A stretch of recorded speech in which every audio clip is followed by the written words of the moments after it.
Welcome to Storytime Haven. Today, we embark on an adventurous journey with The Treasure of Mushroom Rock by Sidford F. Hamp. Join us as we follow a group of intrepid explorers who stumble upon an ancient legend hidden within the enigmatic Mushroom Rock. As they delve deeper into the mysteries of this captivating treasure hunt, they uncover secrets that will test their courage and wit. Prepare yourself for an exhilarating tale filled with twists and turns that will keep you on the edge of your seat. Chapter 1. Moseley's. One windy night in April, some 25 years ago, the young moon, peeping now and then between the scudding wisps of cloud, seemed to be maintaining a careful watch upon a little incident which was taking place outside the windows of Moseley's school, a large brick building standing in a walled enclosure. Save for the roaring of the wind in the elm trees, no sound was to be heard until presently the clock in the old church tower struck 11. As if the striking of the hour had been a signal, a boy suddenly appeared, stepping softly from the shadow of the enclosure wall.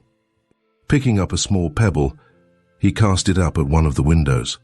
The window opened immediately and a second boy appeared. The one below gave 2 clicks with his tongue, whereupon the boy above let fall from the window a white bundle, which, instead of dropping upon the ground, unfolded itself and hung suspended. In the half-darkness, the object looked very like 2 sheets knotted together to form a rope. That it was indeed intended to serve as a rope became at once evident, for the second boy, getting astride of the window ledge, seized the sheet with one hand, and letting go his hold of the ledge came squirming and twisting down to the ground. Having paused for an instant to listen, the 2 boys tiptoed away and were presently lost in the shadow. A moment later they reappeared on the top of the wall, dropped upon the outer side, stood still again for an instant to listen and peer about, and then, seemingly satisfied that there was nobody moving, they turned their faces southward and went running, pit-pat, down the white chalk road until they vanished among the trees at the bottom of the hill. How it came about that Percy Goodall, an American boy, and I, Tom Swain, an English boy, were running away together that windy night in April from Moseley's school in the south of England, what led to our flight, and what came of it, form the subjects of the tale I have set out to chronicle, having been urged to undertake the task by Percy's father and mine, and by our kind old friend, Sir Anthony Ringwood. Percy's father was the American consul at one of the large seaport towns on the English Channel. His duties, of course, obliged him to live on the spot, but thinking that a smoky town, swarming with rough sailors of all nations and with many undesirable characters, was not the best place for a boy, he cast about for a good school to which he might send his son. After many and careful inquiries he settled upon Moseley's, and accordingly at the end of one Christmas holidays, Percy being then 14 years old, his father took him up there and left him. A forlorn little scrap of humanity, alone in a land of strangers. He was not alone for long, however, nor did he long continue to feel like a stranger, for on the following day we boys all came trooping back to school. There were about 60 of us, varying in ages from 9 to 19. Most of us boarded in the houses of the different masters, but a few were day boys whose homes were in the village. Of these, I, Tom Swain, the vicar's son, was one. As soon as it was discovered that there was a new boy, and that boy an American, Percy became a center of attraction to the whole school. None of us had ever seen an American before, and we therefore inspected the newcomer with great interest. We found a sturdy, active, bright-eyed youngster who, instead of being arrayed, as we had half expected, in striped trousers, a star-spangled coat, and a chimney-pot hat with a fur, all turned the wrong way, was clothed like any of ourselves.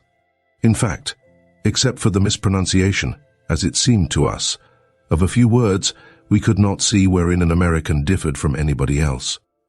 Percy and I very soon became friends.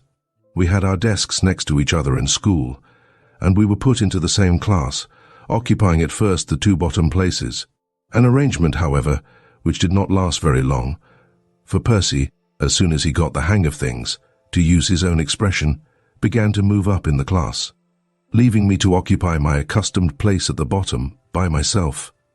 He was quick at learning Latin and Greek, whereas I never could do anything in the classical languages, and unfortunately for me, Latin and Greek formed the backbone of our studies at Moseley's. But though in the matter of scholarship there was a good deal of difference between Percy and me, that fact did not prevent us from becoming the best of friends, for in most other respects there were many points of resemblance between us. We were both fond of all kinds of athletic exercise, and both were good at any game requiring strength and agility. Many a time did the spirit of adventure get us into scrapes with Sir Anthony Ringwood's keepers. Many an exploring expedition did we make together, far out upon Salisbury Plain in one direction, and down to the New Forest in the other. And to be honest, I fear I must admit that when any particularly ingenious piece of mischief was reported to old Moseley, the headmaster, it was pretty sure to have been Percy who had thought of it, and the pair of us who had taken the lead in carrying it out. Of all the attractive places in the neighbourhood, however, the one to which we most resorted was Hengist's Castle, a handsome old ruin standing on a small elevation about a mile from Moseley's. And there is one incident connected with our explorations of this ancient edifice which is so closely associated with our subsequent adventures that I must not pass it over in silence.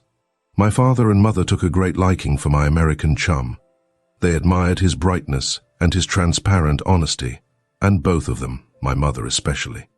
To make him feel that though a stranger in the land he was not exactly a foreigner, as a French boy would have been, made him welcome to the vicarage whenever he chose to come, and as we were always together. That was pretty often. On one of these occasions, a wet Saturday afternoon, Percy, poking about among the neglected volumes on the top shelves of the library, came upon a musty old leather-bound history of Hengist's Castle. Among the many anecdotes scattered through this book, there was one in particular which attracted his attention. It told how, once upon a time, a certain Sir Gregory Powlett had taken refuge in the castle, how he was at supper in the dining hall one evening, when there came a clank of mailed feet and a thundering at the door, and the soldiers of that vengeful tyrant, Richard III, had burst upon the scene, and how Sir Gregory had but time to fly to the fireplace whence, though there was a fire burning at the time, he had succeeded in gaining the secret passage. This story set Percy thinking. If there had been a secret passage in the days of Richard III, why should it not be there yet? He communicated his idea to me, and we determined to set about a systematic search for it. From the diagrams and pictures with which the history was embellished, we made out the situation of the dining hall and the fireplace. And one half-holiday, without a word of our intention to anybody, we commenced our exploration. Of the original walls of the dining hall there was but one left standing. The others had been knocked to pieces by Cromwell's men. This wall abutted against the ancient keep, a square tower of considerable altitude, and was itself some 7 feet thick and 30 feet high, covered, in many places to the top, with a heavy mat of ivy. In the thickness of the wall the chimney was built, a shaft 5 feet square at the bottom, but diminishing in size a short distance from the ground to 1/2 those dimensions. Standing in the fireplace, Percy and I peered about for an opening somewhere, but could see none. There was no stone panel working on a hinge, which was what we had rather expected to find, nor anything in the nature of steps by which we might climb the chimney. Overhead all was dark, for the shaft, besides contracting suddenly, had in it a bend which prevented us from seeing out at the top. "I'll tell you what," said Percy. "We must get upon the top of the wall somehow and look down. I expect we can climb up by the ivy." The ivy outside was probably older than that inside the hall. At any rate, it was thicker and reached higher. We therefore went outside, and choosing a spot where the mass of leaves was at least 3 feet in thickness, and the stem of the plant about 6 inches in diameter, we went scrambling to the top, and then made our way along the uneven surface of the broken wall, until we came to the hole we were seeking, which we found to be level with the top of the wall, and half concealed by the ivy. Apparently we were no better off than before, however. We could see nothing, and we were afraid to attempt the descent of the inside of the chimney, for a fall to the bottom would pretty certainly result in some broken bones, to say nothing of a broken neck.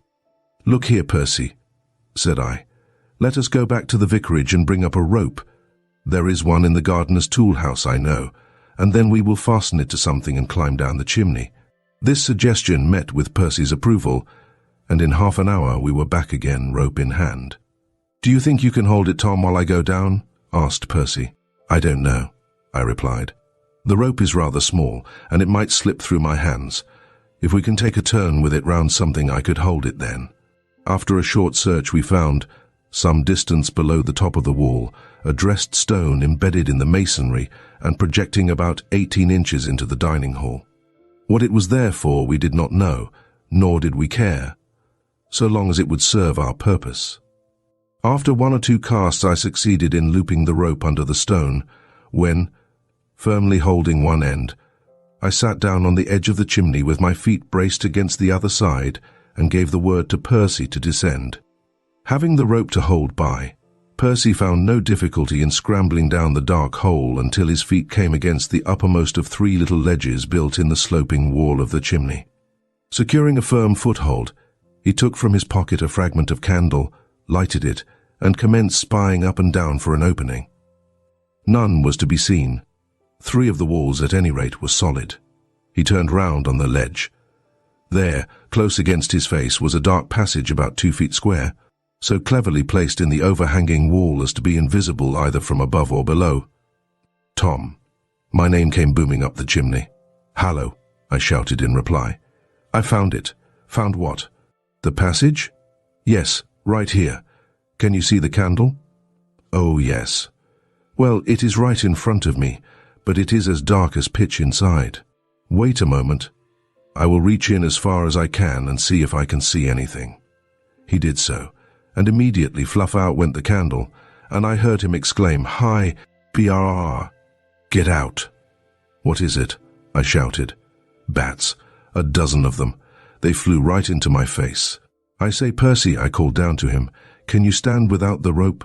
"Oh, yes." "Well then, let go. I'm going to tie the 2 ends together and come down too." This was soon done, and down I went, my knees braced against one side of the chimney and my shoulders against the other.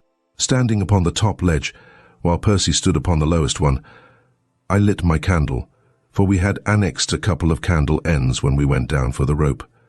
"That's the passage, all right," said I. "But how did that old buffer in the history book ever get up to it?" "Ah, I see. Look here, come up a step. Do you see this big iron staple with 3 rusty links of chain attached to it? The chain must have hung down into the fireplace once, so that an active fellow might pull himself up by it and draw it up after him. But I suppose the rain running down the chimney for 200 years has rusted it all away. These links look pretty rotten themselves." They were indeed pretty rotten, for as I spoke, I picked up one of them and broke it to pieces with my finger and thumb quite easily. The staple itself, however, being thicker and being placed farther inside the passage, was still perfectly sound. "Come on," said Percy. "Let us crawl down the passage and see where it leads to." After crawling for a short distance, we found that the roof of the passage rose sufficiently to enable us to stand upright, and directly afterwards we came upon a flight of stone stairs ascending into the darkness. Up these we went, 10 steps, emerging presently through a square hole into a little room, in which were a small fireplace and a window, the latter covered with ivy. Looking through this window we could see the school and the village, and we guessed at once that the room was built in the wall of the keep, which we knew to be immensely thick. As may be supposed, we were highly jubilant over our discovery. We decided at once that we would keep our secret to ourselves if possible, that the room should be our own private den, to which nobody, on any pretense whatever, should be admitted. The first thing to be done was to provide some ready means of access to the passage, and this we accomplished before the day was out. Procuring from the village blacksmith a stout iron bar, we laid it across one corner of the chimney top in receptacles made for the purpose by prying up some of the stones, and having reset the stones as well as we could. The first part of our task was completed. The next thing was to attach to the bar one half of the rope, which I had begged from my father, and after tying a short, stout piece of wood every 2 feet of its length, to drop it down the chimney. The other half of the rope we tied in like manner to the big staple in the entrance of the passage, and as it reached to within 7 feet of the hearthstone, we were able to go up or down as we liked. There was little chance that anybody would discover the end of the rope in the chimney, for, though the boys were in the habit of playing hide and seek about the castle, They were all aware that there was nowhere to hide in the fireplace, while the occasional tourist was unlikely to go in there at all. As our den contained a fireplace of its own, and as the weather was chilly, for it was just after the Christmas holidays, Percy's second Christmas at the school, it naturally occurred to us that we ought to have a supply of firewood. But firewood is a scarce article in England, and we were obliged to search the hedgerows and spinneys for a long distance around for dead sticks ere we could collect a sufficient supply. With infinite labour we succeeded in getting together about a cartload, which we hoisted in small bundles up the chimney and carried to the den. And then, of course, we must straightway light a fire to test the drawing qualities of our fireplace. We had been standing by the fire, warming ourselves, for a quarter of an hour or so, when Percy, happening to look out of the window, exclaimed, "Why, what is the matter down in the village? The whole population seems to be coming up here." "It's the smoke," I cried. "It's the smoke pouring out of the top of the keep. They are coming up to see what is the cause of it. We must hurry out and pull up our ropes. They might find them." Back we went in great haste, detached the ropes and pulled them up, drew the ivy over the iron bar and scrambled down the wall. Then, Percy taking one of the ropes and I the other, we wound them round and round our bodies and buttoned our coats over them. They made us look absurdly fat, but that could not be helped. Then we ran round the bottom of the hill and joined the procession of villagers from behind. It was not surprising that their attention had been attracted. We had built a roaring fire in the hope of taking the chill out of the walls of the den, and some of the wood being rather damp. An immense volume of smoke was rolling away from the summit of the old tower. The men and boys, including Percy and myself, at once dispersed all over the castle in search of the fire. Every spot, likely or unlikely, was inspected, without result, and presently everybody congregated again at the base of the keep, whence the mysterious smoke was still pouring in clouds, to discuss the meaning of this wonderful phenomenon. Percy and I were in perfect ecstasies of delight as we listened to the varied opinions of the astonished villagers. It was with the greatest difficulty we could restrain our laughter. "Do 'ee know what 'tis makes thicky smoak?" said one old fellow in a smock frock. "'Tis my opinion it be ghosts." "Or witches," added another, turning pale at his own idea. Everybody shook his head and looked serious. For the farm labourer of the south of England firmly believed in witches at that time, and probably he does so still, for he is of a slow-moving race. One man, however, a big young fellow in a velveteen coat, scouted the idea. He was one of Sir Anthony Ringwood's keepers. "Witches and ghosts," he exclaimed scornfully. "'Tain't neither one nor t'other. 'Tis poachers, that's what 'tis. They've been and found some room in the castle as nobody knows on, and 'tis them as is making this here smoke." But this very reasonable idea of our friend in velveteen was received with equal scorn by the others. They preferred the witch theory. I have no doubt but that every single one of them took care to stop up his keyhole that night, in case one of the witches, offended at this officious prying into her affairs, should think fit to pay him a visit. Having concluded their fruitless search, the party returned to their homes, while Percy and I, readjusting the ropes, went back to the den, where we spent the rest of the afternoon sitting by the fire and chuckling over the mystification of the villagers. But though the villagers had no trouble in deciding that the supernatural smoke was due to the agency of witchcraft, Sir Anthony was by no means so easily satisfied. The old baronet was the largest landowner and chief magnate of the neighbourhood. He had been a great sportsman in his day, having shot buffaloes on the plains of America and tigers in the Indian jungles. And though he was now too old for such enterprises, he was still as keen as ever with his gun, and preserved the game upon his large estates with great strictness. Poachers were the bane of his existence, and his declaration that he would prosecute to the utmost extent of the law anyone found infringing upon his game rights was well known to us and to everybody else in the village. The poachers happened to be particularly active at this time, and the young keeper's theory that some of that troublesome fraternity had discovered a secret chamber in the castle found favour with the better educated people of the neighbourhood. Sir Anthony in particular was convinced of its correctness. In consequence, he ordered a strict examination of the old ruin to be made under the direction of the head keeper, a very intelligent man. But Percy and I, getting wind of his intention, removed the telltale ropes, and as the ivy was not strong enough to bear the weight of a grown man, none of the keepers could get upon the top of the wall, and our secret therefore remained a secret, its value being only enhanced by the wonder which the mystery excited in the whole community. Chapter 2. The Flight. Some 6 months previous to our discovery of the secret chamber, it happened that all the boys in our class at school had been taken with a desire to become archers, the result of reading the story of Robin Hood. And Percy and I, among the rest, had procured bows and arrows, and had spent many hours practicing at a sack full of straw suspended from a bough in the playground. With the others, the craze, as such crazes will, had died out again in a short time. We two alone kept it up. For one thing, my chum's persevering nature impelled him, having undertaken to be an archer, to be one. Another reason was that our bows were very superior to those of the other boys. In the churchyard there grew a splendid old yew tree, the pride of the village, and we, young rascals that we were, had purloined from it 2 straight branches, which, with great pains, we had fashioned into very serviceable bows. By constant practice we became highly respectable shots, and many a luckless small bird did we thoughtlessly slay for the mere pleasure of killing. We even became so expert as now and then to kill a rabbit on the wing, as Percy put it. The favourite place for our shooting expeditions was the crossroad spinney, a triangular piece of ground of 8 or 9 acres, well covered with trees, which lay about 2 miles from the village. It belonged to nobody, or rather being claimed by Sir Anthony and by the parish, it had for many years lain in chancery. A state of affairs which suited us very well, for while the lawsuit dragged along, we boys appropriated the place for our own happy hunting ground.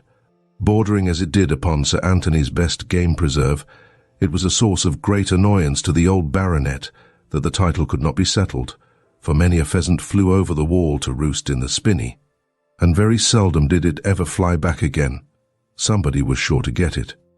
Then, too, the gypsies would frequently encamp there, to Sir Anthony's great disgust, for with him and his keepers, gypsy and poacher were synonymous terms. This spinney was not far from Hengist's castle, and the belief that the poachers who were just now giving so much trouble were harbouring in the ruins kept all the keepers on the alert, not only in the hope of laying hands on the culprits, but of discovering their hiding place. One evening in April, Percy and I were returning from a shooting expedition, bearing our spoils, 1 rabbit each, in our hands, when we were overtaken by one of our schoolfellows, Bates, senior, by name, with whom, though there were no active hostilities between us, we had long been at outs. We did not like him, and he returned the compliment. That I may not do him an injustice, I must explain that Bates had some reason for his antipathy. He was an orphan, his affairs being managed by a crusty old lawyer in London, whose idea of the proper discharge of the duties of a guardian was confined to the remitting of so much money to his ward every 3 months. More money than a boy ought to have at command, and in taking no further notice of him until next quarter day came round.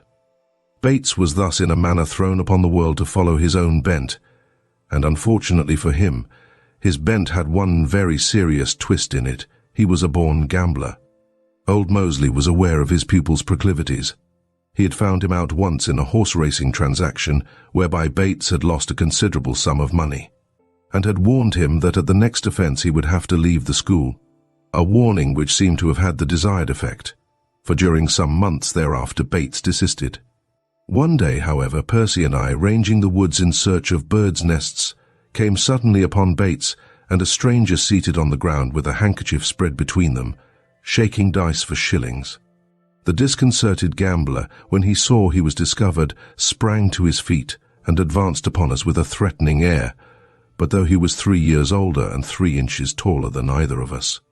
Percy and I were not afraid of him, and Bates, knowing, probably, that we were a pair hard to beat, which I think I may assert without risking the charge of bragging, thought better of it, and, changing his manner, invited us to join the game, an invitation we promptly declined. He then fell to begging us to say nothing about it, This we promised, with a reservation. "Look here, Bates," said Percy, who was usually the spokesman for the pair. "Of course we won't say anything about it. Why should we? But if old Moseley asks us any questions, we are not going to tell him any lies." I nodded my head in approval. Bates, who seemed to regard such scruples as absurd, tried in vain to argue us out of this resolution, and was obliged finally to content himself with the assurance we had given him. To have been defied by two boys younger than himself was bad enough. To be at the mercy of their possibly indiscreet tongues was worse. From that time forth, fearing that the incident might come to light, Bates, all unsuspected by us, set his wits to work to oust us from the school, if possible, and by a curious roundabout course he succeeded at last, though in a manner he could hardly have expected, and with results he was very far from anticipating. Since the occurrence of the dice-shaking incident, Percy and I had held no intercourse with him, and we were therefore somewhat surprised and quite well pleased when Bates, overtaking us that evening, checked his pace and spoke to us. "I say, you fellows," said he, "don't you think it is about time we made friends again?" It occurred to me that this way of putting it was hardly correct, as we had never been friends before. But Percy did not notice it, and putting out his hand he said, "All right, Bates, I'm willing if you are." Percy was of that straightforward, unsuspicious nature that it never entered his mind that Bates could have ulterior motive for his friendly advances. While, as for myself, I was accustomed to follow my chum's lead without much consideration for the consequences. Accordingly, we shook hands all round and walked on side by side, glad to think that the feud was ended. "You haven't been to the spinney today, have you?" asked Bates. "No," replied Percy. "We went up the Roman road to Crabtree's farm. There are lots of rabbits there, and old Crabtree is glad to have them shot. They are so think as to be just a nuisance." "Well," said Bates, "I've just come by the spinney, and I saw something that made me think of you two fellows and your bows and arrows. I had an idea, and you can help me to carry it out if you like. In fact, to be honest, that was why I proposed to you to be friends again." We were rather pleased at this honest confession. Bates was not such a bad fellow after all, perhaps. "What is your idea?" asked Percy. "I'll tell you. As I was coming along, I saw 5 pheasants fly over Sir Anthony's park wall and alight in the spinney. I crept in there, and there they were, all settling themselves for the night in a young fir tree. Then I thought of you. What do you say to going out tonight and having a try for them? You can bring your bows and arrows, and I'll show you the place. What do you say?" "But look here, Bates," said I, "isn't it against the law to shoot pheasants?" "Oh, no," said Bates confidently. "If you were to shoot them on Sir Anthony's land, that would be poaching, of course. But in the spinney a pheasant belongs to anybody who can get it." "Are you sure?" asked Percy. "Certain, quite certain," Bates declared with much emphasis. "You would not catch me going after pheasants if there was any fear of getting into prison for it. No, thank you. You may be sure of that." "It does seem pretty reasonable," said Percy. "That game found on land that belongs to nobody in particular should be the property of anyone who can get it. And if you're sure you're right, Bates, I think we may as well go." "Eh, Tom?" Percy, naturally enough, knew almost nothing of the English game laws, and, as for myself, I knew but little more. I was aware that rabbits were not game, in the eye of the law, and that pheasants were, but whether it were an illegal act to kill a pheasant in a public place like the spinney I had no knowledge. But as Bates was not afraid to venture, and we had no great opinion of his courage, as we were both very desirous of shooting a pheasant, and as in fine we possessed that common attribute of schoolboys, the habit of acting first and thinking afterwards, we decided to go. At 8 o'clock that evening, therefore, Bates, carrying a bag for the reception of the game, called for us at the vicarage, where Percy and I were waiting for him, and together we set off for our hunting ground by a short cut across the fields. We had nearly reached our destination, when Bates, vaulting over the gate which led from one field to another, managed somehow to entangle his feet in the game bag and fell upon his hands and knees on the farther side, at the same time uttering a sharp exclamation of pain. "Have you hurt yourself?" asked Percy solicitously, seeing that our guide remained sitting on the ground, clasping one ankle with both hands. "I'm afraid I've twisted my ankle a little," replied Bates, suppressing a groan with seeming difficulty. "Well, that is hard luck," said Percy. "That ends our expedition for tonight, sure enough. Look here, Bates. Put one arm over Swain's shoulders and the other over mine, and we'll help you along back to the schoolhouse as fast as we can. If you can't do it in that way, we'll carry you pickaback in turns. I expect we can manage it if we rest often enough." "Oh, no," returned Bates. "We won't give up our expedition yet, now that we have come this far. I am afraid I had better not try to walk any farther myself, but you two can go on and get the pheasants. You won't be gone more than half an hour, I suppose, and then you can come back to me and give me a hand home. I'll just sit here and wait for you." At first we were very much opposed to this course, but Bates insisting, we at length agreed to go on, and accordingly taking with us the game bag, and leaving him propped up with his back against the gate, we hurried off. We soon spotted the young fir tree, the position of which Bates had carefully described to us, and there, sure enough, were the pheasants. We could see them, like dark blotches against the sky. "You take the first shot," whispered Percy. Choosing the lowest bird, that its fall might not disturb the others, I let fly, and down it came with hardly a flutter. Percy then took a shot, with equal success.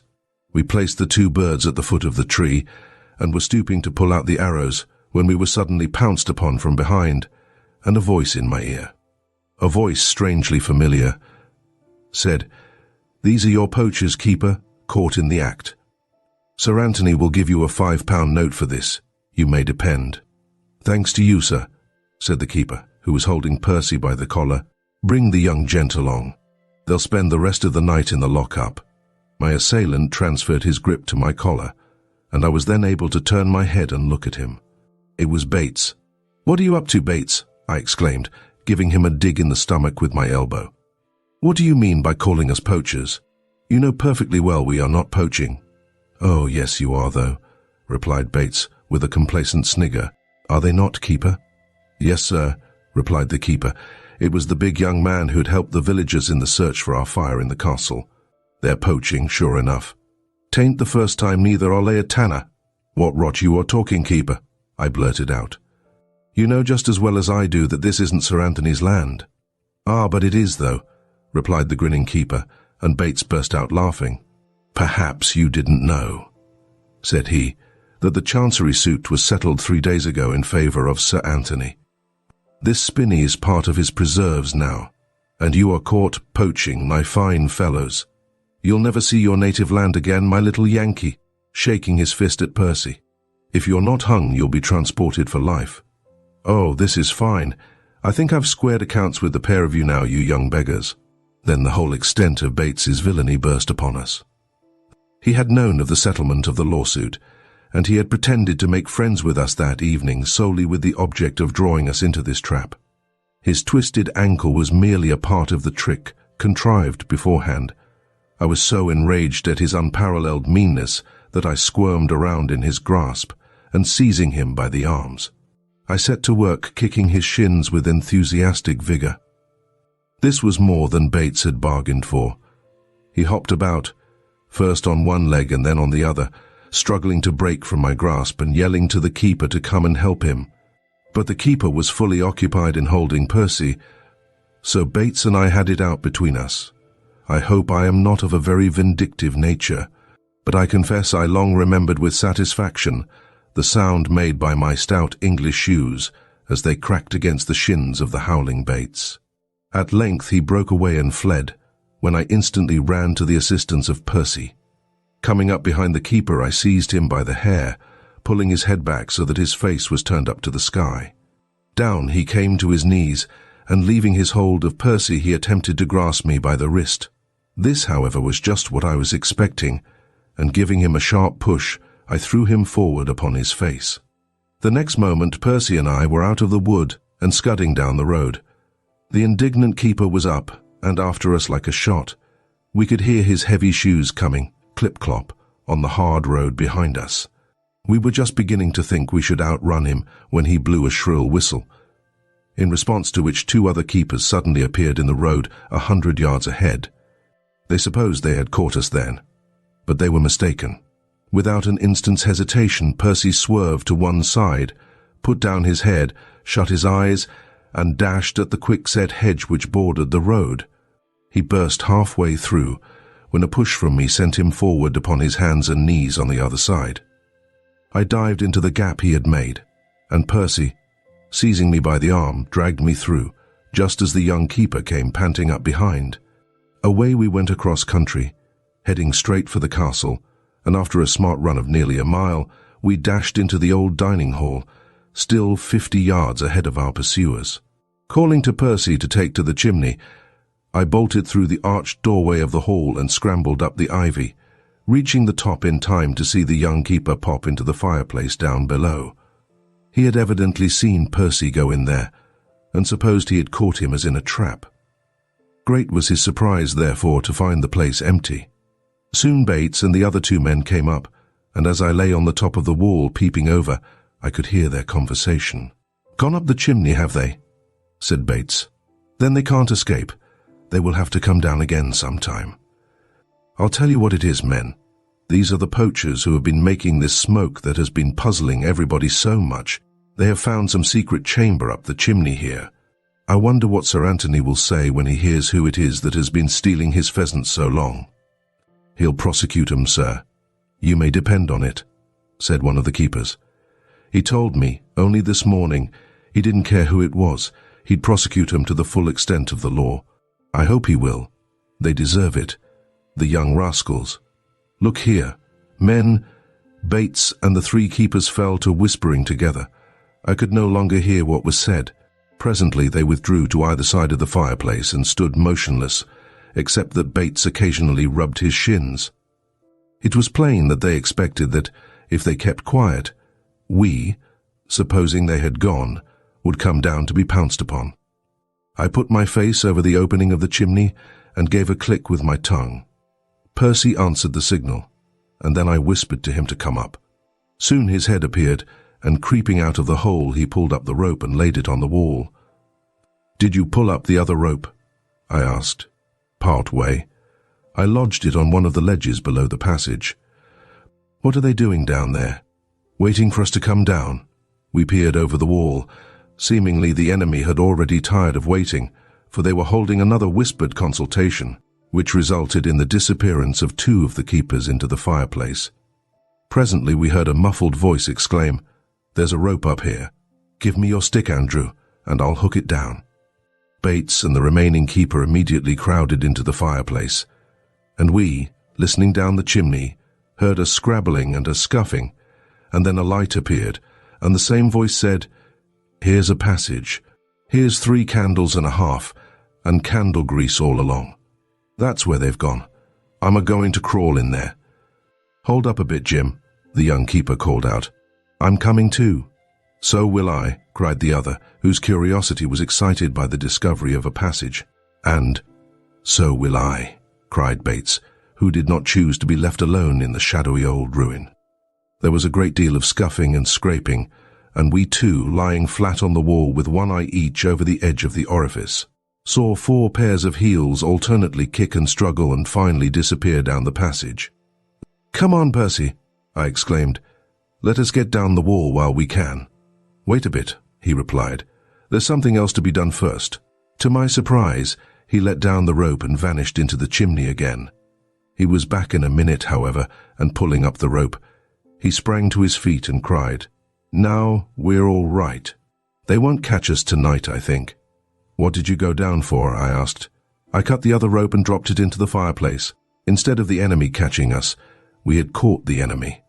We were soon down upon the ground again, and on our homeward way. But on rounding the corner of the keep, we espied a glimmer of light coming through the ivy leaves which covered the window of our private den. "Let us hail them," said Percy, and on my acquiescing he called out, "Hallo, up there!" Immediately the leaves parted, and a face, illuminated by a candle, appeared. It was Bates. At his exclamation of surprise on seeing us, for the moon was up, his face was at once surrounded by those of the 3 keepers, who gazed in wonder at our unexpected appearance. "Goodbye, keepers," cried Percy. "I've cut the rope in the chimney, and you can't get out. I'm sorry to inconvenience you, but I'm afraid you are likely to starve to death. There's plenty of firewood, and there are 3 sparrows and a blackbird hanging on a nail in the corner. They will keep you alive for a day or 2. After that, you can cook baits. Goodbye." With that, we turned our backs upon the prisoners and set off at a brisk trot for the vicarage. There was a summer house in one corner of the vicarage garden, and to this we repaired in order that we might consult as to our future proceedings. "Do you believe that poaching is a hanging matter, Tom?" asked Percy. "I remember my father telling me that there were once 240 hanging offences in England, and this one might have been left over when they repealed the others." "I believe it is not," I replied. "But it is imprisonment, I'm sure. What are we to do then? We were caught poaching. There seems to be no doubt about that. We didn't intend it, of course. But I'm afraid Sir Anthony may not take that into consideration. He appears to be so hot against poachers. And for that matter, we may not have a chance to tell our side of the story at all, because in England, I've heard, a prisoner is not allowed to give evidence in his own defence. So, there we are, you see. 4 witnesses against us and none for us. Our chance of imprisonment, it seems to me, is pretty good, or pretty bad, rather. Our case certainly did look serious when Percy thus laid it out for my inspection. "As far as I see," said I, "there is nothing left but to run away. I don't want to run away, you may be sure, but I don't want to be hung or transported or put in jail either. I wish my father and mother were here, so that we might ask them what we ought to do. It happened that my parents had that evening driven off to dine and sleep 15 miles away, and Percy's father being too far off for us to communicate with him, we were thus deprived of our natural advisers. It did not occur to either of us to lay the matter before old Moseley, for the headmasters of English schools at that time at least seemed to their younger pupils to stand upon too high and unapproachable an eminence to be regarded by them as friends and counsellors. "I'll tell you what we must do," said Percy, after sitting in profound thought for the space of 5 minutes, and considering that we got into this scrape by no fault of our own. "I believe our parents won't blame us for doing it. We'll run off down to Southampton. We can get there before morning and slip on board a steamer going over to France. From there I'll write to my father and tell him all about it, and he will arrange the matter somehow, or if it is not to be arranged, he will tell us what to do next. What do you say? I think it is a first-rate idea, and I vote we do it. Doubtless we were a foolish pair of youngsters to decide upon such a course, but I think, considering the circumstances, it is not so much to be wondered at that we should run away and conceal ourselves for a time, until we should find out whether we were to be hanged, drawn and quartered, or otherwise made to suffer, for an offence we had never intended to commit. But Percy," said I, as the thought occurred to me, "what about those fellows up at the castle? We can't leave them to starve to death." After some consideration, Percy thought of a plan. "See here," said he, "you write out a statement of the whole matter and leave it on your dressing table. Say how Bates got us into this mess, and where he is now. I'll do the same. I'll address it to old Moseley and ask him to send it on to my father. How will that do?" "That will do. And then your father and mine too will know that we are all right, and that we haven't run away without a pretty good reason." "How much money have you?" asked Percy as we rose from our conference. "There are £4 in my savings box," I replied. "Well, bring it all," said he. "I have £3, besides $25 my aunt gave me. Come and throw a stone at my window at 11 and I'll be ready. We must wait till everybody is asleep." Percy then hurried off to the schoolhouse, and at 5 minutes past 11 that night, as I have already told, we were running down the white chalk road on our way to Southampton, 25 miles distant. Chapter 3. A False Start. There was a tinge of red in the eastern sky when 2 very weary and very hungry boys came tramping into Southampton and made their way down to the docks. Among the innumerable vessels lying side by side, they presently came to one which presented an appearance of greater bustle than the others. The steam was roaring from the funnels, cases and boxes were being lowered into the hold amid much shouting and running up and down of sailors, and everything betokened a speedy departure. Of a man standing on the wharf, his hands in his pockets and a pipe in the corner of his mouth, one of the boys inquired whither this vessel was bound. Dear no, grunted the man. Dieppe, maybe, or St. Malo.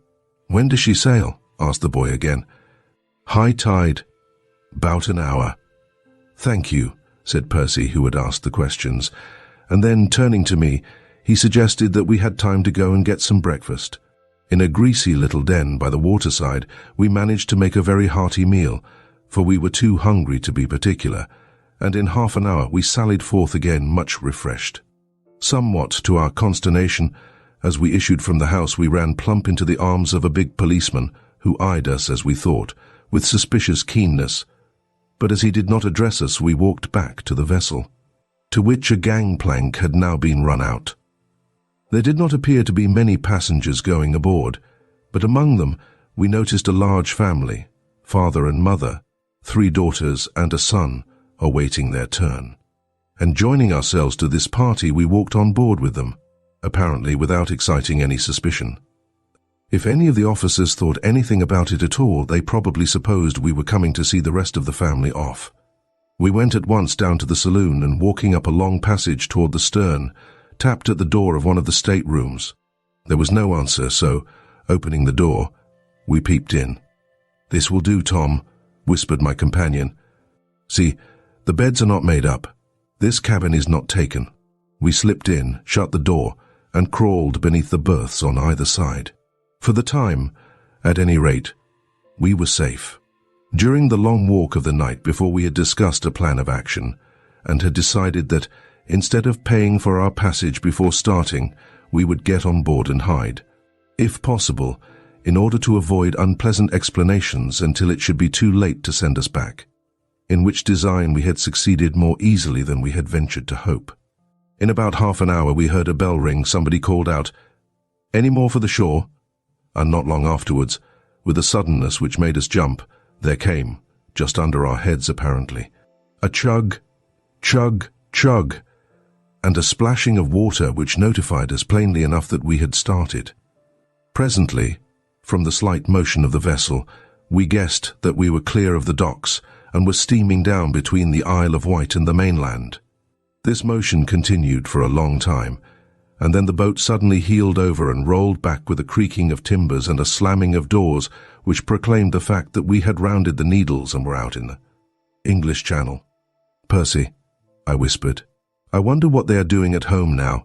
They've found your sheets hanging out of the window long before this." "Yes, and Tom, I wonder if Bates has ventured to climb down the chimney yet." "Not he," I replied. "The keepers might, but Bates won't." We lay silent again, and presently, worn out by our long night's tramp, and by the exertions and excitement of the day before, we fell asleep. It was towards evening when the ringing of the dinner bell woke us up, thinking it was the calling bell at school. Percy started up, and was at once brought to a sense of his present situation by cracking the back of his head sharply against the bottom of the berth. Seeing that I was moving, he whispered across to me, "Tom, shall we go out now? We must be nearly across." "How long does it take to get over to France? Do you know?" We had both crawled from our hiding places and were enjoying a hearty stretch. I had opened my mouth to reply to Percy's question when we heard footsteps in the passage and a voice saying, "Number 4, lower berth." "This is number 4, Percy," I whispered, hastily. "Shall we hide?" "No," said he, stoutly, and "All right," said I, and standing side by side we looked expectantly and with something of a tremor at the door. The door opened, and a large man in a gold-laced hat put one foot inside the cabin and stopped, regarding us with wide-opened eyes. Behind him we saw a steward carrying an armful of bedding. "Well, young gentleman," said the gold-laced man, whom we took to be the captain, "where did you spring from?" "We came on board this morning, sir," said Percy, "and we've been asleep ever since." Then, seeing that the man looked serious, he hastily added, "We are ready to pay for our passage, sir." "And if you please, sir," I asked, "shall we be able to get something to eat before we land?" For I was ravenously hungry. At this the big man broke into a big laugh. "Well, yes," said he, "you will be more than hungry if you don't. Where do you suppose you are going to?" "France," we both answered together. At this, the big man's countenance fell again. Telling the attending steward to leave the bedding, he shut the door and said, "Boys, I'm afraid you have made some grievous mistake. This boat is not going to France. We are bound for New Orleans." It was our turn to look grave. Instead of a passage of 6 or 8 hours, we were in for a sea voyage of 2 or 3 weeks. Added to this, if we should give up all our money, it would hardly suffice to pay our way, and moreover we should on landing be stranded, penniless, in a strange city in what was, to me at least, a foreign land. The situation was decidedly serious. "How did you ever come to make such a mistake?" our interlocutor went on. "And why didn't you take a ticket before coming on board? A pretty mess you've made of it." "I'll tell you the truth, sir," replied Percy, with a glance at me which I answered with a nod. "We ran away from school last night and intended to go over to France for a time, but we were afraid to offer to pay our passage beforehand, lest you should refuse to take us. So we slipped on board and hid in this cabin." "Well, well, you have certainly made a mess of it. I must go and tell the captain." "The captain?" "We thought you were the captain." "No, I'm the purser. How much money have you, by the way?" £7, sir, and $25. $60. Not much more than enough to pay your passage by steerage, and then you will be left paupers in New Orleans." "I must go and talk to the captain." "If you please, sir," said Percy. "Can't we earn our passage somehow? We are both strong and will do anything." "I'll see what can be done. Meanwhile, you must have something to eat. Come with me." The purser led us to the steward's pantry, and there left us busily and satisfactorily engaged in demolishing a dish of cold ham and a pile of bread and butter. "Percy," said I, as soon as we were left to ourselves, "we've got into a pretty hobble. How are we going to get out of it?" "I don't know how we are going to get out of it," replied my companion. "Unless we should meet another ship, and the captain should send us back, we shall have to go on to New Orleans. As far as we are concerned, I don't care. It is thinking of the folks at home that bothers me. They won't know what has become of us, and there will be no means of letting them know for 3 weeks, perhaps. If there was any way of getting back, I'd go back, and chance being hung, rather than let them worry over us such a long time." "So would I," was my response.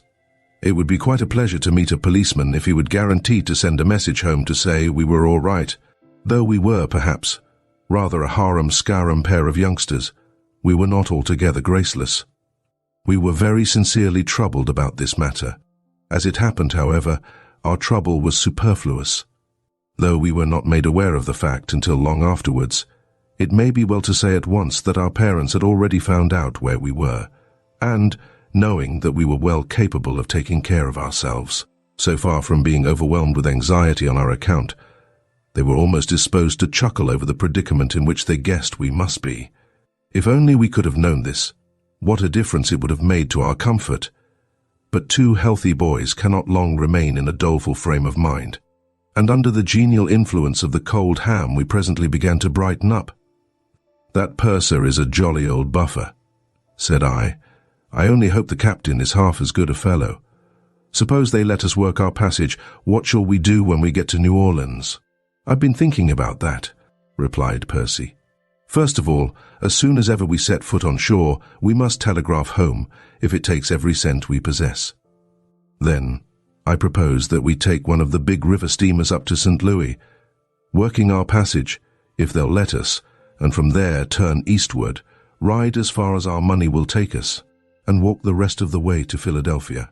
I have lots of relations in Philadelphia, and they will help us. What do you think?"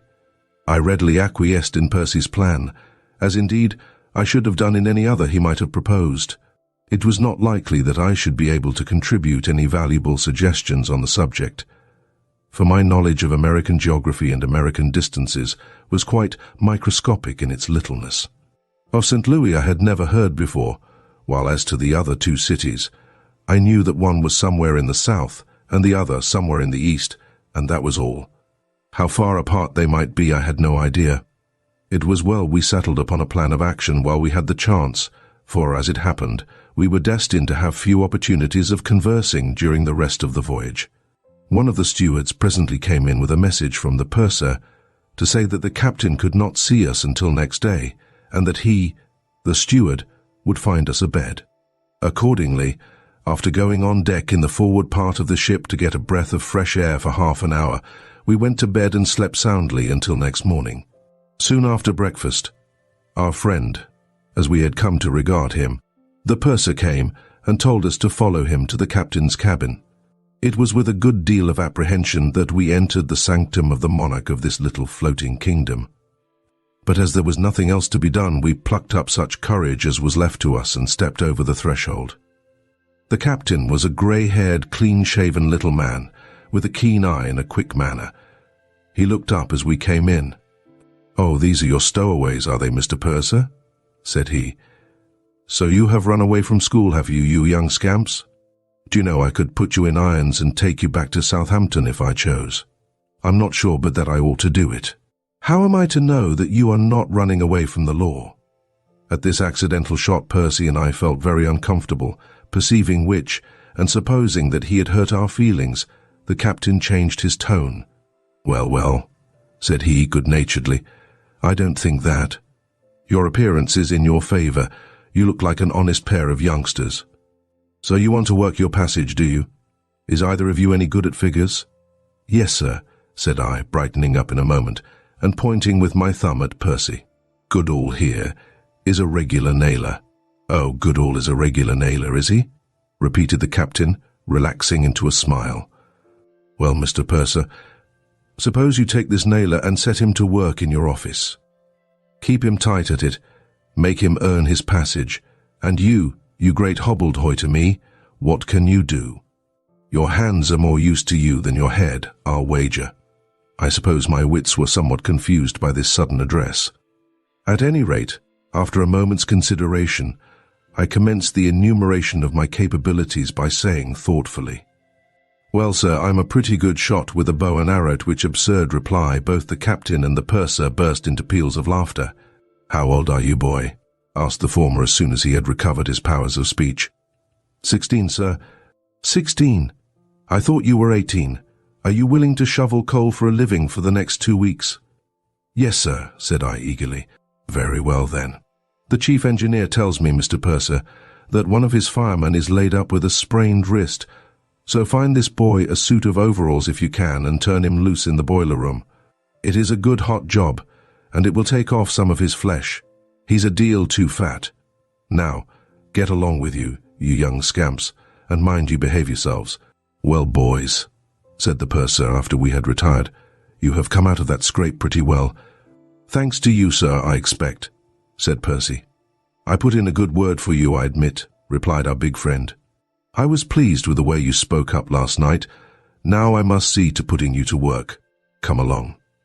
As a result of the purser's arrangements, Percy and I were separated, he being pretty closely confined by his duties in the purser's office, while I, dressed up in a canvas suit, was sent down into the black depths of the ship to shovel coal.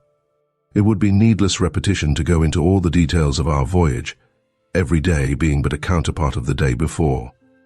It is enough to say that when, after a smooth and uneventful passage, the engines at last stopped, and I was at liberty to go on deck, I found myself looking out over a great city, the metropolis of the southern states. Before we went ashore, I was told that the captain had sent for me to his cabin, and as soon as I had washed and changed my canvas suit for my own clothes, I hastened to obey the message. I was about to knock at the door when I saw Percy coming towards me, and guessing that he had received a similar command, I waited for him. As I stood there close by the door, I heard the captain's voice addressing someone inside. He seemed to be much amused by something his companion had just been telling him, for he was laughing heartily. "Capital idea," he exclaimed. "It will do them all the good in the world. You may report from me that they have behaved very well, and that in my opinion they are quite capable of taking care of themselves." At this moment Percy joined me, when we at once knocked at the door and stepped into the cabin. The individual to whom the captain had been talking, a small, sharp-faced man in a check suit, rose as we entered, and taking no notice of us apparently, thanked the captain for his information, and went out. "Well, boys," said the captain, "I sent for you to tell you that I have had a satisfactory report of both of you, and to give you this handing us $10 each. I'm told you have earned it. Now let me give you something else, a piece of advice. Telegraph to your friends for the money and turn right round and go home again. Goodbye." "Goodbye, sir, and thank you," said Percy and I together, glad to be thus dismissed without the cross-questioning to which we had feared we might be subjected. Having then taken leave of our good friend the purser, we straightway went ashore, pausing only for a few minutes to look down upon the city, and to wonder how the inhabitants ever dared to go to bed with that tremendous river only awaiting an opportunity, apparently, to rush in and drown them all before morning. We set off in search of a telegraph office, whence we sent a brief message home, and having also mailed a long letter which Percy had written during the passage out, we retraced our steps to the riverside. As we left the post office, we noticed the sharp-faced man whom we had seen in the captain's cabin. He was talking to a policeman, who, as we passed, turned his eyes in our direction and laughed at something the small man said. The sound of the laugh was a great relief to us. If we were the objects of it, well and good. The policeman might laugh at us as much as he liked, provided he did not interfere with us. To tell the truth, we had been somewhat apprehensive lest we might on landing be snapped up by the authorities and shipped off to England willy-nilly.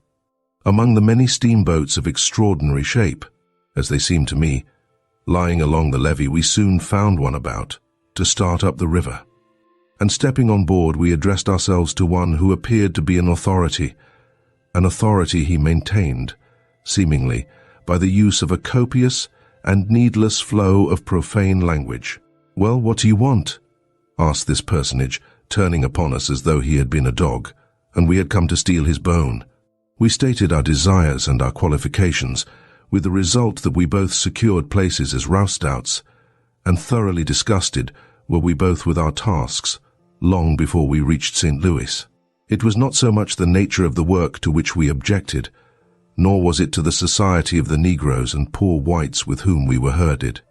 Our main objection was to the stream of foul language forever being poured upon us by His Profanic Majesty, as Percy called him, the mate. It required all our resolution not to desert half a dozen times on the way up, but being determined to stick to our plan if possible, we managed to hold on until, at last, the ordeal was over, and we found ourselves one day walking, free and untrammeled, in the streets of St. Louis. The first thing we did on landing was to enter a cheap clothing store and purchase some underclothes, a much-needed addition to our wardrobe. As we were going out again, we brushed past a man who was trying on a new necktie before a looking-glass, and happening to look into the glass, I saw, rather to my surprise, that it was the small, sharp-faced man whom we had twice seen in New Orleans. It struck me as being an odd coincidence, but nothing more, and I did not even mention it to Percy. Betaking ourselves next to a little eating house, we ordered some dinner, and while waiting for it, Percy amused himself and me by reading items from the old newspaper in which our clothes were wrapped. Presently he gave a subdued whistle, and after glancing around the room to see if anyone was observing us, he leaned across the table and said, softly, "Tom, here's something about us. Listen. The police of Philadelphia have been requested by the Chief Constable of Southampton, England, to look out for 2 runaway boys. The names of the boys are there's a piece torn out here, but lower down it goes on has many relatives in Philadelphia, and it is expected they will probably make for that city. This was a dreadful shock to us. Here was our line of retreat cut off, so to say. The mention of the Chief Constable of Southampton fully convinced us that the paragraph emanated from Sir Anthony, whose resentment at having his pheasants shot and his keepers entrapped we pictured to ourselves in lively colours. Doubtless, we thought, the police of Philadelphia were all on the lookout, and should we venture within the limits of that city, we should instantly be pounced upon by them and sent back across the water to be delivered into the clutches of the vengeful Sir Anthony. What were we to do? We ate our dinner in silence and perturbation of spirit, and still undecided as to our future course, we were about to rise and go out when Percy, with a thump upon the table, suddenly exclaimed, "I know what we'll do, Tom. What? I asked. Instead of going east, we'll go west. We'll go to Ogden in Utah. Where's Ogden in Utah? Said I, thinking it was all one word. In the Rocky Mountains. Is it? That will suit me. I've always wanted to see the Rocky Mountains. But why should we go to that place with the long name in particular? Because I have an uncle and a cousin living in a mining town called Golconda, not far from there. I have not seen them since I was a little bit of a boy, but I have heard my father talk of them, and I am sure they will be just the ones to tell us what we ought to do. All right, said I. Let us go to Ogden in Utah. How are we to get there? Why, I think we had better go part way by train and part way on foot. It won't do to spend all our money on railway tickets, because there's no knowing what may turn up.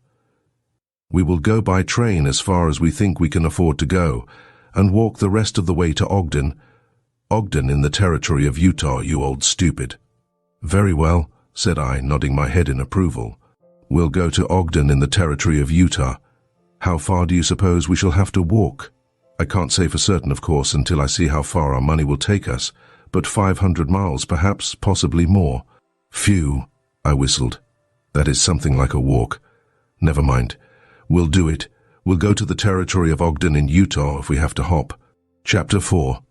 The Man with the Squeaky Voice.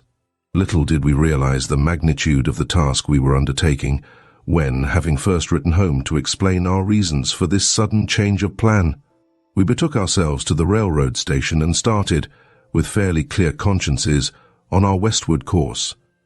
In due time we descended from the train at a little station, which appeared to have been set down in the midst of nowhere, whence, with all the confidence of youth and ignorance, we set forth upon our tremendous tramp across the plains. For a whole month thereafter we marched steadily and perseveringly along the endless railroad track, and never, I firmly believe, were two boys so utterly and completely tired as were we by the end of that time. If our sea voyage had been monotonous, this voyage across the solid sea of the rolling plains was even more so. Day after day the same green circle of hills surrounded us. Every little town we passed was as like the last as one pea is like another. Such a perpetual sameness in the landscape was there that we might have thought we were walking in a circle, but for the sun, which every morning rose behind us, and every evening shone in our faces. The only break in the monotony of our wearisome task was an incident which occurred perhaps half a dozen times. An incident with which we could very well have dispensed, for the reason that by no means could we make head or tail to it. Every now and then, as we came plodding along the track, each with a stick in his hand and a rolled-up blanket over his shoulder, we would, on passing through a station, find the agent standing on the platform, watching our approach, and grinning as though he saw something in our appearance that was irresistibly amusing. Sometimes he would merely eye us as we went by. At other times he would greet us in some such fashion as this. Well, boys, glad to see you. Had a longish walk, haven't you? Getting pretty tired? Well, don't let me detain you. You've got a tidy bit to walk yet. Goodbye. Then, laughing to himself, he would go back to his clicking telegraph instrument while we walked on, wondering how he came to make so good a guess concerning us and our affairs. It really seemed as though these men must have been expecting us, had such a thing been possible. It was very puzzling. We were quite at a loss to account for their extraordinary behavior. On one of these occasions I caught a glimpse through the window of the waiting room of a face which somehow seemed familiar. For a moment I thought it was the man whom we had seen in the captain's cabin at New Orleans, but as such a thing appeared to be out of the question, I dismissed the idea without a second thought. In the early part of our walk we were fortunate in the matter of finding a lodging for the night. Our practice was, when the sun began to get low, to look out for a farmhouse of decent appearance, and having first washed off the dust of travel, and made ourselves as presentable as possible, to apply for leave to sleep in the barn, a permission which was nearly always accorded. But by the time we had come somewhere towards the middle of Nebraska, this condition of affairs had changed. It is true that we were still kindly received at the farmhouses, but the farmhouses were more widely scattered, and the farther we advanced the less frequent they became. In consequence, we had now and then been benighted on the prairie, on which occasions, especially if it happened to be a windy or a rainy night, We found that the pleasure of camping out lay more in the imagination than the reality. The farther we went, too, the more tired we grew. It seemed almost impossible sometimes to summon up energy enough to go on when the rising sun warned us that it was time to start on another day's tramp. In fact, we were beginning to entertain uncomfortable suspicions that we had undertaken more than we could accomplish, when there occurred an incident which relieved us of all further anxiety on that score. We had been toiling all day against a strong west wind.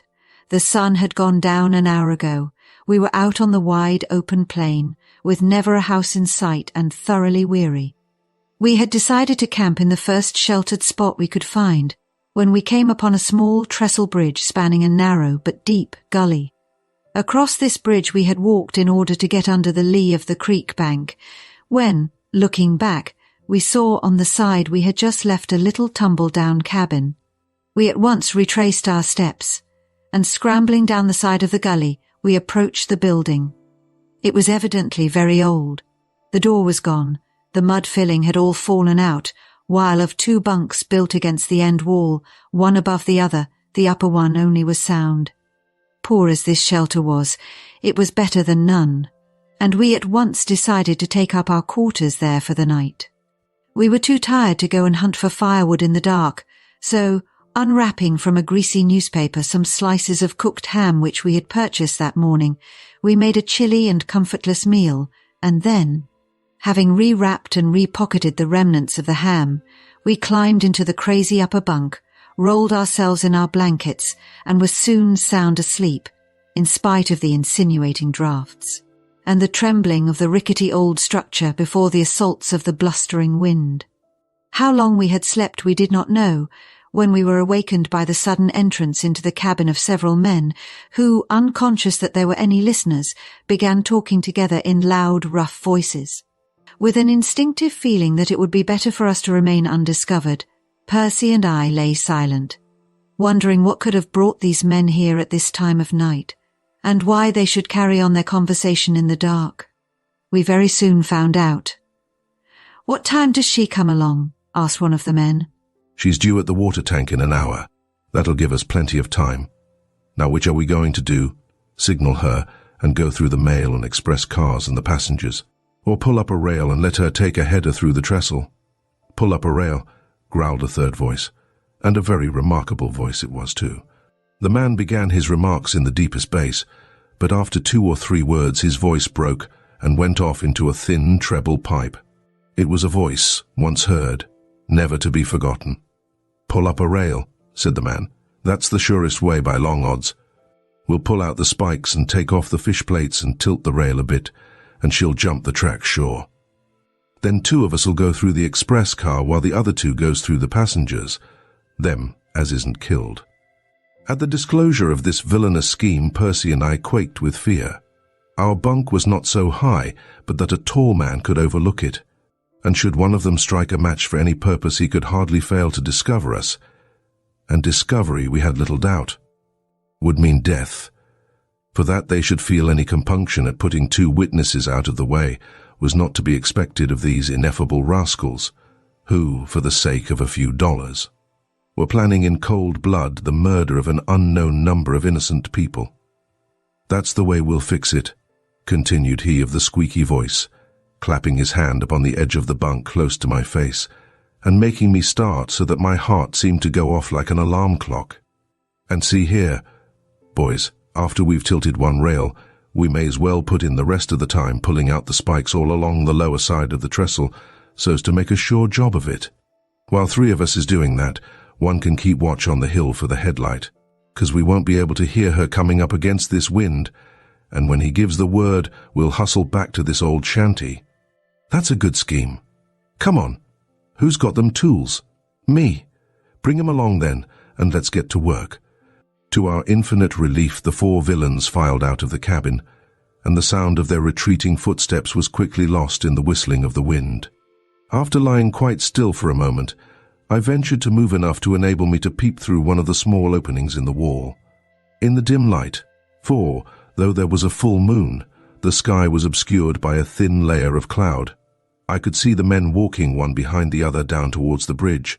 As soon as they disappeared from sight, I whispered to Percy to turn out, and the next moment we were through the doorway and hurrying off upstream. "Tom," Percy hastily exclaimed, after we had gone 100 yards, "we must climb over the hill and get back to the track below the bridge and signal that train." "Yes," I responded. "But first we have to find a place where we can climb up this cliff. It is too steep here." We consumed 10 or 15 minutes of precious time searching for an available spot, but at last we found a place where the bluff had broken away and clambering quickly to the top. We hurried over the hill and down to the railroad, where we set off downwind as fast as we could walk, being afraid to run in the dark lest we should break our legs by tumbling through a cattle guard. We had gone about half a mile perhaps, when, looking back, we saw, dimly outlined against the luminous grey sky, the figure of the watcher on the hill. Though it was unlikely that he should be able to see us, we were afraid to risk it, and we therefore stepped from the track and lay down on the lower side of the embankment, whence we could keep a lookout down the line, and also maintain a watch upon the watcher. "How are we going to signal the train, Tom?" asked Percy. "We have no lantern, and we haven't time to collect material to build a fire on the track. And if we did so, that fellow back there would see it, of course, and the whole rascally gang would be after us directly. And besides that the train might be late and our fire might burn out before it got here." "The only way I see," I replied, "is to use the newspaper that the ham is wrapped up in. We must wait till the train is pretty near, and then light the paper, trusting to its being seen before it burns out." "That's a good idea," Percy responded, "but I think I know a better way still. I will crawl down the bank here and cut a willow stick. We will split the end of it and insert the newspaper, ham and all, into the cleft, and then we shall have a torch which will last 5 or 10 minutes. In accordance with Percy's idea, we soon had our torch prepared, and again we lay still, waiting. Some 40 slow minutes dragged along, when we thought we could detect a tremor in the rails close to our heads. We were right, for directly afterwards the headlight of the engine appeared coming round the bend. I glanced back at the watchman. He was still at his post, having not yet seen the light on account of the curve in the road. A moment later, however, the increase in the size of the headlight showed that the train had turned the corner, and at the same instant I saw the man on the hill turn and run. As he disappeared from view, I called to Percy to light up, and Percy, who was holding 6 matches in readiness, struck them all at once, and sheltering the flame from the wind as best he could, applied it to the paper. The greasy material flared up in an instant, and seizing the stick, I sprang into the middle of the track and waved the light to and fro in front of me. Thanks to the frying ham, and never was a slice of ham put to a better use, our improvised torch made a very large blaze, and presently, to our great satisfaction, we heard faintly against the wind the toot-toot of the whistle, showing that our signal was observed. We at once walked quickly towards the train, and just as our torch fell to pieces we saw 2 men coming up the track, the conductor and one of the brakemen. "Well, boys," said the former, as he held up his lantern to look at us, "what did you signal us for?" "Bridge gone. Train wreckers," said Percy. "They've pulled up a rail on the trestle." The conductor whistled.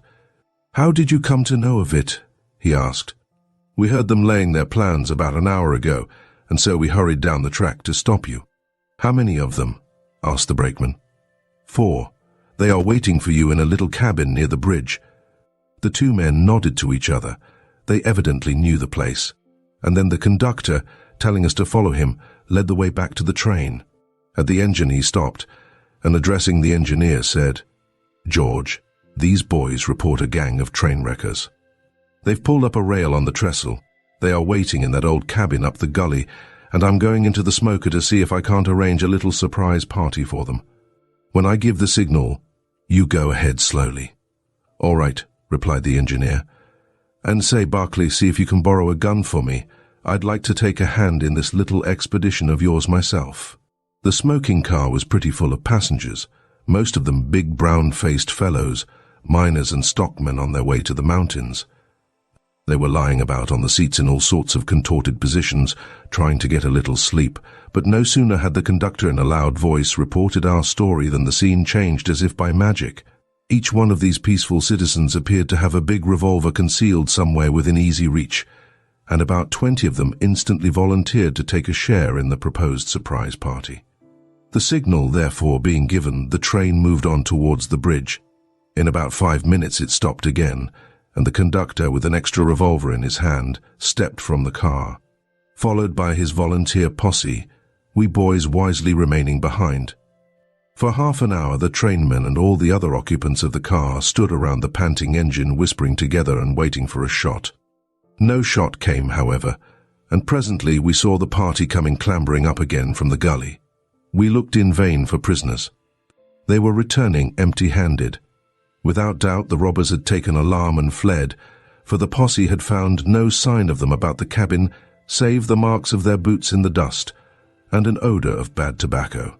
The next thing to be done was to examine the bridge, where a brief inspection showed that the would-be wreckers had performed their task with much thoroughness. So, as the train carried none of the tools and materials necessary for making repairs, the conductor, accompanied by 6 of the armed passengers, set off to bring assistance from the nearest section house 2 miles farther up the line. During the interval of waiting that ensued, Percy and I were the objects of general interest. We were made to tell our story with every detail, eliciting great applause when we described how we had sacrificed our next morning's breakfast in order to make a torch. All the passengers who were awake, and all the train crew besides, came up to shake hands with us and thank us, and to say all sorts of complimentary things. In fact, it was quite an ovation, which lasted until the conductor had returned with the section hands and the damaged bridge had been made safe again. The train was ready to proceed. Before it did so, however, we asked the conductor if he would not allow us to ride with him for an hour or so, explaining that we were afraid the wreckers might come back, in which case it might go hard with us, for though it was unlikely that they were aware of our existence, it was still possible that they might have seen our signal. And if they should guess that it was we who had frustrated their plan. At this point of our explanation, the conductor broke in. "Let you ride," he exclaimed. "You bet I'll let you ride. I've telegraphed the superintendent from the section station, and you shall ride until I get word from him what I'm to do with you." Accordingly, when the train moved on, we moved on too, and finding 2 unoccupied seats, we coiled ourselves up in them and were soon sound asleep. We had no reason to regret the sacrifice of our slices of ham, for when the train stopped at the eating station next morning, we received from the occupants of the smoking car alone 16 invitations to breakfast. And if we could have eaten them, I believe we might have had 60, for by this time the passengers in the other cars, most of whom had been unaware that anything unusual had happened during the night, had been told the story, and once more we were overwhelmed with thanks and questions and handshakings. We were still at breakfast when the conductor came in with a telegram in his hand. It was a message from the superintendent instructing him to carry us on our journey as far as we wished to go, and to see that we were well fed all the way at the expense of the company, adding, also, his personal thanks for our service. This assurance of a free ride to Ogden, together with the frequently expressed gratitude and the complimentary remarks of the passengers, was a very acceptable outcome of the night's adventure. There was one other consequence of the episode, however, which was less gratifying. The newspaper interviewers sought us out. They wanted to know all about us, our names, where we came from, whither we were going, what we intended to do when we arrived there, and the why and the wherefore of everything. Though we avoided as much as possible making any explicit reply to these questions, we nevertheless found ourselves once more figuring in the newspapers, with a full description of our personal appearance and as many details of our private history as these gentlemen could gather or guess at, much to our discomfort. For we were apprehensive lest somebody, seeing this report, might connect it with the paragraph in the Philadelphia paper, with the result that we might find a policeman waiting for us at one of the stopping places. This harassing idea deprived us of much of the pleasure we should otherwise have taken in our ride, even our delight at the first sight of the mountains, and what a glorious sight that is, was marred by it. Seemingly, however, our fears were groundless. At any rate, no policeman had as yet put in an appearance when, by examining a railroad map, we saw that our journey was nearly ended. "We shall be in Ogden in an hour," said Percy, folding up the map. But Percy was wrong. Instead of an hour, it was a large part of a year before we arrived at Ogden, and the course we took to get there led us over more than 1,000 miles of mountainous country, and through scenes such as do not often fall within the experience of a schoolboy. Chapter 5. Jack, and what he had to say. At one of the little stations at which we stopped, a man boarded the train and, taking a seat opposite, at once fell into conversation with us. He appeared to be familiar with the country round about, and, on our mentioning our intention of walking to Golconda, where Percy's uncle and cousin lived, he told us all about the place and how to get to it, informing us that by continuing our journey as far as Ogden, we should only be going out of our way. For if we should alight instead at the next station, we might save some 15 miles of unnecessary walking. As Percy and I had no object in visiting Ogden but to leave it again as soon as possible, we decided to follow our advisor's counsel, and stepping from the train accordingly. We set off on foot along a wagon trail which led away in the direction of the hills. Our wagon trail led us presently into a well-defined road, and along this we pursued our way for many miles, most of the distance being uphill, and hard work we found it to walk quickly and steadily at that unfamiliar altitude. At length, having ascended a long and very steep hill, we sat down upon some stones by the wayside to rest. As we sat there, we observed, coming up the road at an easy canter, 2 horsemen, one of whom, as soon as he arrived at the bottom of the hill, alighted from his horse and proceeded to walk up on foot, the other continuing to ride. "That is a considerate fellow," said Percy. "It isn't everybody who would walk up this hill just to please his horse." "No," I responded, "and the horse seems to know it. See how closely he walks behind. The man is not holding the bridle either."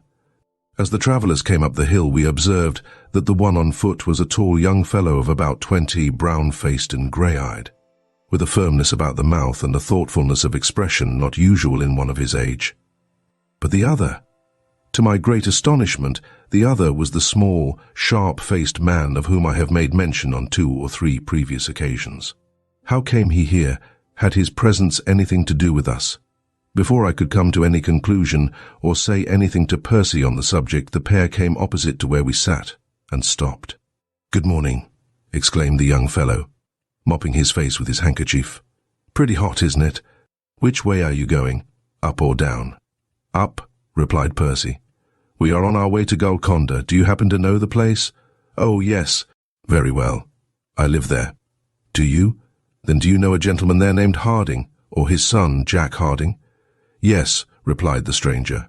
"They are living there still, I suppose," said Percy, with some anxiety, for, though he had said nothing to me on the subject, he had been worrying himself a good deal over the idea that his uncle might have left the place. And what would become of us then? Instead of replying, the stranger looked hard at Percy for a moment, and then, breaking into a smile which displayed a row of strong white teeth, he stretched out his hand and said, "How are you, Percy?" For an instant we stared at him in astonishment, when, all at once, it flashed upon us who it was. "Why, it's Jack!" cried Percy.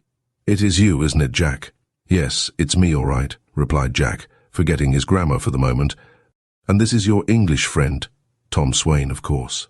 "Yes," said I, shaking hands with him with great satisfaction, "and uncommonly glad I am to see you." "But, Jack," Percy exclaimed, as the thought suddenly came into his head, "how did you know I had an English friend named Tom Swain?" At this question Jack, by way of reply, burst into a merry laugh, in which, to our surprise, the small man on the horse joined. "Well, Mr. Harding," said the latter, "I may as well turn round now and go back to Ogden. My part of the business is completed with the delivery of the goods. You might just give me a receipt for them if you will." "All right, Jenkins," replied Jack, and taking a pencil and a piece of paper from his pocket he wrote rapidly, and then went on, "Will this do? Received of Hiram Jenkins 1 Percy Goodall and 1 Tom Swain, in good condition. John Harding." "That will do, sir, thank you," the small man answered, laughing and pocketing the paper. "Goodbye, sir." "Goodbye, young gentleman. I'm glad you've got here at last. You've been a longish time about it though, haven't you? Goodbye." With that he turned his horse and rode off down the hill, while Percy and I, in a state of the blankest bewilderment, looked alternately at each other and at Jack, who, standing with his arm across his horse's neck, was regarding us with a broad and cheerful grin. "Jack," exclaimed Percy at last, "what's the meaning of all this? What has that man to do with us? How? Why, what is the meaning of it?" At this Jack once more broke into a laugh, and stepping forward, clapped one hand upon Percy's shoulder and the other on mine, and said, "Percy, old fellow, and you, Tom, I suppose I may call you Tom, forgive me for laughing, but there is such a joke against you too. I've been expecting you any day for the past month. That man has been attending upon your footsteps ever since the morning you landed in New Orleans. I have letters from home for both of you up at the house where I am staying. I know all about your poaching scrape, and your trip across the ocean and up the Mississippi, and your walk across Nebraska, and the train wreckers episode, and how the station agents along the line used to joke you as you went by. But how, Jack? How?" we both cried, rendered desperate by this enumeration, which only increased the bewilderment of our already sufficiently puzzled brains. "Come over here by the stream," replied Jack. "There is a nice bunch of trees. We can sit down in the shade, and I'll tell you all about it." But to make matters intelligible, I must deprive Jack of the honor of telling the story himself, and must add to it a few details with which he was unacquainted. To do so, I must go back to the night when Percy and I escaped, as we thought, the terrors of the law by running away from Moseley's. It was not until the morning following our escape that our absence was discovered. Percy's sheet waving in the wind was the first intimation that something was amiss. But as soon as the discovery was made, there ensued some pretty lively bustle in the little community. Bates and the keepers were rescued from the den. Mr. Goodall was notified, and as soon as he arrived and my parents returned home, a meeting of the elders was held at the vicarage, Sir Anthony being of the number. The old baronet was half amused and half indignant that we should have supposed him to be so harsh and undiscriminating as to prosecute two thoughtless boys for an offence which they did not know was an offence. "But it is just like boys, though," said he. "They never do stop to think." The witnesses were examined, and with the help of Percy's and my letters, a pretty true understanding of the incident was arrived at. To dispose of one part of my story at a time, I may say that Bates's share in the transaction showed up so unpleasantly that, as a consequence, he drove away late that evening to the railway station. His school days were over. Going up to London, he there had an interview with the old lawyer, his guardian, to whom he expressed his determination to return to school no more. He had had schooling enough. He was 19 years old. He would like to see something of the world. Very well. What part of the world would he like to visit? France, Italy, Germany? No. What was the use of going to countries where he could not speak the language? He would like to visit the United States. To this desire his unsympathetic old guardian, glad to be rid of him, gave his consent. And so it came about that, while Percy and I were working our passage to New Orleans, Bates was suffering all the miseries of seasickness somewhere between Liverpool and New York, we being, of course, as ignorant of his movements as he was of ours. Little could Bates have imagined, when he laid his plot to oust us from Moseley's, that the result of its success would be to lead us, all three, such a wild dance as it did. But to return to the conclave assembled in the vicarage parlour, my father and mother, Mr. Goodall, the headmaster, and Sir Anthony. A liberal use of the telegraph soon settled the question as to what had become of us. In reply to a message to the Chief Constable of Southampton, information was received that a policeman had that morning noticed two boys, calling each other Tom and Percy, looking very tired, dusty and unwashed, go on board the Louisiana, Captain Murchison, bound for New Orleans, and that they had not come ashore again. Further inquiry having made it quite certain that we were the unwashed boys referred to, our seniors fell to discussing the course of action that should be adopted. Sir Anthony and my mother represented the two extremes of opinion.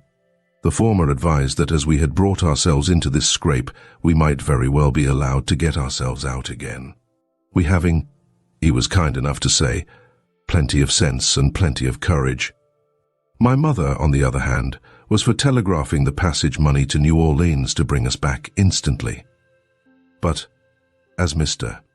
Goodall, being an American, was much more likely than anyone else to be able to suggest a feasible course of action, the others turned to him for his opinion.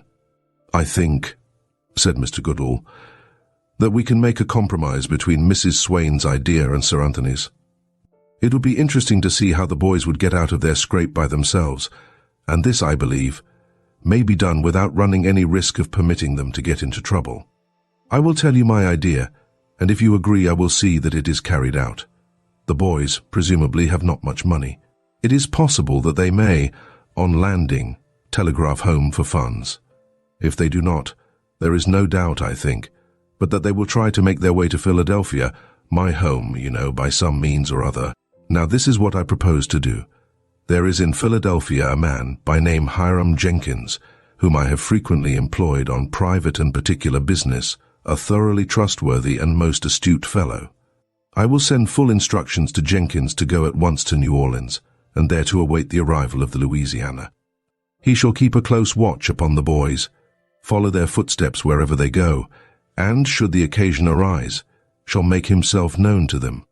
Otherwise, if no such occasion should arise, he shall not interfere with them, but shall allow them to get out of their difficulties by their own wit. He shall communicate with us at frequent intervals, so that we may know all the time what the boys are doing and where they are. Thus, Mrs. Swain, your mind will be relieved, and the boys will have an opportunity to show how much of resourcefulness there is in them. Now, what do you think of that?"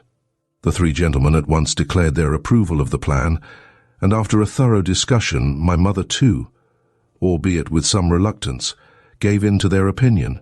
Mr. Goodall immediately set about making the necessary arrangements, with the result that when we arrived in New Orleans, there, all unsuspected by us, was Hiram Jenkins, waiting to act the part of watchdog to us in our course across the continent. While we, in the unenviable position of roustabouts, worked our toilsome way up the Mississippi, Jenkins, on the same boat, was traveling comfortably among the passengers. When we at St. Louis unexpectedly turned westward, Jenkins rode on the same train with us. When we set out to walk across the plains, Jenkins, procuring a horse and light cart, trotted along the country roads which followed the railroad track, stopping at the different stations until we made our appearance, and then driving on to the next one. It seemed to him such an exquisite joke that two boys should thus painfully tramp across the country, perseveringly running away from nothing that. Feeling sure the station agents would appreciate the joke too well to spoil it, he would let them into the secret. And while the agent standing on the platform would jocularly cheer us on our way, Jenkins would be sitting in the waiting room, taking his ease until such time as it should become necessary for him to drive on again. After the episode of the train wreckers, Jenkins might perhaps have lost us for a time, had it not been for the fact that he was staying for the night at the station to which the conductor had gone for assistance, and walking back with him to the train had heard our request to be carried on. Promptly abandoning his horse and cart, he once more rode on the train with us, occupying a different car. By our action in getting off short of Ogden, he did lose us for the moment, but having found out from our talkative acquaintance that we were going to walk to Golconda, he went on to Ogden, where he met Jack, who had ridden down to meet us, Jenkins having kept him, as well as the folks at home, informed of our whereabouts. Setting out at once on horseback, the pair overtook us when we were yet 2 or 3 miles from our destination, and there Jenkins, his mission accomplished, turned back to town, whence he sent to Percy's father the prearranged telegraphic message, "Goods delivered." When Jack had reached this point in his story, he stopped. He was too kind-hearted to laugh at us again, knowing pretty well what was passing in our minds, and for a time all three sat silent, Percy and I furtively eyeing each other meanwhile. How exceedingly small we did feel. To think that we had taken all this trouble, suffered all these discomforts, travelled all this distance for nothing. As I watched Percy, however, I presently saw a change come over his face. He raised his head and sat up straight. Then, to the great astonishment of Toby, Jack's horse, He suddenly sprang to his feet, dashed his hat upon the ground, and snapping his fingers and thumbs, shouted, "Hurrah!" at the very top of his voice, at the same time waving his arms above his head and spinning round first on one foot and then on the other. I knew what he was thinking about, because I was thinking the very same thing myself. I jumped up too, kicked Percy's hat far away into the bushes, hurled my own after it, and joined him in his shouting and capering and generally absurd behavior, while Jack leaned back against a tree and laughed until the tears ran out of his eyes. Hold up, you two lunatics," he cried, at last. "Don't you think you've made yourselves ridiculous enough already without winding up in this way?" At this we rushed upon Jack. Each seized one of his hands and shook it as though he were a long-lost friend whom we had expected never to see again, and at last, entirely out of breath, we flopped down on either side of him and sat there panting.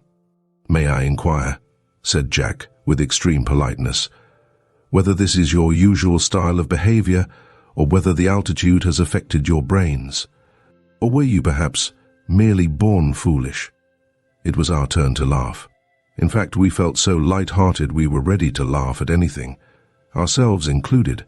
What did we care about having made ourselves ridiculous? When we thought of how our parents had never been worried about us all this time, how they had kept watch over us without our knowing it, how, too, Sir Anthony had never thought of putting us into jail at all, the relief to our minds was such that it was no wonder we carried on in this flighty manner.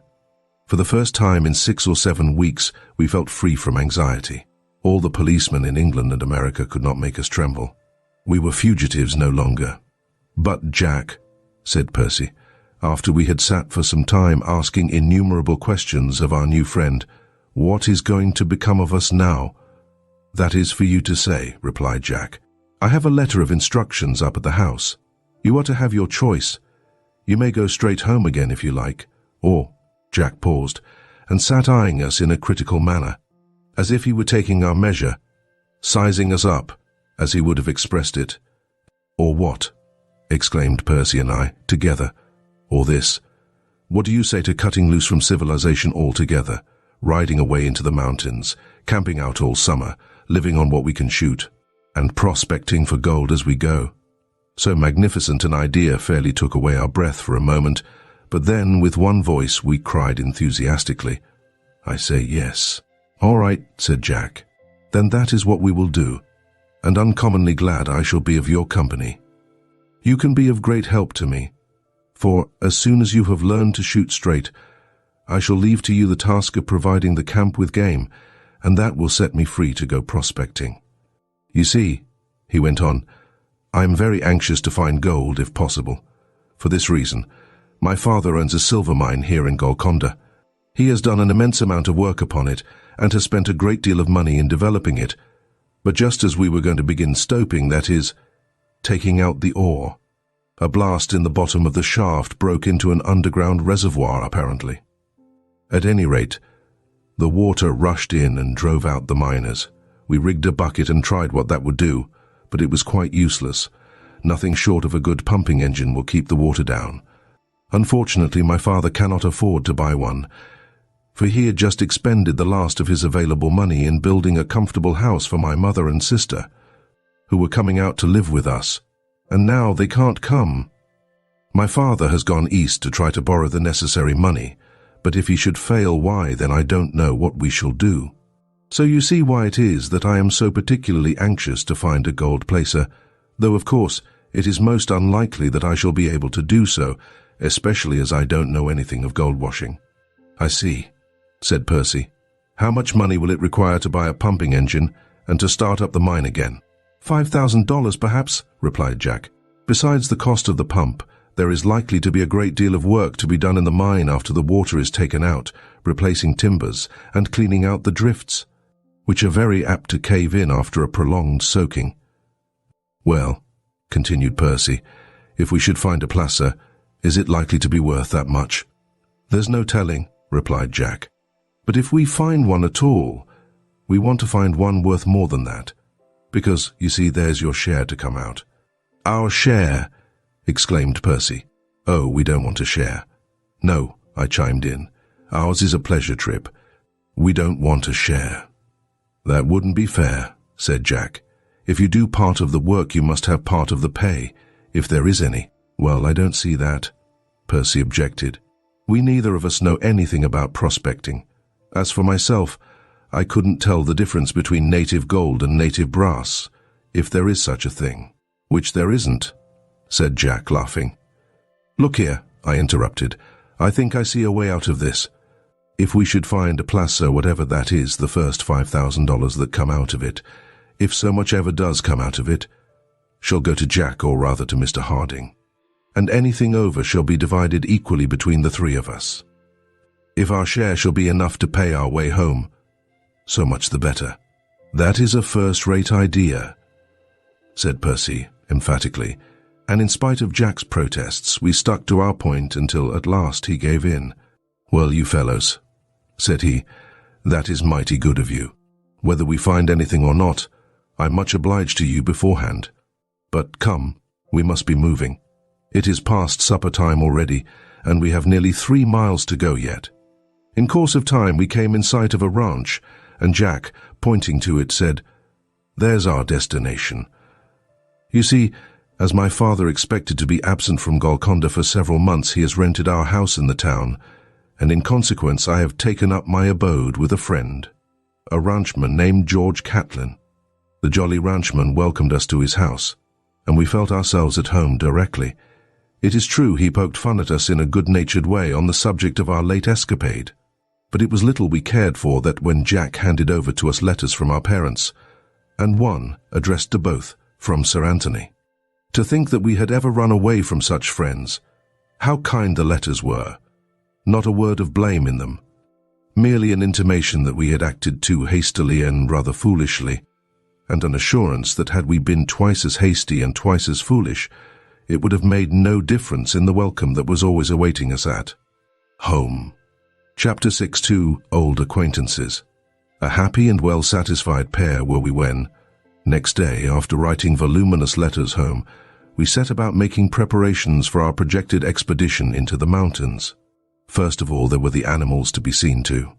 Jack already had a horse for himself, Toby, and he had besides a pair of stout little mules for packing purposes, one of which was named Calliope, because, under favorable atmospheric conditions, her voice might be heard at a distance of 1,000 miles. At least so Jack said, while the other, on account of his somnolent habits, and his proclivity for eating everything that came in his way, especially things not intended for him, had bestowed upon him the name of Joe, in memory of the fat boy in Pickwick. Besides these, Jack procured for Percy's use a smart little grey mare, and for me a big-boned buckskin pony, which, though no beauty to look at, had a great reputation as a stayer. Last of the animals, though perhaps not least in importance, was Jack's big, rough-coated, nondescript dog, who had been named Ulysses after the President of the United States, for the reason that, though of a peace-loving nature, he did, when once he got into a squabble, evince a determination to fight it out on that line if it took all summer. Jack's next care was to provide us each with a rifle and cartridges, a suit of clothes adapted to a life in the wilds, and 2 pairs of blankets. Then there was the purchase of provisions, consisting mainly of flour and bacon, tea and sugar, and a sack of dried apples.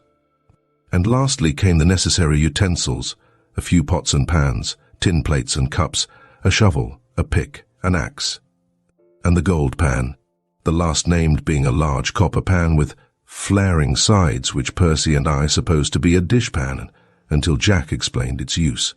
On the eventful morning that had been fixed upon for the start, we were roused from our slumbers by the voice of the ranchman booming up the stairs, "Roll out, roll out!" 5:30, and breakfast waiting. And after sundry groans and yawns, we bounced out of bed, scrambled into our clothes, and descended to the room below, where a good wash in cold water soon freshened us up. Breakfast over, the beasts were brought out, and we proceeded to pack the mules with our various belongings. Or, to speak more correctly, Jack and the ranchman proceeded to pack, while Percy and I looked on. For, being as yet unacquainted with the mysteries of the diamond hitch, and all the other arrangements of ropes necessary to the securing of a pack upon a mule, We should only have delayed matters had we attempted to assist. Under the hands of these two experts, however, the work was accomplished with great celerity. In the course of about half an hour, our two stout little mules were loaded with packs weighing something like 200 pounds. Apiece, the horses were saddled, and we were ready to start, and after a cordial handshake from our host, the word was given and away we went. Jack first, then the two mules, and Percy and I bringing up the rear. After riding across country, up hill and down for a couple of hours, we came upon a rough, little-used wood road which ran generally in the direction we were going, and taking this road we plodded on until about 2 o'clock, when, happening to look back, I observed a cloud of dust, in the midst of which was a horseman who appeared to be galloping to overtake us. Our cavalcade came to a halt, and we watched the advancing rider in silence until, much to our surprise, his near approach disclosed the features of George Catlin, our late host.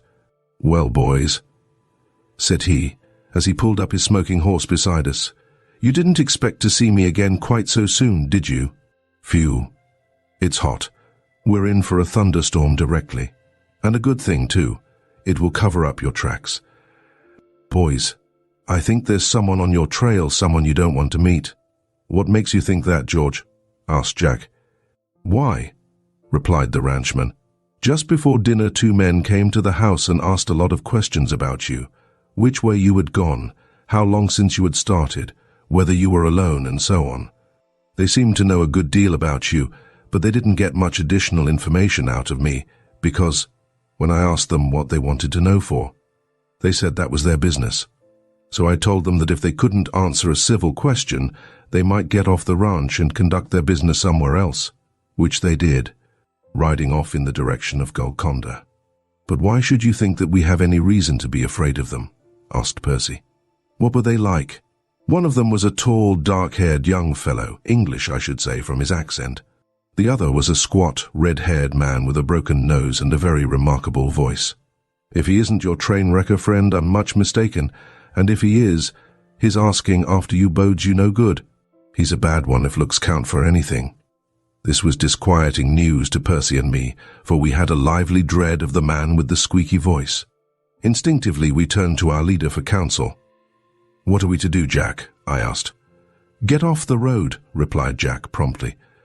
"And the sooner that thunderstorm comes along, the better, for our trail must be as plain as daylight all the way." "Is there a stream, George?" "Yes, right ahead. Let me go first, Jack. I know this country better than you do. I've ridden all over it after cattle. You'd better lead the mules." Soon we were strung out in line, and for half an hour we pegged along, every now and then casting back an anxious glance to see which was likely to overtake us first, Squeaky or the thunderstorm. Presently we came to a shallow stream rippling merrily across the road, and having advanced halfway across it, the ranchman turned short to the right and proceeded to ride up its gravelly bed, the rest following behind him. After splashing along in this manner for some distance, our guide scrambled out at a point where the stony nature of the ground would prevent the hoofs of the animals from leaving any trail, and thence he conducted us to a secluded hollow between 2 hills, completely concealed from the view of any traveller down upon the road. "Now, Jack," he began, and then stopped. "Hark!" he cried, holding up his hand. "Do you hear that roaring noise? It's hail. That will wipe out your tracks. But we must get under the lee of this rocky ledge, or it may stampede the stock. Here it comes," as a blast of cold air swept along the little valley. "Hurry up." We had hardly taken our positions under shelter of the rocks when the light of the sun was suddenly cut off and the temperature went down. I should think 50 degrees in as many seconds. Then came a rumble of thunder. There was a spat-spat as half a dozen big hailstones came hopping along the hard ground. And then, all at once, the storm seemed to leap upon us, and for the next 5 minutes one could not hear himself shout for the roaring of the thunder and the rattling of the hail. The commotion ceased again as suddenly as it had begun. Out came the sun once more, and in another 10 minutes the whole country was steaming with the moisture of the melted hailstones. "Now, Jack," said the ranchman, continuing the speech he had begun when interrupted by the storm, "what do you think of camping here?" You have made a very good distance for the first day's march. This is a good spot for a camp, and what I was thinking of mostly is that we can watch the road from the top of this hill and see if that fellow goes by. What do you think?" We all agreed that this was a good idea, and accordingly, while we three proceeded to unload the mules and make camp, George Catlin ascended the hill with Jack's field glass in his hand, and lying down among the rocks near the summit, kept watch upon the road with little danger of being seen himself. The grateful mules, relieved of their burdens, were still rolling on their backs, kicking their heels in the air and grunting with satisfaction. When we observed that our sentinel was making signs to us to come up the hill, we therefore hurried to his side. When he informed us that he had caught sight of 2 men riding along the road, whom he believed to be the 2 who had called at the ranch that morning. "I shall know as soon as they come in sight again round that bend," said he. After lying for a minute or two, peering through the glass, he backed carefully down the hill a little way, and said in a low voice, "Those are the men. Take a look at them, Jack. The one on the grey horse is the man with the squeaky voice." Jack examined the men and handed the glass to Percy. No sooner had the latter obtained the focus than he uttered an exclamation of astonishment. "Tom, Tom," he ejaculated. "That other fellow, the one on the black horse, is Bates." "Get out," said I, incredulously, and seizing the glass I gazed long and earnestly at the younger of the 2 riders. It was Bates, sure enough. Here was an astonishing thing. To us it was a fact absolutely inexplicable that Bates, whom we had last seen peering through a hole in the wall of Hengist's castle, should be down there, riding along a disused road in the mountains of Utah, presumably looking for us. How came he there? And why, of all people in the world, should he have chosen that squeaky-voiced reprobate as his companion? There was no telling. We were completely at sea. It was evident that our tracks had been obliterated, for as we watched them, the riders splashed across the creek and continued on their way at the same pace, quite unsuspicious of the fact that the farther they went, the farther they were leaving us behind. Presently they disappeared again from our view, when, leaving the hilltop, we returned to the camping place and resumed our preparations for the night. It was not until darkness settled down that we ventured to light a fire, fearing that the smoke might betray our whereabouts. And it was pretty late that night ere we retired to our beds upon the bare ground, after a prolonged and entirely unsatisfying discussion of the subject of Bates's mysterious appearance and of his companion's object in seeking for us. Percy and I felt rather stiff and extremely sleepy when Jack aroused us next morning while yet the stars were shining, and prodigious were the yawns with which we greeted our companions and each other.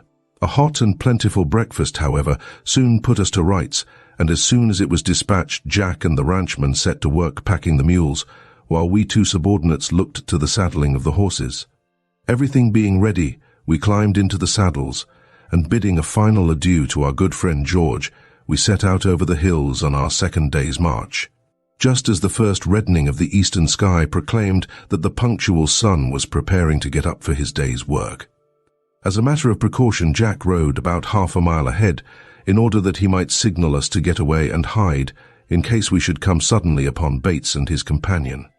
Though had those gentlemen been awake, and within hearing at the moment, they would undoubtedly have discovered our presence at once, for as Jack galloped off to take up his position in advance, our 2 mules raised a hideous cry, thinking that their dear friend Toby was about to desert them. It is curious how, in a small party like ours, one horse will usually assume the position of boss, the others, and especially the mules, looking to him for guidance and feeling uneasy whenever he is out of sight.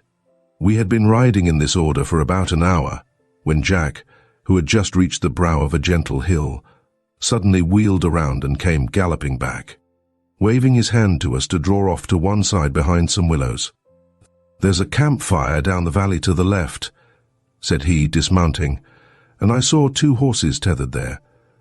I noticed that the fire is built near a great pile of loose rocks, and I believe I can crawl up close to it without being discovered, and if I can do so, I may be able to hear what they are after, and what they intend to do next. I think it is worth trying, don't you? "Let me go instead, Jack," said Percy. I should like to get up close to them so that I may make sure it is Bates. I only half believe it yet." "All right," replied Jack. "You shall crawl up to their camp and I'll stand guard a little way behind you. Tom shall stay here and take care of the horses." This arrangement was followed out. The animals were driven in among the willows, and I, who stayed to look after them, watched my companions as they went dodging and stooping around the end of the hill until they disappeared from sight. Percy, leaving Jack behind him to act as a guard, crawled cautiously toward the little column of smoke until he had come within 10 feet of it, and then, lying flat between two big stones, his face concealed by the long grass, he looked down upon the two unsuspecting campers who were sitting on either side of the fire cooking scraps of bacon on sticks. One of them was Bates. There was no question of that.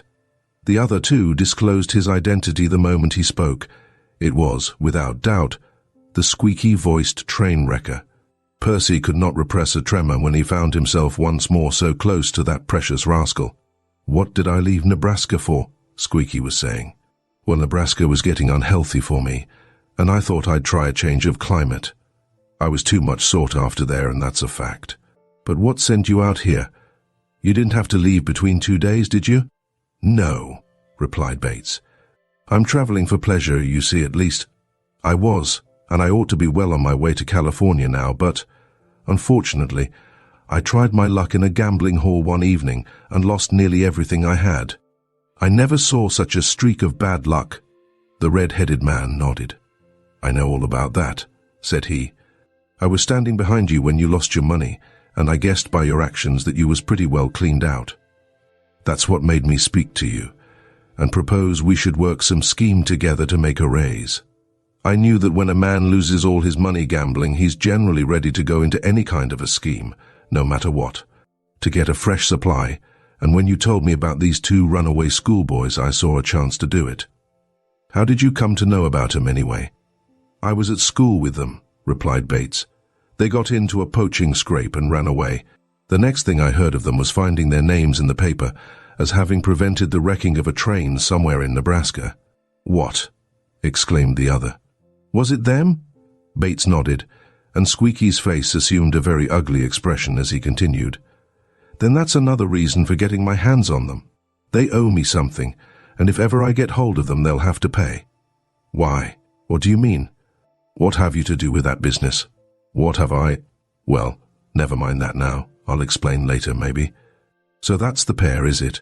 And he went on mumbling to himself with his mouth full of bacon. "Look here, Morgan," said Bates presently. "This plan of yours," Percy wondered what the plan might be, "is all very fine and ingenious, but before we can put it into practice, we've got to find the boys.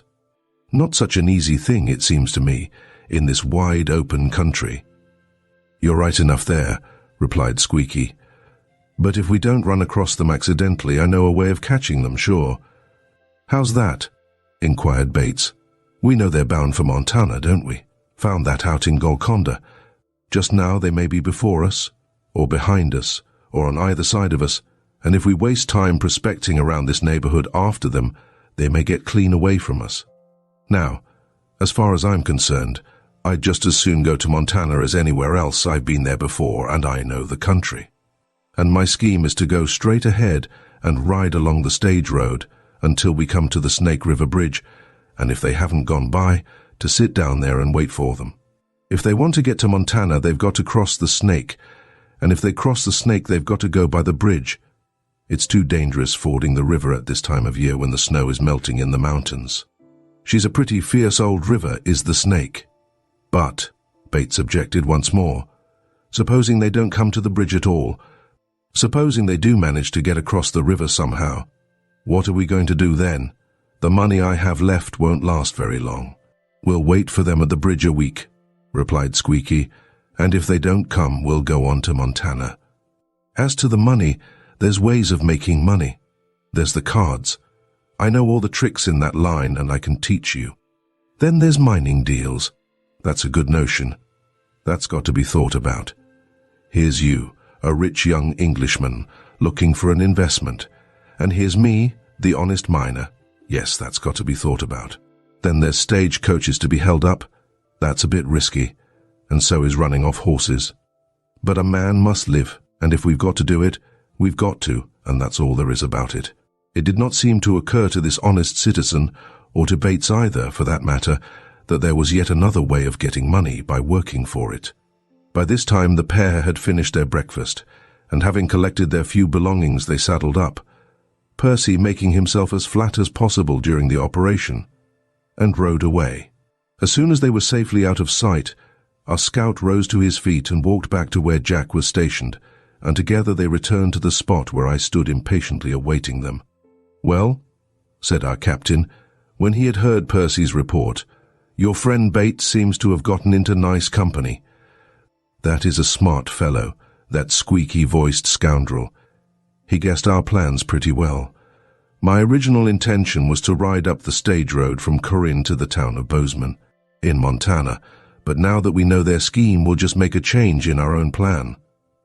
They will wait for us a long time before they catch us at the bridge.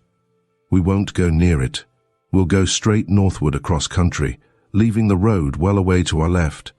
That fellow is right in saying that the Snake is a difficult river to cross, but we'll find a way over somehow. Never fear, even if we have to go upstream until we get around its little end. By taking this course we shall give them the slip altogether. They will have no means of knowing what has become of us. All the same," Jack added, impressively, "it will be well to keep our eyes open. Mr. Morgan, I suspect, would not stick at shooting any or all of us if it suited his purpose to do so. So remember, if you meet a short, square-built, red-haired man with a broken nose, cock your rifle and don't let him get behind you. All aboard." Chapter 7. Into the Wilderness. For several days we marched steadily northward over a rolling country, camping at first upon streams which flowed southwestward to the Great Salt Lake, and latterly upon others which took a northerly course to join the turbulent Snake, the great southern branch of the Columbia. During this time, Percy and I, by systematic practice, became fairly expert in the art of packing. Percy, too, having developed unsuspected gifts as a cook, was unanimously elected to fill that responsible position, while I, having no genius for anything in particular, was allotted the more humble office of dishwasher. Whenever occasion permitted, while Percy was cooking and Jack chopping wood, perhaps, I would take the little single-barreled shotgun and wander up the stream to try for some ducks, or over the hills in the hope of stirring up a jack-rabbit or a sage hen. Many a supper did Ulysses and I, and the shotgun procure between us, but as yet we had had little use for our rifles. Excepting one antelope which Percy and I had blazed at and missed, we had seen no large game, unless the occasional wolf and the frequent coyote be counted as such. What astute vagabonds are those coyotes, the street Arabs of the wilderness, their wits sharpened by the unceasing competition for a livelihood with their hungry relations. And with all the other carnivorous beasts of the field, to say nothing of several of the birds of the air, with what persistency would they sit around our campfire at night and serenade us with their doleful howlings, and how silently would they glide away into the darkness when the indignant Ulysses rushed forth to devour them. Ulysses, having been brought up in a town, was as yet unacquainted with the wiles of those subterfugious beasts, as Percy called them, and great store of breath and energy did he expend in frantic efforts to catch one, until, learning by experience the futility of such a course, he contented himself with bestowing upon them a contemptuous glance when they trotted across our path, and, at a distance of 20 yards, impudently stood still to watch us go by. The coyote is generally spoken of with disrespect as a cowardly, sneaking outcast, a lean and draggle-tailed caricature of his big cousin, the wolf. But, for my part, I confess I rather like him. His big ears and his sharp, inquisitive nose make him the most wide-awake-looking animal I know, while, as for activity, not even the antelope is more light-footed. His valor, I admit, is leavened by a large measure of discretion. He will run away, as a rule, from any dog that is more than half as big as himself. But get him into a corner where he has no chance to run farther, and it will be a bold dog that will venture within range of his snapping jaws. That the coyote possesses good reasoning powers no one who is familiar with him will deny. He is aware, for instance, of the custom of the jackrabbit to run in a circle when pursued, and on one occasion I saw him take advantage of that knowledge to the disgust of our honest friend Ulysses. We were encamped on an open plain, and Ulysses, going off on a private hunt, put up a jack, which he pursued with vociferous impetuosity. As I stood watching the chase, I observed a coyote come running toward the spot and take up a position on a little hillock, where he sat down to watch also. The rabbit, as usual, made a large circuit, and as he came back to the starting point, with Ulysses, breathless but still hopeful, 100 yards behind, the coyote rushed down from his perch, snapped up the rabbit, and ran off with it, leaving Ulysses seated on the ground, his long red tongue hanging out, thinking, I have no doubt, uncomplimentary thoughts of the thieving vagrant who had defrauded him of his dinner. It was about the end of the second week of our journey that we came suddenly upon a swift, muddy river running in a rocky channel sunk deep below the level of the plain. The Snake. Although it was yet early in the afternoon, we went into camp at once in a fine grove of cottonwoods and willows fringing the banks of a little branch stream which there ran down to the river. And here Jack, taking from his pocket a large map, spread it upon the ground and issued a summons for an immediate council of war. Now, you fellows, said he, as we got sat cross-legged before the map, we have got to get to the other side of this river somehow or go home again. There are 3 ways of doing it: by fording, by rafting, or by going a long way downstream to the bridge marked here. The last is out of the question, for our friend Squeaky is probably waiting there for us now. I think that if we can't find a ford in a couple of days, we had better build a little raft at some point where the river is not too swift, ferry our things across, and make the horses and mules swim. I have no doubt we might find a ford if we were to follow up the stream far enough, but you see the country is very little known up in that direction, for most of the branch streams are marked with dotted lines, showing that they are unexplored. So I think a raft— Hallo, Ulysses, what's the matter with you? Ulysses, who had been peacefully snoozing in the shade, at this moment sprang to his feet and began to growl, sniffing the breeze which blew up the river. Jack rose and looked in that direction through the tops of the willows, but hardly had he straightened up ere he ducked down again, and whispered, Horseman, riding on the other side of the river about a mile off. Coming this way, get your rifles. At some remote period in the Earth's history there had occurred in this neighborhood a great volcanic eruption, covering the wide-spreading plain with a thick bed of lava. Into this lava bed the strong, ceaseless flow of the river had cut a channel some 15 to 20 feet deep, in the perpendicular walls of which there was no apparent break, except at the point where the little stream upon which we were encamped ran down to the river. From where we stood we could see a long way downstream, and with much anxiety we watched the approaching riders. Was Squeaky there? That was the question that troubled us. Had he somehow got wind of our movements, and had he abandoned his post at the bridge below in order to seek for our trail up the river? I can't make them out, said Jack, who was gazing at them intently through the glass. The sun is just behind them. As he spoke, the cavalcade suddenly vanished as though the earth had swallowed it up. But in another minute it reappeared in the river. There was evidently a break in the wall which we could not see. It's all right, exclaimed Jack as soon as he got sight of them against the dark background of the rocks. The first is a white man, then comes a pack horse, then 2 little boys on 1 pony, bareback, then another pack horse, and the last is an Indian, a squaw, I expect, from her size. Well, that's a comfort, said Percy, in a tone of much relief, a sentiment in which we all emphatically coincided. What are they going to do? I asked presently. What are they riding up the river like that for? For they were splashing along upstream close under the opposite bank. There's a ford here somewhere, replied Jack, and it must come out at this point. There's no other place. They know what they are about, you may be sure. That man is an old trapper, I expect. The party kept on upstream until they were nearly opposite the mouth of our little creek, and then the leader, turning short to his right, headed his horse across the river, the rest following. The horses understood their business, evidently. They came slowly across, walking sideways or nearly so, with their heads upstream, the water, which was very swift, being almost halfway up their bodies. It looked dangerous, especially for the little boys, who, should their horse stumble, would almost certainly be swept away and drowned. The man was within 20 feet of the bank when the very thing we had been half expecting happened. The boy's horse stepped into a hole, fell upon his knees, and was rolled over in a trice. The smaller boy was instantly whisked away, but the elder, having the reins in his hands, held on to them. At the cry of the children, the man looked back and promptly swung his horse round to go to their assistance. But seeing that the elder boy still had hold of the bridle, that the horse had regained his feet and was standing steady with his legs wide apart, and seeing also that the woman was making all possible haste to the rescue, he turned back again and came splashing towards the bank, with the intention of galloping downstream and heading off the other boy, who, small though he was swimming along like a cork. The very instant that this catastrophe happened, Jack burst out of the willows and ran down towards the river.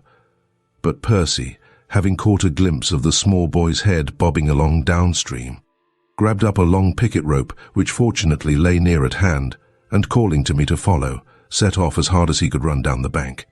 Having caught up with and passed the boy, who, with the stoicism of his half-Indian nature, was all this time swimming along without making a sound, Percy flung the coil of rope to me with a "Hold on to that, Tom," seized the end between his teeth, scrambled down the rocks, waded out as far as possible, and then, throwing himself forward, struck out for midstream. As the little brown-faced youngster came sweeping by, Percy grasped him by the shirt between the shoulder blades, gripped the rope with his left hand, and called to me to haul in. It was all very well to say haul in. The best I could do, sitting with my feet braced against the rocks, was to avoid being hauled in myself. The current was so strong. The moment the rope tightened, down went Percy, and the boy under the water, reappearing directly with much spluttering and gasping.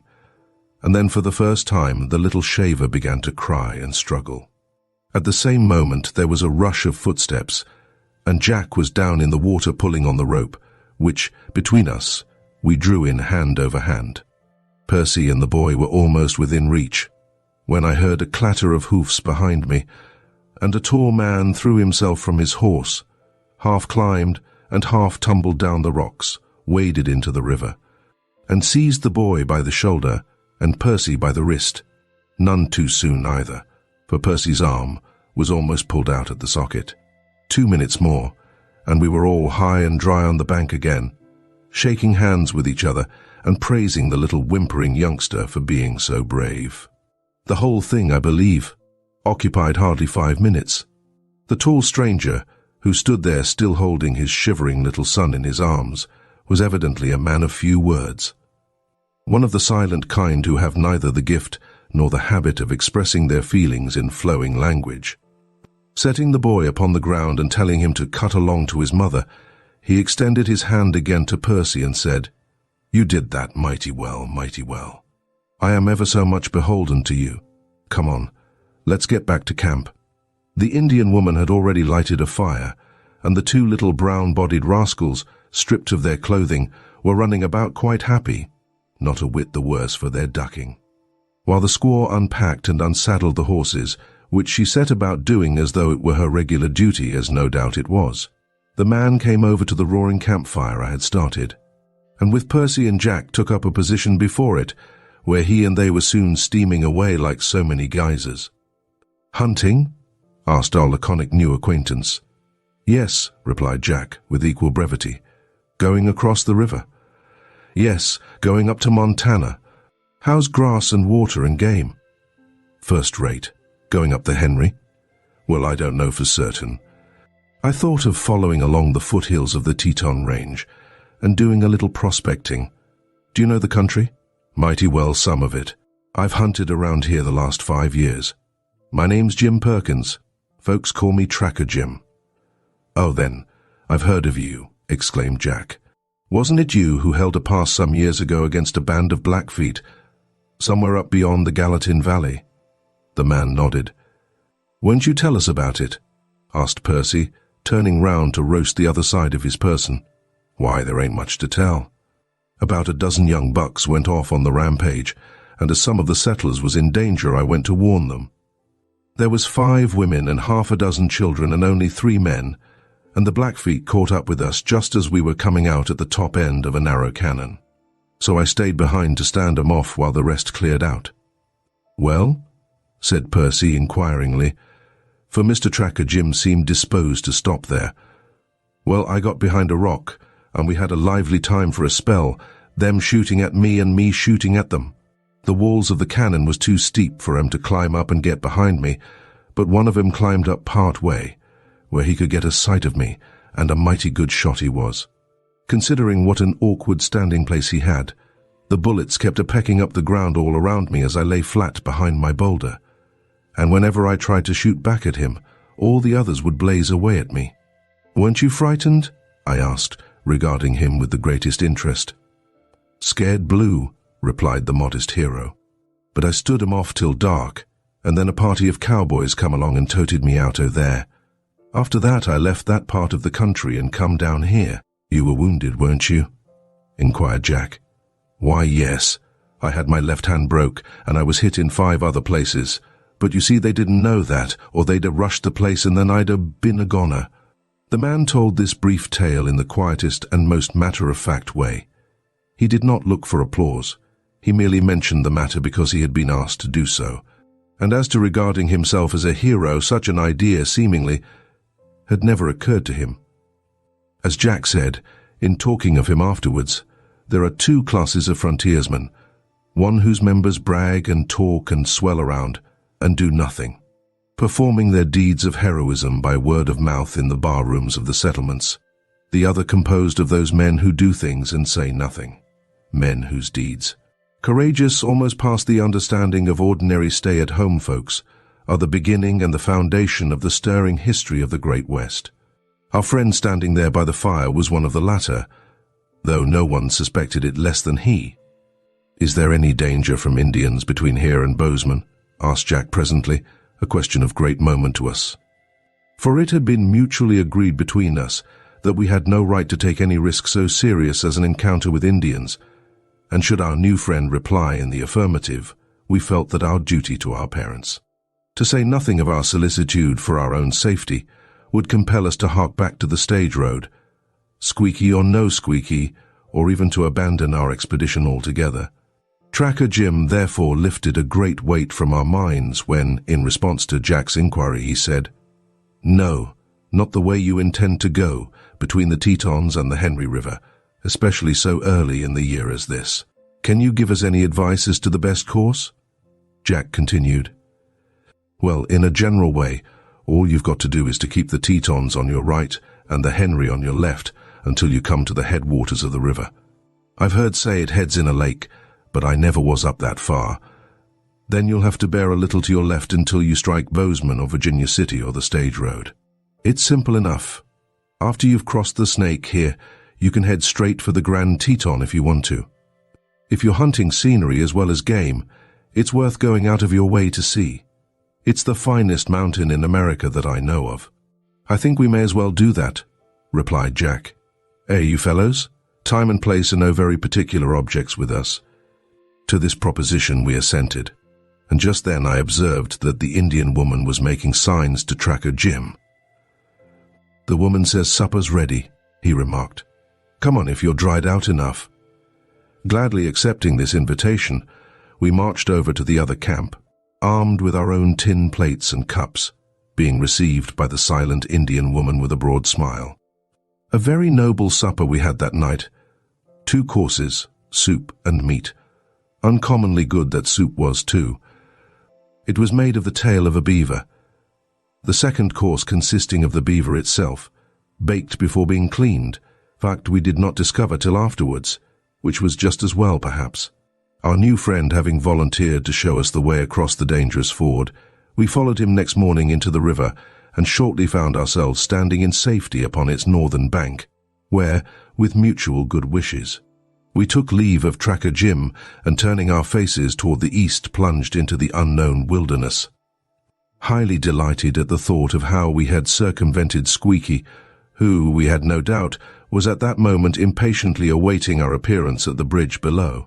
We had not long passed the Snake ere we discovered that we had come into a country very different from that we had hitherto been traversing. For one thing, game of all sorts became abundant. One could not ascend a hill without seeing at least one band of antelope, and more often 3 or 4. While as we approached the mountains, blacktail and whitetail deer began to make their appearance, elk were occasionally seen, and now and then a bear. These last by mutual consent. We very carefully left alone. We decided that we had no right to take any risks with them. With all this game to practice on, Percy and I soon became fairly expert hunters, and it was not long ere Jack abandoned to us entirely the fascinating duty of supplying the camp with meat. Another particular in which the passage of the snake had produced a great change was in the nature of the country itself.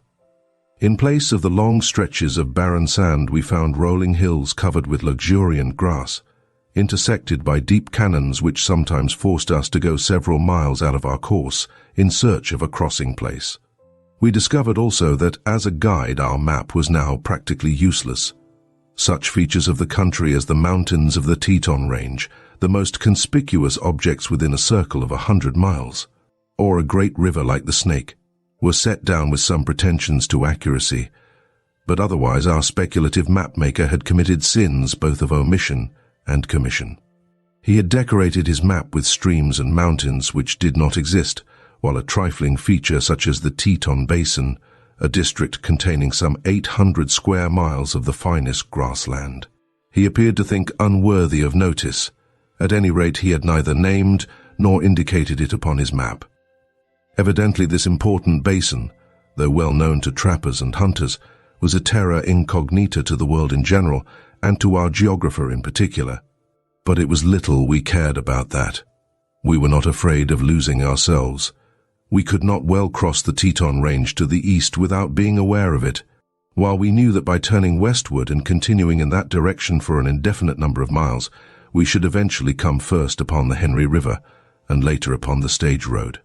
In fact, the unreliability of our map rather added zest to our enterprise. It proved, to our satisfaction at least, that we might with justice lay claim to the proud titles of pioneers of the wilderness, explorers of the Great West.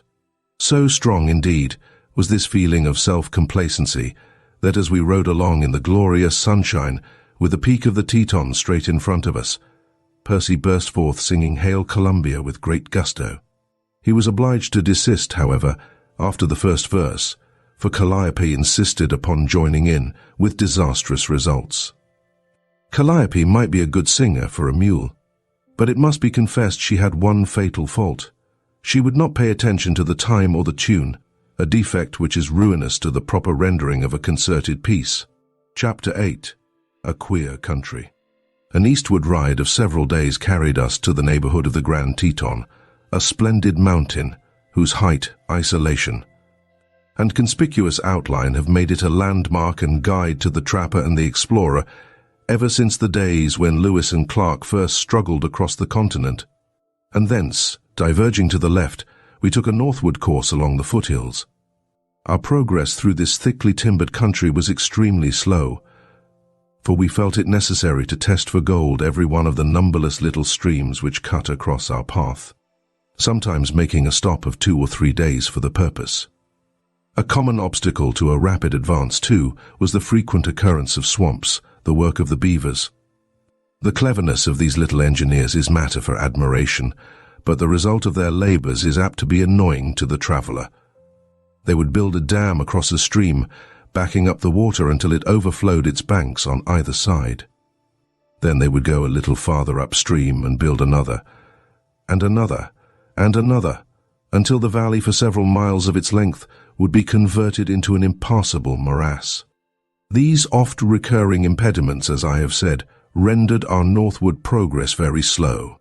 At length, however, sometime early in August as we supposed, for we had but a very indefinite idea of the progress of time, we were forced out of our course by a great series of beaver dams, and going a long way to the left in the attempt to circumvent them, we came upon a good-sized river flowing swiftly toward the south.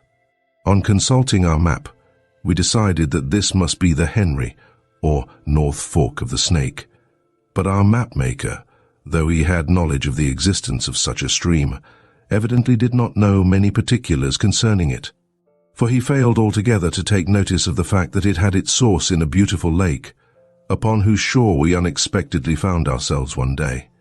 It was the lake that our friend Tracker Jim had mentioned. By this time, Percy and I had begun to understand what was meant by the name Rocky Mountains.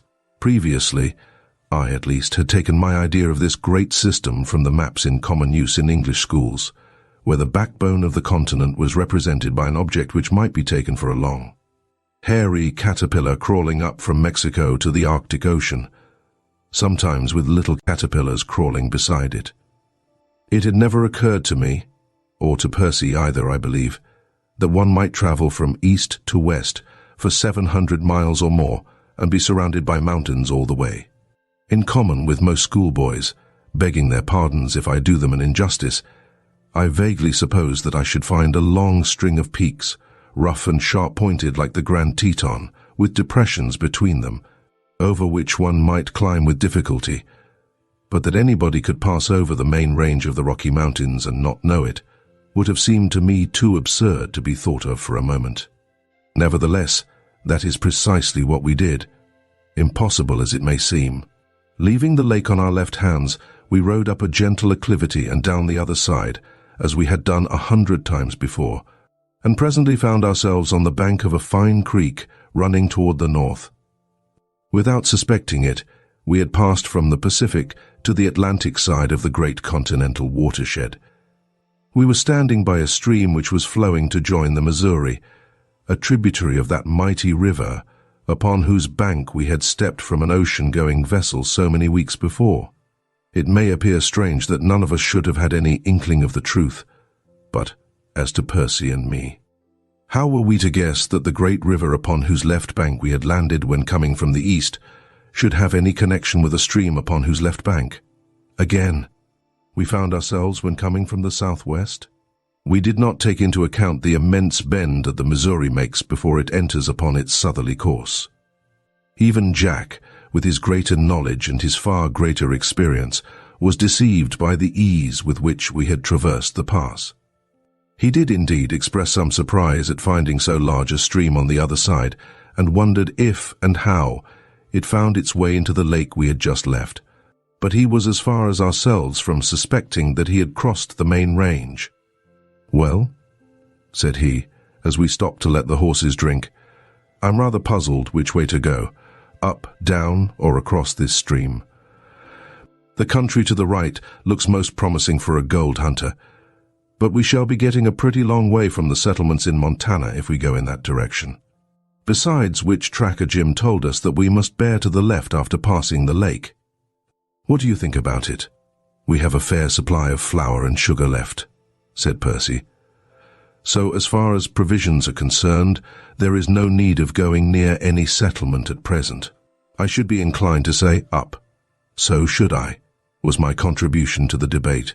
"The country in front of us does not look very promising, and as gold hunting is the main object of this excursion, I think we should go where we are most likely to find it, which seems to me to be upstream. So I say up too." "Suppose we go into camp at once," said Jack, "and then we can talk it over after supper. Here's a pretty good place for camp now, in the shelter of this clump of pines." As we rode round the end of the group of trees in order to get upon its leeward side, I caught sight at a great distance of a long string of animals walking in procession across the valley. "Jack," I cried, "look, what are those?" Jack's glass was out in an instant. "Elk," said he, "a whole band of them. There must be 50. Tom, will you make camp by yourself? Percy and I will go after them at once."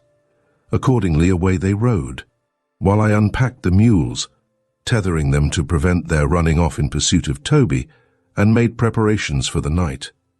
This occupied me for about an hour, and then, taking the shotgun, I wandered off up the pine-clad spur of the mountain to see if I could get a few grouse. These birds were very plentiful, and either from natural foolishness or because they had not yet learned from experience how destructive an animal is man, they were very easy to shoot. On being disturbed, they would fly up into the nearest tree, and one might shoot 3 or 4 of them before it would occur to the survivors that it might be dangerous to remain there. On this particular occasion, however, my hunt for grouse came to nothing.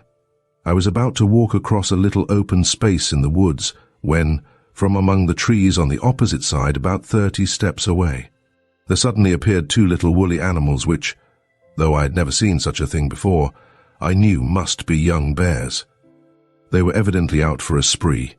They chased each other over the grass, bit, buffeted, and tumbled over each other, growling all the time with a great show of ferocity. I was so interested in watching them that I forgot for the moment the fact that the old bear must be somewhere close by. As soon as that thought did occur to me, however, I prepared to slip away, but just as I was about to do so, the gambols of the little bears brought them over to my side of the open space, when, catching sight of me, they stopped, and with their heads cocked on one side, stood thoughtfully staring me out of countenance. As I remained perfectly still, they gained courage to advance near enough to sniff at my ankles, and finding that nothing alarming followed this act of temerity, they next proceeded to worry the legs of my overalls, just as two young puppies would do. It was great fun for them, and it would have been great fun for me too, had it not been for my fear that the old bear might come and spoil it all. I had about decided that it would be an act of wisdom on my part to kick the little bears and send them off home, when, happening to look across the open, I saw something which sent my heart into my mouth. Her ladyship had arrived. From her great size and her grey colour, I guessed she must be a grizzly, and remembering with thankfulness that the grizzly is no climber, I cast my eyes from side to side in search of a tree to ascend, the one which sheltered me being too big. Fortunately, I was not reduced to this necessity. The old bear, as soon as she saw where her cubs were, uttered a sound which was evidently a note of recall, for the young ones at once ceased to worry my trousers, and ran across to her. The old lady did not appear to be in the best of tempers, for she saluted each of her children with a cuff on the side of the head which sent him rolling over and over. It seemed to me to be hard enough to knock their heads off altogether, and turning about, walked off, my two little friends following demurely behind. As for myself, as soon as they were out of sight, I departed from the neighborhood with undignified celerity. Coming down to the camp again, I was surprised to observe that Ulysses, who had been left in charge, was standing guard over the baggage with his bristles all erect, growling away to himself at a great rate.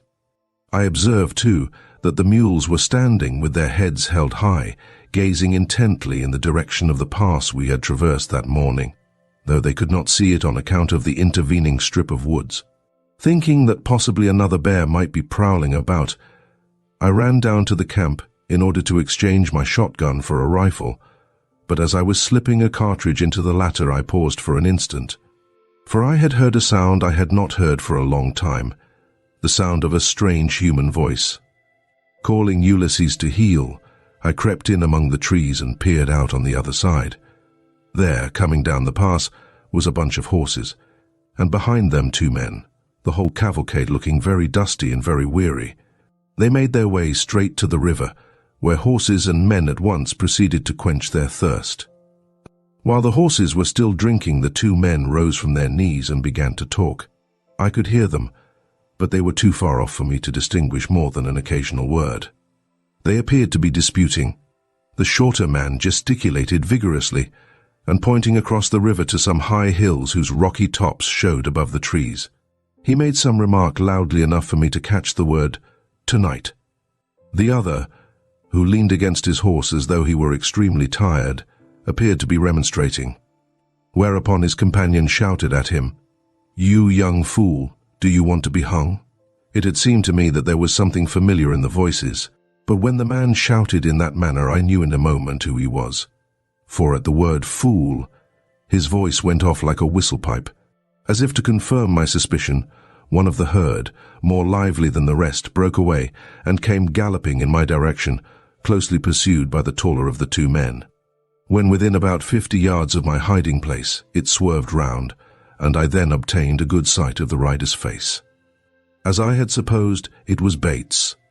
"So," thought I, "you have gone into the horse-stealing business now, have you? You unfortunate chap? All this time I had been on pins and needles lest our mules should bray and thus betray my presence." and in consequence it was with very sincere pleasure that I saw the party splash across the stream and make off in the direction of the rocky hilltops, the men pausing to look back toward the pass ere they plunged into the woods. In about half an hour, I caught sight of them again, crossing an open space upon the hillside, and again I observed that they paused to look back. Evidently, they were in fear of pursuit. Our hunters presently returning to camp, I at once related to them the event of the afternoon. "Well, that settles the question for us," said Jack. "As they have gone off toward the left, we will go off toward the right upstream. They won't interfere any more with us, I expect, for it's pretty plain that they have given up looking for us, and have taken to horse stealing as the next best thing to boy stealing.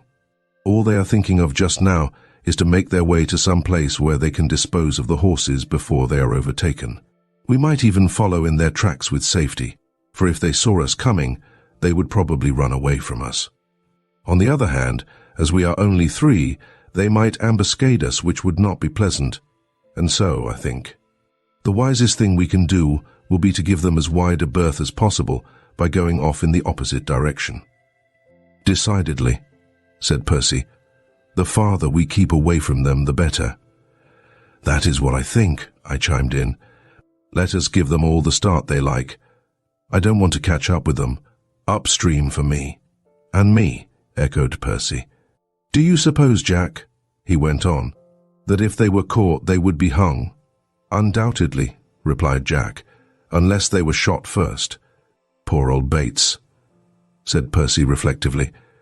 "To think that the trick he played upon us, which made us run away for fear of being hung, should have worked round so that now he is running away for the same reason. Upon my word, I'm sorry for him." But however sorry we might be for Bates, we were none the less determined to avoid his company, at least as long as he should choose to consort with his present ally, and accordingly we set off next morning up the stream, following along its left bank until we arrived at the point where its feeders became small and rapid. Passing from one to the other of these little creeks, and working always towards the left, we tested each one as we came to it, always without success, but always hopeful for better fortune next time. Under Jack's supervision, we 2 novices had taken many lessons in the art of gold washing, or rather in the art of washing for gold, and we were now fairly expert in manipulating the pan. But however expert we might be, our labor produced nothing. Either the country was barren of the precious metal, or we had not found the right places. It was very disappointing to Jack especially, but the hopefulness of youth was on our side, and every failure only determined us the more to persevere. On one of these occasions of our moving camp from one creek to the next, we found that the distance between creeks was much greater than we had expected, and as a consequence the darkness overtook us before we could find a suitable camping ground. Emerging at length from the woods upon a little grassy plateau which would serve our purpose, we quickly unpacked and turned loose the animals, which, having first enjoyed their preliminary roll, walked off according to custom to take a drink from the creek. To our surprise, they did not seem to like the water. They walked along the bank, tasting the stream in different places and snorting in a dissatisfied manner. Going over to find out the reason, we discovered that the water was strongly impregnated with iron and sulfur. Presumably some mineral springs ran into it from up above somewhere. However, the horses presently came to the conclusion that they must drink there or go without, and having satisfied their thirst they wandered off, and soon were comfortably cropping the grass. Meanwhile we had lighted a fire, and having cooked and eaten our supper were thinking of going to bed, when the moon rose, and by its light we noticed for the first time that the ground not far removed from where we were was all covered with some white substance, presenting a very strange appearance in the midst of the black woods. "What is that?" I asked, shading my eyes from the glare of the fire and peering into the darkness. "It can't be snow." "I should say it was eggshells," remarked Percy. "There's an uncommonly strong smell of bad eggs about here." "I don't think your eggshell theory will pass, Percy," said Jack, laughing. "The smell of bad eggs probably comes from some sulfur springs in the neighborhood. I expect that white stuff is deposit from the springs, though I never saw so much in one place before.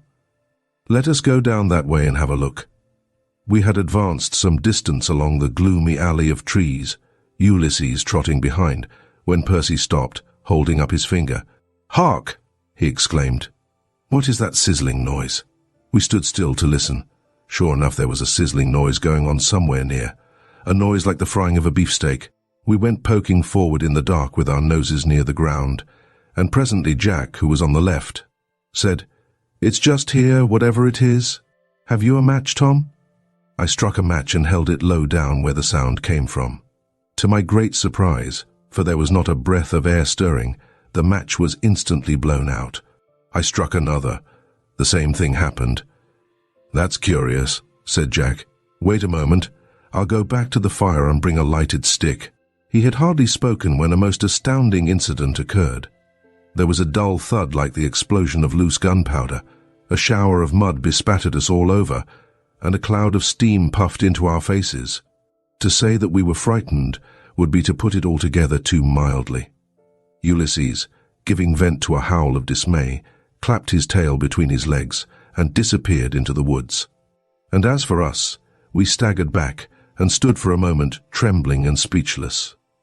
One does not, as a rule, care to confess having been afraid, but I own with perfect readiness that I was on this occasion very much afraid, and Jack and Percy, I know, will own as much. If anybody shall choose to scoff at us, he is welcome, but I should like to see the hero who would preserve his equanimity under such circumstances. An unexpected explosion at any time or in any place is a terrifying thing. How much more terrifying must it be then in the darkness and silence of an untrodden wilderness? As Percy afterwards said, it was enough to scare anybody to have the solid earth all of a sudden get up and fly at you like that. As soon as we could collect our senses, we ran back to the fire, and there again we stood still for a short time, gazing apprehensively into the darkness, wondering what was to happen next and what it was that had happened already. Our captain was the first to recover the use of his tongue. "I wonder what that was," said he. "I never was half so scared in my life. It seems to be all quiet now. Shall we go back and look?" It was not easy to screw up one's courage to go near the place again, but anything was better than uncertainty. Making, therefore, a couple of torches, we walked back to the scene of the explosion. For a space about 15 feet square we found the turf all broken into pieces and much of it turned upside down, while between the fragments there issued a light cloud of steam. The turf itself was damp and warm. "Well," said Jack, "I expect no three fellows ever had such a surprising thing happen to them before. I think I can account for it, though. There must be a good many hot springs about here. There's the irony taste of that creek, and the white stuff down below, and the smell of bad eggs, and I expect the steam from one of them has found its way under the turf to this spot, and as soon as there was enough of it, it blew up." "That's it, I've no doubt," said I. "But look here, Jack. How are we to know that it won't blow up under our beds tonight? That would be worse than this was." "I expect we are all right as far as that goes," replied Jack. "You see, there was no sizzling noise about the camp, and the one we heard was caused, I suppose, by the steam squeezing its way out from under the turf. I don't suppose such a thing happens once in 1,000 years." "I hope it doesn't," Percy put in. 2 or 3 more of them would turn my hair grey. "Come, let us go to bed. What's become of old Liss, I wonder? Oh, there he is by the fire. Hear Liss whistling." But Ulysses was not to be persuaded. He stood by the fire wagging his tail when we called to him, but no blandishments could induce him again to approach the place where he had been so nearly scared out of his wits.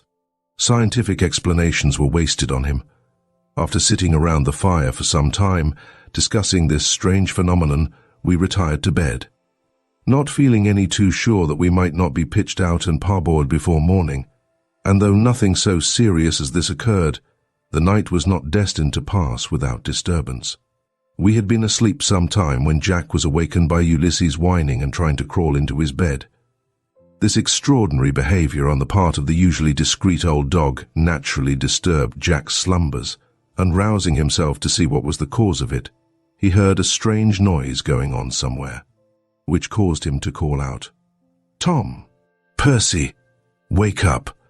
As we had gone to sleep with our nerves set with a hair trigger, we awoke in a second, and sitting up on our beds, listened, From the valley below there came a mixed sound of thumping, roaring, and splashing, and presently in the bright moonlight we saw a great cloud, like a bolster 500 feet high standing on end, go sailing up the valley, soon to be followed by others, a dozen or two, one behind the other. It was a strange country indeed that we had come into. Suddenly Jack startled us by clapping his hands together and shouting out, I know what's the matter. We have crossed the range without knowing it. It must have been the day we left the lake, and we have wandered into the geyser basins of the Yellowstone region. That's what's the matter." "Wandered where?" asked Percy and I together. "Into the geyser region." "What's that?" "What? Haven't you heard of the geysers of the Yellowstone that were discovered a year or two ago?" "No." "Well then, go to sleep, my unsophisticated infants," said Captain Jack with a patronizing air, as he lay down again.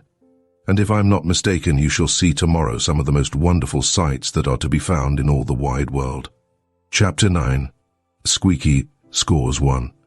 Jack was right, both in his conclusion that our crooked course had carried us into the geyser basin and in his promise that we should see marvelous things. Next morning began a week during which Percy and I went about with our eyes so wide open with astonishment that I wonder we ever managed to get them shut again. Immediately after breakfast, we walked to the edge of the pine wood and looked out over the little valley which lay below us. It was an impressive and rather an awe-inspiring sight, even by daylight. The valley was almost entirely covered by the white deposit I have mentioned. Whichever way one looked, upstream or down, he would see jets and clouds of steam rising in the sharp morning air, while the throbbing, rumbling, hissing noises going on all around gave one an uncomfortable feeling that a great unknown power, which might break out at any moment and from any point, was lying in wait somewhere below the surface. Near the head of the valley, not very far removed from where we stood, was an extensive white mound from which a puff of steam now and then issued as if in warning that something was going to happen. Walking over to this mound and ascending it by a series of natural steps, we peered cautiously down the hole at the top. It was like looking down a rough-walled well, coated with colored plaster. There was a growling and a grumbling going on down below, and presently, puff, came a great ball of steam into our faces. We thought our eyebrows were gone. With admirable unanimity, we jumped back and retreated to a more respectful distance. Soon there was a great spasm, and a mass of hot water, tons of it, was jerked out of the crater. Percy and I, with one impulse, turned to fly, but Jack calling out, "It's all right, it's all right," we stopped again, standing, however, all ready to run at the shortest notice. This casting out of hot water was but the preliminary to a regular eruption. It was followed by volumes of steam which, like the bolsters of the night before, were blown away by the wind. Next, a pillar of water about 20 feet high rose out of the orifice and sank down again, and then the strange monster seemed to take a deep breath, and a roaring column of water, 5 or 6 feet in diameter and 150 feet high, as we judged, was ejected from the crater and stood erect, sometimes rising a little, sometimes falling a little, for 10 minutes. Gradually it subsided, sank down, stopped. The exhibition was over. None of us had said a word while this glorious display was in progress. We were too full of wonder and admiration for speech, nor did we, for a minute or two after it had ceased, break the silence. But then Percy, suddenly stretching out his hands, relieved his mind by apostrophizing our old enemy of Moseley's school. "Bates," he exclaimed, "I forgive you. Bates, I'm much obliged to you. If it hadn't been for you, Bates, my boy, I should never have seen this thing. And it's worth a year in jail to have seen it. How we did chatter when once our tongues were loosened. We were as proud of having come upon this wonderful region as if we had discovered it ourselves. It is a great temptation, and it would be very easy to fill a chapter or two with descriptions of the marvels we saw in this truly astonishing country, marvels at that time almost unknown to the world. The many great geysers and the thousands of hot springs of all sorts, sizes and colors. But I refrain. It is enough to say that for a week we 3 proud and happy explorers went about in a state of chronic ecstasy and amazement, a state from which I, for one, expect never entirely to recover. Much as we should have liked to prolong our stay, we remembered that ours was a business trip and not merely a sightseeing excursion. We had qualms of conscience too, when we recalled how long it was since we had been near a post office, and accordingly one morning we packed up our belongings and reluctantly rode away from the enchanted valley. We had gone but a short distance when we were startled by the sound of a jolly laugh issuing from the woods before us. With thoughts of Squeaky in our minds, we cocked our rifles and stood waiting anxiously for whatever might turn up, when there rode into sight 4 horsemen, the leader of whom looked so very much more respectable than we did ourselves that our fears were at once allayed. We expected the strangers to be as much surprised to see us as we were to see them, but, strangely enough, they were not surprised at all. "Good morning, gentlemen," said the leader heartily. "I'm glad to see you. Where's the doctor?" "What doctor?" asked Jack, wondering.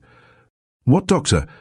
Why, Dr. Haden, of course. Don't you belong to his party?" "No, sir," replied Jack. "We don't belong to any party. We are just travelling by ourselves." "Indeed," said the gentleman, eyeing us as though he thought we were rather young to be doing anything of the sort. "I supposed you belonged to Dr. Haden's branch of the Geological Survey, which is coming up from Bozeman. We are expecting them any day." "Which way are you travelling?" "Why, we are not very particular, sir," replied Jack, "but we want to get down to Bozeman pretty soon, that's all. Can you tell us which is the best way?" "You may follow down the fire hole here," responded the stranger, "or you may cut across country in that direction pointing eastward until you strike the Yellowstone, and follow that. By taking the latter course, you would have the trail of the survey party as a guide." "Thank you, sir. I think we'll go by way of the Yellowstone then. Should we strike due east from here?" "Yes, due east. Or you may bear north of east if you prefer. You will save a little time by doing so. Then we will go northeast, as we wish to get to Bozeman as quickly as possible." "Is there any danger from Indians on the way, sir?" "No, I think not. But you will do well to look out for horse thieves. They have a secret hiding place somewhere about this country, and if they can run off your stock, they will do so." "We will take care, sir, and many thanks for your information. Now, you fellows to us, right about face, and quick march." At which command, waving our hands to the strangers, we turned our backs upon Geyserland, and once more plunged into the woods. In the middle of the second day we came out into a fine park-like stretch of country, and there, straight before us, ran a large, easy-flowing river, the celebrated Yellowstone. Following along this handsome stream, stirring up flocks of wild ducks, and disturbing the snowy pelicans which were fishing in rows upon the banks, we came presently upon the trail of a large number of horses and mules going in the opposite direction. "Good," exclaimed Jack. "Here's our guide to Bozeman. This is the trail of the survey party, whom we must have passed in the woods some time yesterday. With this trail and the river to steer by, we ought to have no trouble in finding our way." The discovery of this trail had a very cheering effect upon us all.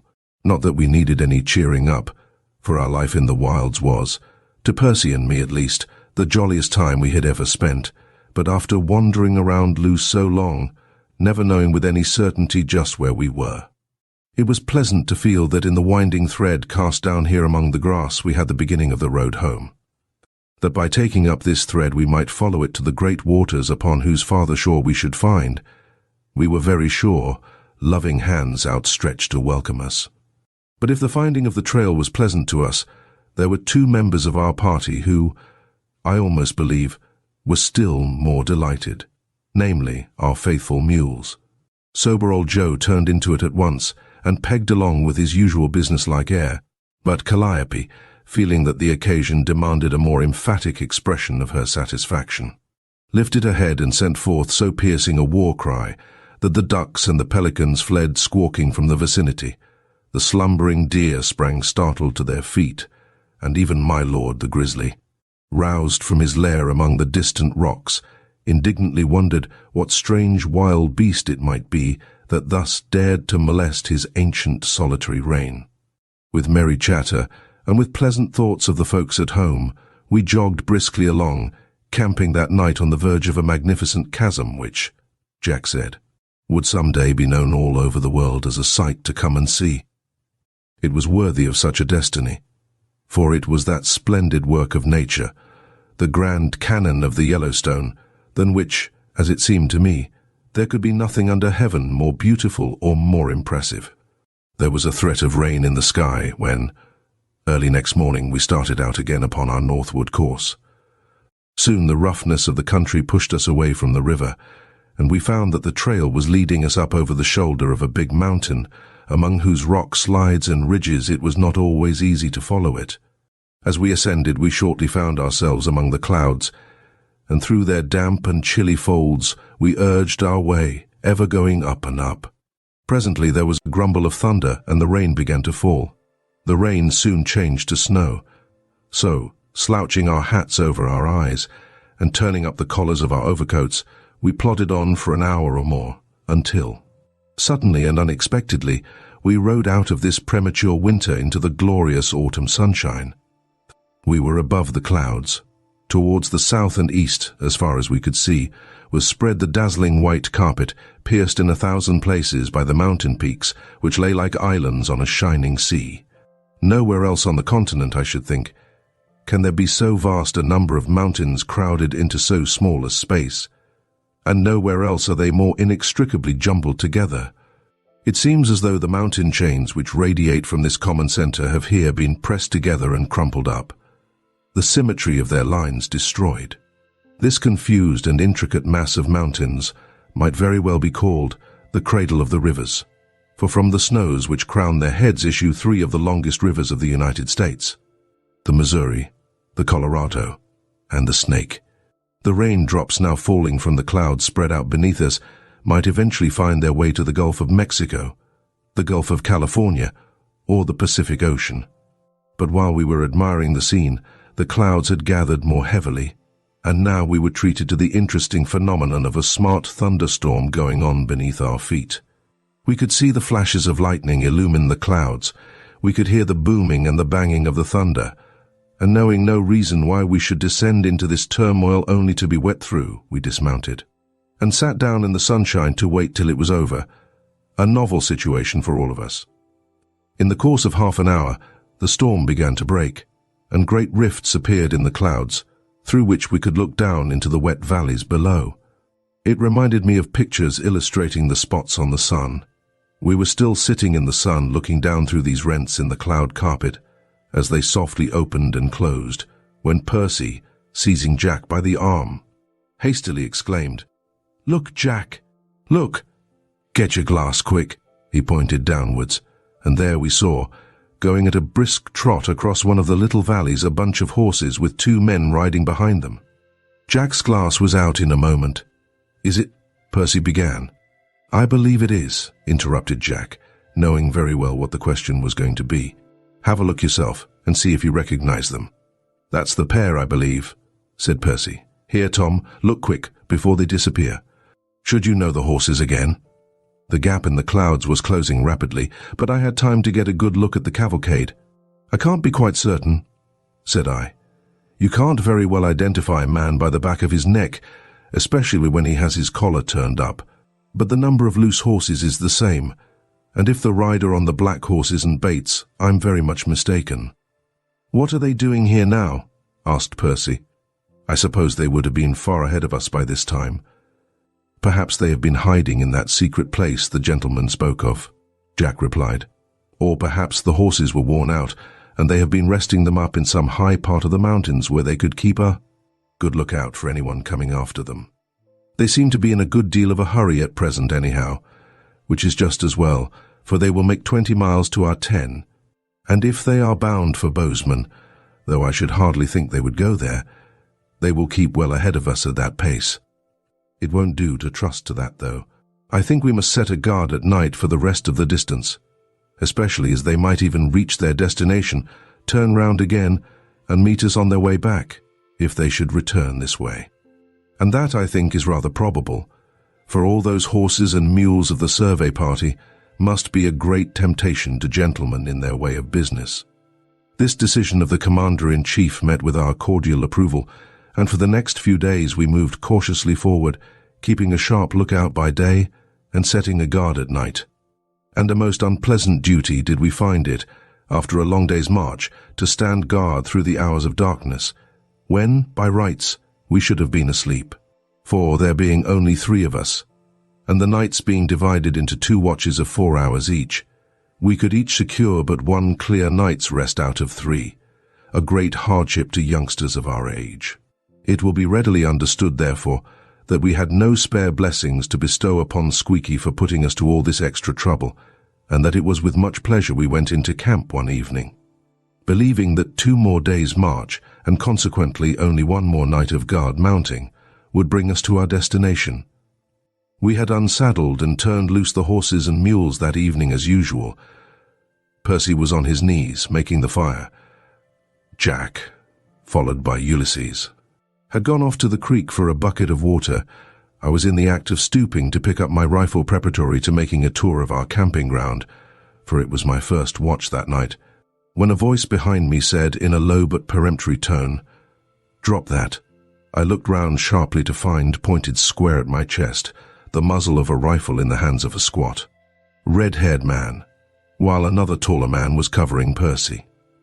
That their intentions were evil it was easy to guess, for each of them was disguised by wearing a strip of rag across the upper part of his face, having holes cut in it to look through. "Come here," said the short man in a low voice. "Quick, both of you." We advanced towards him. "Sit down," he commanded. Having no means of resisting, we sat down, side by side. "Now, keep quiet," said the man, and turning to the other he went on, "Pardner, get behind them. If either of them moves, blow his head off." This gentle hint was not lost upon us. We sat silent and motionless, while the red-haired man, slipping away among the trees, disappeared in the direction of the creek. In half a minute we heard his voice again.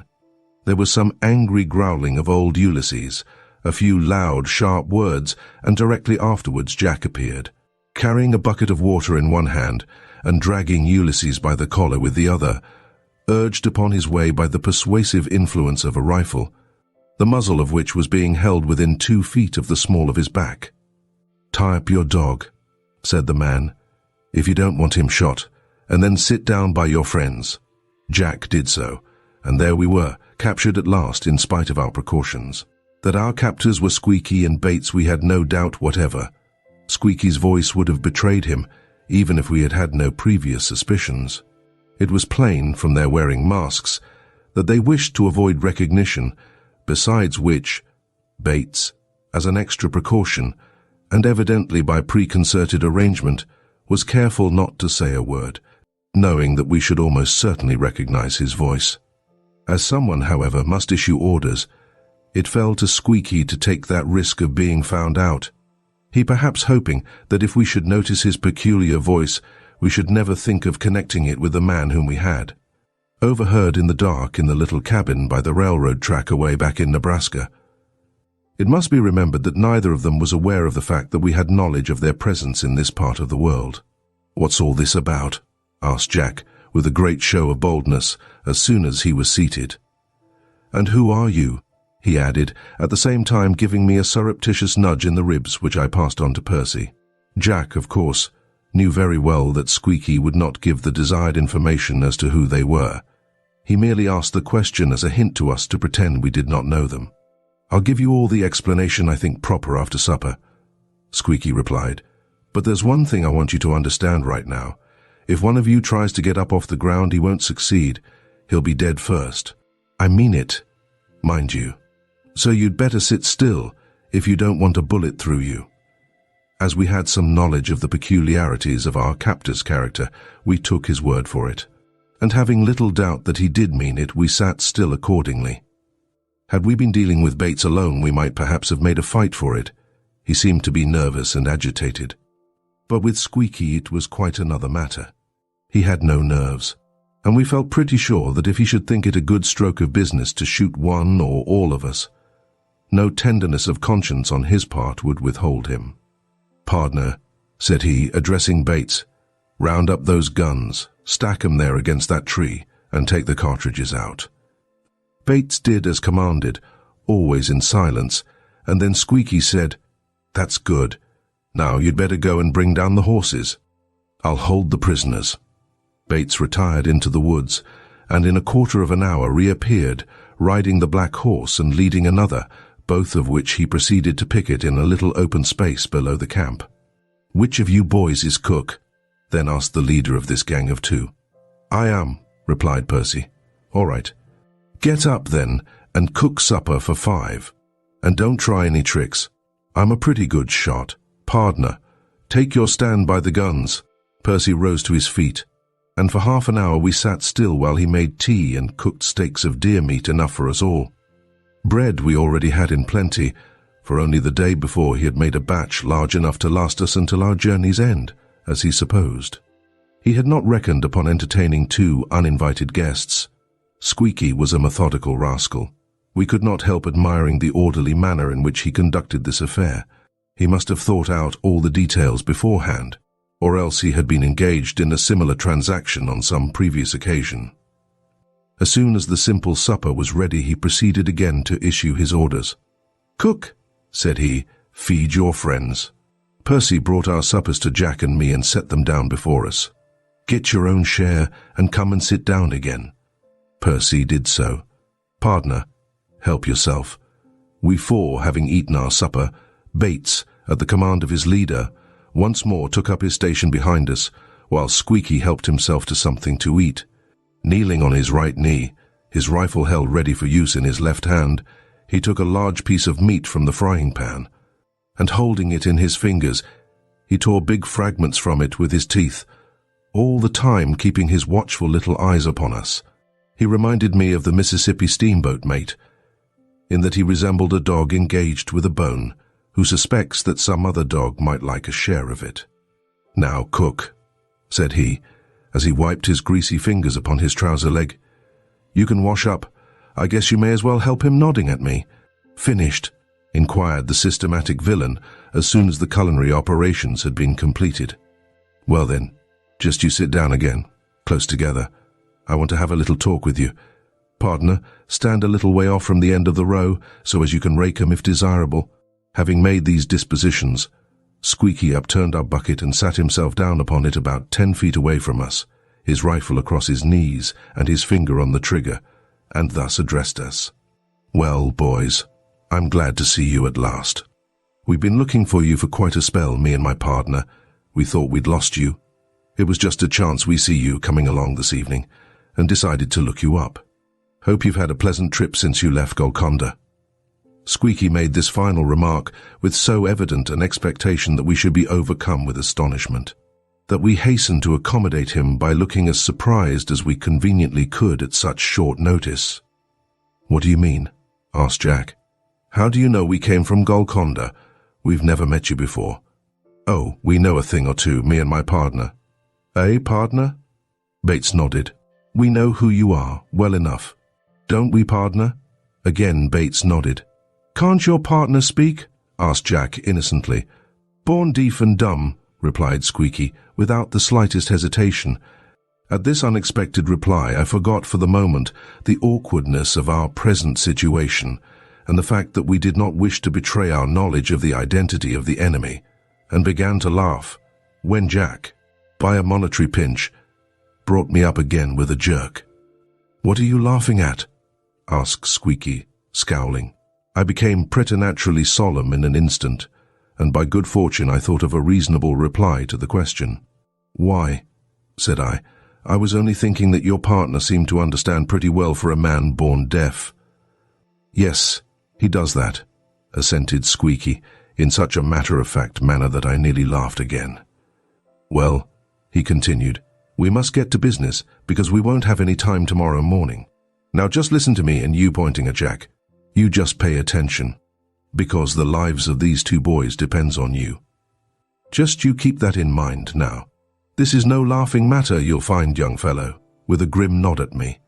"I'm going to tell you what me and my partner have been hunting you for, and mind you, I mean what I say."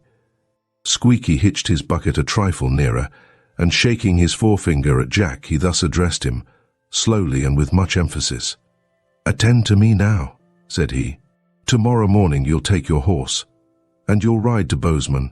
You can make it by night if you start early, and as soon as you get to Bozeman, you'll telegraph to the fathers of these boys to send you $10,000. He paused for a moment to let his words take full effect, and then went on.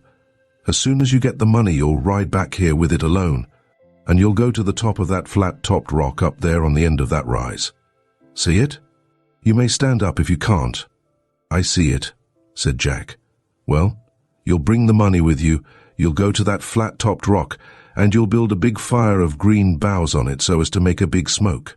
We shall see your smoke, 'cause we shall be looking out for it. And my partner here will come down to the rock, and you'll follow him to the place where me and these two boys will be. Then you'll turn over the money to me, and you and the boys can go where you like." We had little inclination to laugh now, and still less as Squeaky went on. "We'll give you time enough, say 10 days. That'll allow for accidents. We'll look out for your smoke on the 9th and 10th days. If there's no smoke by sunset of the 10th day, remember, sunset of the 10th day, I'll shoot the boys, and you needn't trouble to come at all. That's your part of the business. Do you understand what you've got to do, or shall I tell you all over again? I'll tell you as often as you like, because a mistake is likely to prove fatal." "I understand," said Jack. "But, hold up a bit," interrupted Squeaky. "I haven't quite done yet. As soon as you leave tomorrow morning, we shall go off to a hiding place I know of. It won't do you any good to bring a sheriff and posse to hunt for us. You couldn't find the place in 1,000 years unless it was by accident. If you should take the fancy to try the experiment, well, we shall know of it, and the effect is likely to be injurious to the health of your two friends here. You won't find us. We shall be gone, and so will the boys, only they'll be gone to the place that nobody ever comes back from. That's all I've got to say. You know what you've got to do, and you know the consequences if you fail. It's just a plain business deal. We have 2 boys for sale at $10,000 the pair. If anyone wants them, they can have them. If not—" He finished his sentence with a grim nod and a significant pat upon the stock of his rifle. Chapter 10. The Valley of the Mushroom Rock. We were far from laughing now. The calm, everyday tone in which Squeaky had uttered the words, "I shall shoot the boys," together with what we knew of his character, convinced us that no mercy was to be expected of him, and we trembled. Glancing at my companions to see how they took it, I observed that I was likely to get little comfort from them. Percy was sitting with his eyes unnaturally wide open, staring at Squeaky without a wink, while Jack's lips were tight shut, and his face, I could see, was quite pale beneath the sunburn. When I saw how much trouble Jack was, I became more alarmed than ever, for Jack was far more likely than I to be able to appreciate correctly the seriousness of our position. Besides which, not having been threatened himself, his fear, of course, was all on our account, and when I thought of that I became cold all over. I knew that the generous fellow would be taking all the blame to himself if any harm should befall us too, and at that thought another fear drove out the old one. I was afraid he might attempt something desperate for our release. I can never be thankful enough that that idea occurred to me in time. Even as I thought of it, I heard a rustle in the grass, and I saw that Jack, who had been sitting with his elbows on his knees, had drawn 1 foot beneath him and had placed 1 hand upon the ground, all ready for a spring at Squeaky. It would have been madness to make the attempt, and without a second's hesitation I flung my arms around him, crying, "No, Jack, you shan't." "Very well, old chap, I won't," he whispered in my ear, with a rather husky voice, and at this assurance I sat up again, still holding him by the arm, however. Squeaky had sprung to his feet, and covering Jack with his rifle, he said, quietly, "I wouldn't if I was you." "I don't intend to," replied Jack, whereupon our captor sat down again, and Percy, who had half risen, sank back upon the grass. It was a rather curious fact, and it showed the comparative estimate in which we held our 2 enemies, that, had the rush come, all 3 of us would have gone straight at Squeaky, entirely forgetful of Bates. Though, had we known it, Bates was at that moment quite as dangerous as his leader, perhaps more so, for he was holding his rifle pointed in our direction, and he was trembling so that its unintended explosion was more than a possibility. The temporary excitement of this incident having abated, our captain once more assumed his former position and, addressing Squeaky, said, "Look here, Mr. Never mind names," interrupted the other. "Mr. is good enough." Jack nodded. "All right," said he. "Then, Mr., I have one or two things to say. First, $10,000 is too much." "No, it isn't," Squeaky promptly contradicted. "Me and my partner has means of knowing the financial standing of these boys' fathers, and we have fixed upon that amount.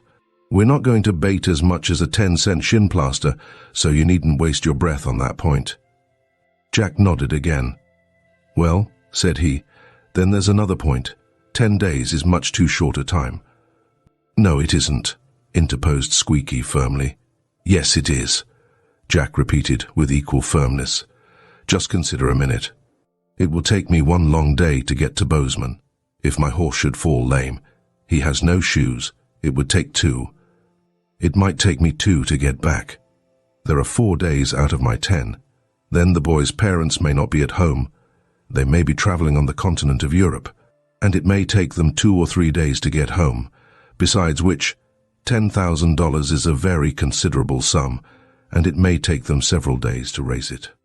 I thought Squeaky seemed to be impressed, and I thought too how clever Jack was to think of all this when his thinking faculties had just received such a shaking up. But Jack had not finished yet.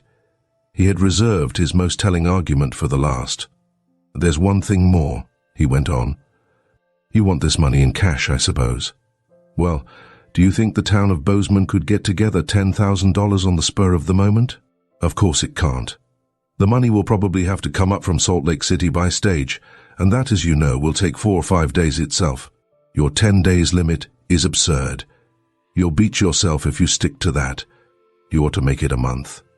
I half expected that Squeaky would be offended at Jack's emphatic manner of speech, but I was mistaken. "You're a smart chap," said he admiringly. "That sounds like a sensible argument. Shut up now and let me think about it." After sitting for some time with his chin in his hand, frowning at the landscape, the chief bandit straightened himself up upon his bucket and delivered his final decision. "We'll give you 3 weeks," said he. "That will allow plenty of time for accidents and delays. 2 days each way for you to ride to Bozeman and back. That's 4. 10 days for the people on the other side to raise the money and send it out. That's 2 weeks. 1 whole week for the money to come up from Salt Lake. That's 3 weeks. You'll be back here with the money in 3 weeks. If you don't get here by then, well, I needn't go over all that again. You know what'll happen if you don't, that's all. So, now we've got it all comfortably arranged. We'll go to bed." Squeaky here arose, and taking up his old position behind us, said, "Here, you know, not the cook, the other one. Get up and bring all your blankets." Seeing that I was the other one alluded to, I brought the blankets and threw them down in a heap. "Make your bed," was the next command. I did so. "Roll yourself up tight," I obeyed. "Now then, next one, do the same, close to number 1. Percy," and after him Jack, followed my example, and in 10 minutes we were lying side by side, tightly encased in our wrappings, like 3 cocoons. It was an excellent arrangement from Squeaky's point of view, for it was impossible to rise in a hurry. "Now, partner," he continued, "I'll go to bed myself. You shall take the first watch. Wake me at midnight. If any of the prisoners tries to get up, you know what you've got to do. Shoot first, and inquire into it afterwards." The head jailer then went to bed, taking his rifle with him, and Bates, having placed the upturned bucket about 10 feet beyond our heads, sat down upon it and commenced his solitary vigil. I was too much troubled to sleep, and I surmised that my companions were in the same condition, for I could feel that Percy, who lay in the middle, was fidgeting and squirming about, and now and then I could see Jack's head move.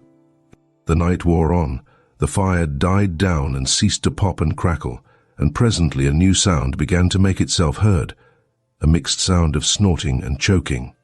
It was Squeaky snoring. Directly afterwards there was a rustle among the grass, followed by a sound of whispering. And turning my face in that direction, I was surprised to see Bates on one knee whispering something in Jack's ear. He had given up being deaf and dumb for the moment at any rate. Jack listened without moving, and then, in low, eager tones, appeared to be making some request. Whatever it was, Bates replied in the negative, shaking his head emphatically, and rising to his feet again, he returned to his bucket. Jack, however, apparently made a motion as if to rise, for Bates, in a hasty, anxious manner, said, under his breath, "Lie down, or I shall have to shoot," upon which Jack lay still again. Presently I heard more whispering, and the next thing was that Percy turned toward me and said softly, "Tom, awake?" "Yes." "Bates says he won't let him shoot us." "Oh, excellent Bates. If it had not been too dangerous an experiment to attempt, I would have jumped up and shaken hands with him. Under the circumstances, however, I thought it better to refrain." Percy went on. "Jack asked him to let us go, but he daren't. Squeaky would shoot him." At this moment Squeaky gave such a snort that he woke himself up, and I heard him say, "All right, partner?" To which Bates, as it was no use to nod in the dark, replied aloud, "All right. I guess you may as well turn in." Squeaky continued, "It isn't midnight yet, but I've had sleep enough, and you want more than I do anyway." Needless to say, we three lay as still as mice while this change was being effected, pretending to be asleep, and my mind being greatly relieved by Bates's assurance that we should not be shot. My simulated sleep soon turned into the real thing, and I did not move again until Squeaky's unpleasant voice aroused me next morning to a sense of our situation. In the same systematic manner in which he had directed affairs the previous evening, Squeaky superintended the cooking of the breakfast and the saddling and packing of the horses and mules. Before that operation was completed, however, Jack requested that his rifle be restored to him. "I might need it," said he, "especially coming back with the money." "That's a fact," replied Squeaky. "Yes, you may take your rifle and cartridge belt. You needn't load just yet, though." "There's another thing," said Jack. "I want the correct addresses of these boys' parents." "All right," Squeaky assented. "Hurry up, though." Jack produced a pencil and a scrap of paper, wrote down the addresses, and handed the paper to Percy. "Is that all correct?" he asked. "All correct," replied Percy, in a rather peculiar voice as I thought, passing the paper over to me. If there was anything peculiar in the tone of Percy's reply, the reason for it was in my hand. For, at the bottom of the paper, Jack had written, "I'll put in 2 or 3 days tracking you, if you say so." "Perfectly correct," said I, handing the paper back to him, and looking hard at him meanwhile, that he might understand I referred particularly to the last line. "Very well," said Jack. "Then I'm ready to start. I'll take something to eat with me, if you please, as I may not get in tonight." He pocketed some bread and meat, untied Ulysses, mounted Toby, and, turning to us, said cheerfully, "Goodbye, you fellows. Keep up your spirits. I'll see you safely out of this. Don't you be afraid." Then, turning to Squeaky, he said abruptly, "Say 5,000. 10, replied Squeaky, with equal abruptness, "or you needn't come at all. And no tricks, mind you. It's dangerous for the boys." Jack nodded. 21 days from today, then. Goodbye." Waving his hand, away he rode, Ulysses, who could not understand why he should have been tied up all night, running and leaping joyously before him. For half an hour we stood watching our captain, until we saw him, against the skyline of a distant hill, turn and wave his hand as he disappeared over the brow. Then, and not till then, Squeaky gave the order to mount. It was not a very hilarious procession that set out that morning from our late camping place. First rode the speechless Bates, then came the 2 mules, who were, after their fashion, as uneasy at the departure of Toby as we were at the departure of Toby's master, and lastly came Squeaky, who, that we might not from ignorance run any needless risks, had significantly informed us that any attempt on our part to swerve to the right or left would result in a bullet in the back. For half a day we rode slowly but steadily upwards, until, having passed through the pine woods, we came out upon a long, bare ridge connecting 2 mountain peaks. Ascending to the crest of this stony, wind-swept hogback, upon whose hard surface the hoofs of our animals left no trace whatever, We presently found our further progress barred by a little precipice, some 30 or 40 feet high, which ran the whole length of the ridge from one peak to the other. It was plain we could not jump down there, but unless we had come to the end of our journey, we could not see what else we were expected to do.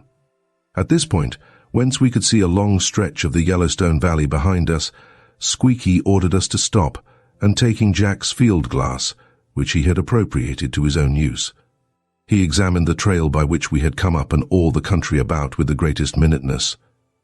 Evidently he had a suspicion that Jack might be following.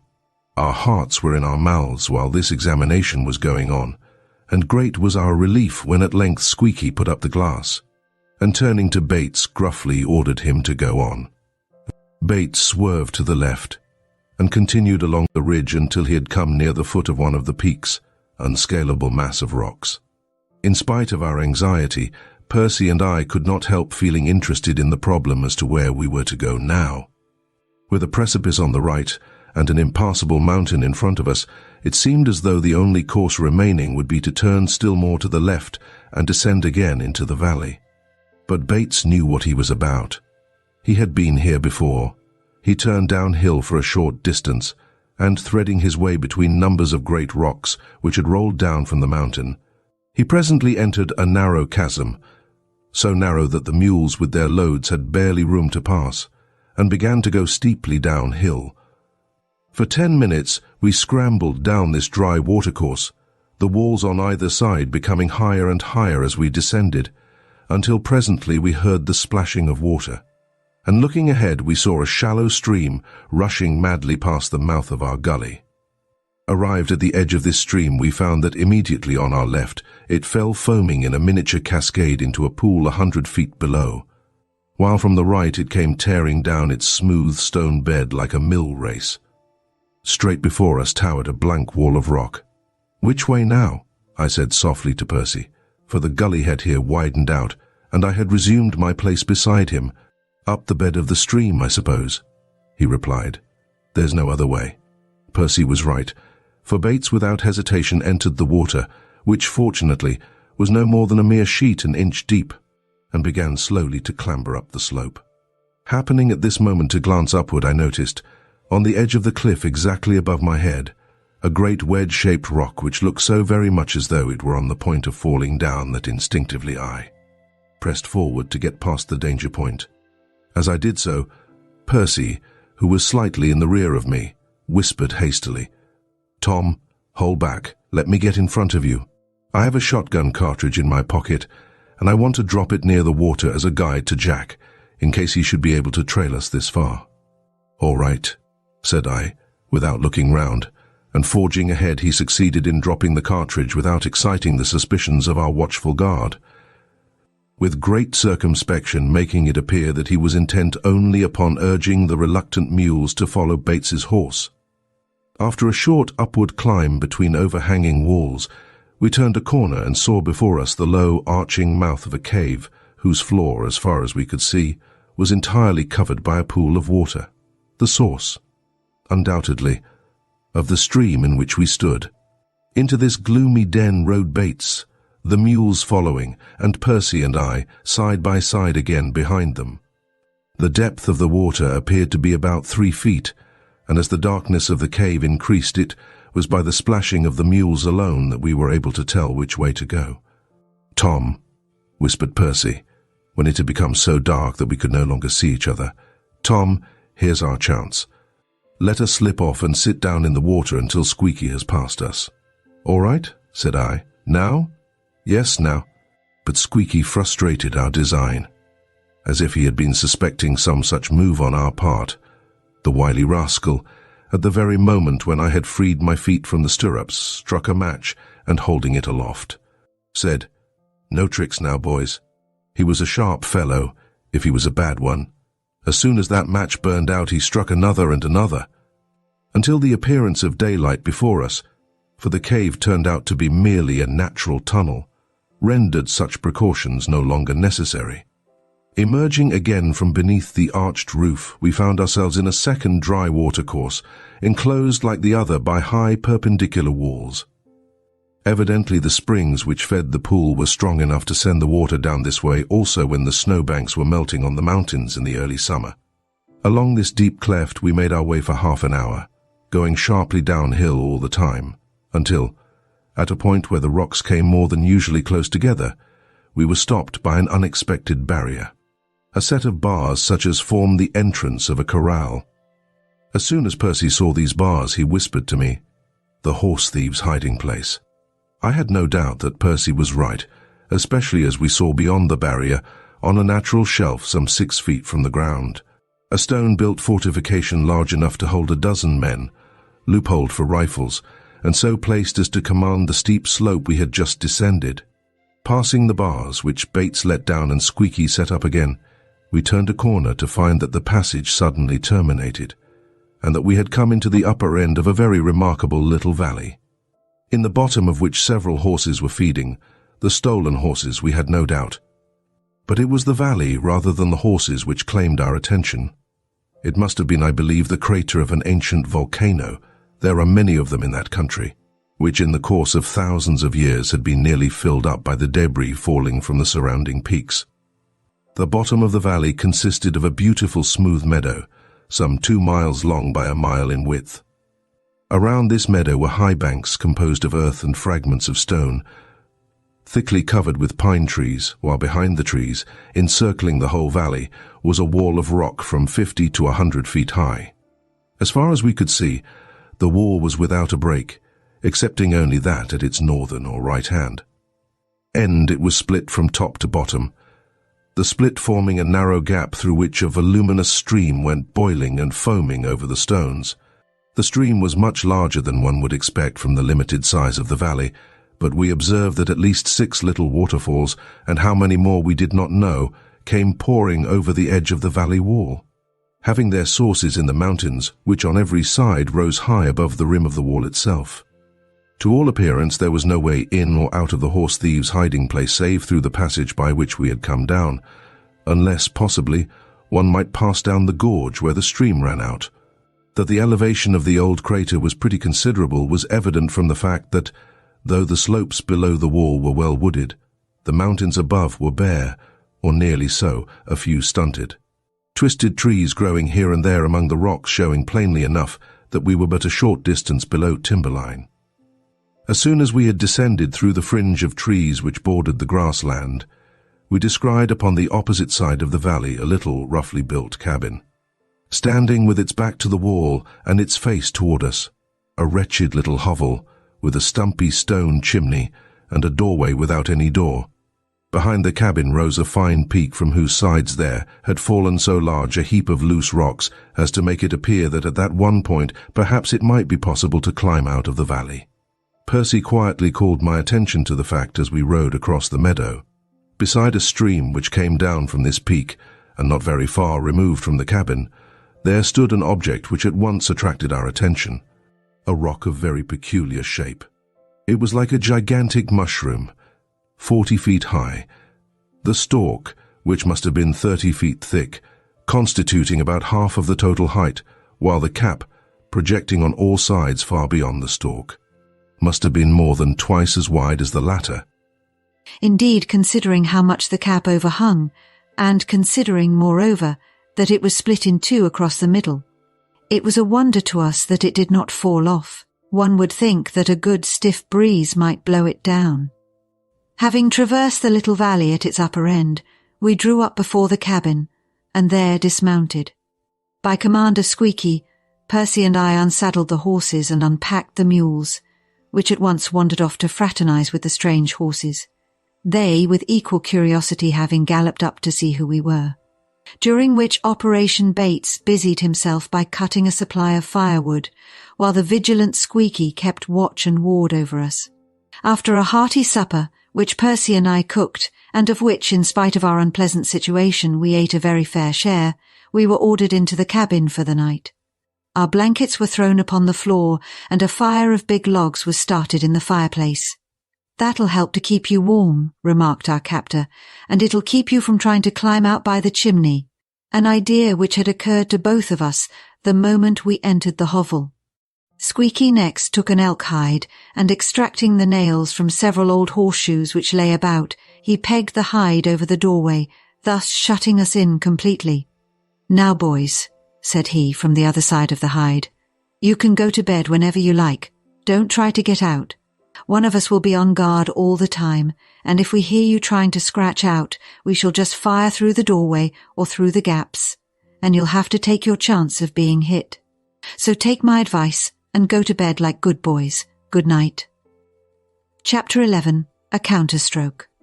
It was all very well for Squeaky to recommend us to go to bed.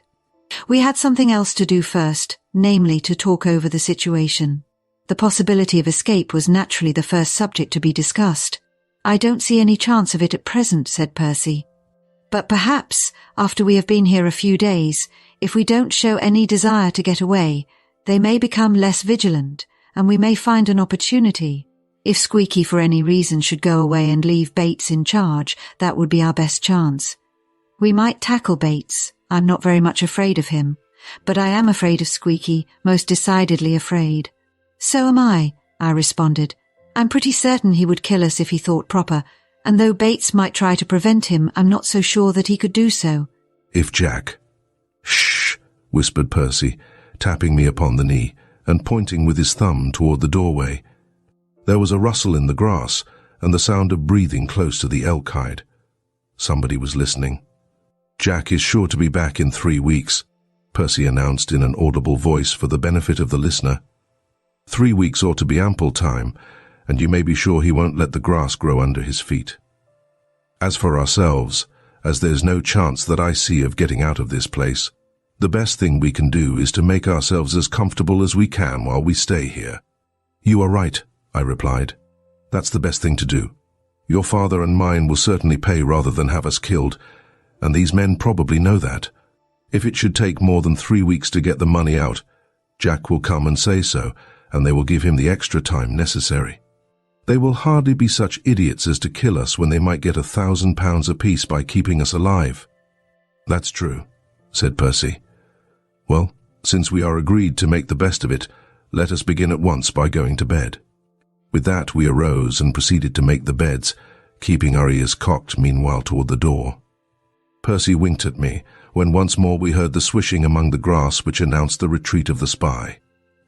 The night passed without incident, and very early next morning Squeaky unbuttoned the door and commanded us to come out.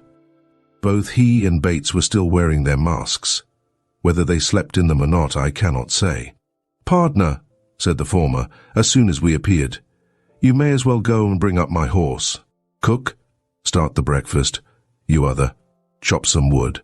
We set about our allotted tasks, but presently Percy, pointing to an empty bucket, remarked, "I haven't any water." "Go and get some, then," said Squeaky. But as Percy picked up the bucket, he added, "You other, go with him. It's easier to keep an eye on you while you are both together.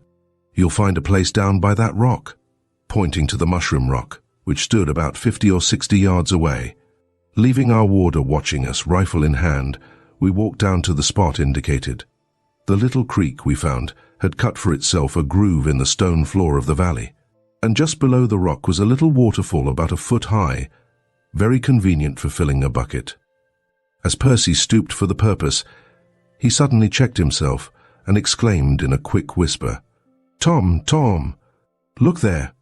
Following the direction of his gaze, for he dared not point, I saw, just above the little cascade, a round basin-like pothole in the stone bed of the creek, and in it, lying upon a layer of very black sand, a yellow lump resembling in size and shape a soldier's button. "Is Squeaky looking?" whispered Percy. "Yes," said I, glancing out of the corners of my eyes at our guard. Without any further delay, Percy filled the bucket and rose again, but as he straightened up, he said softly, "It's gold. I'm going to upset the bucket and come back. Stand between me and Squeaky when I do so."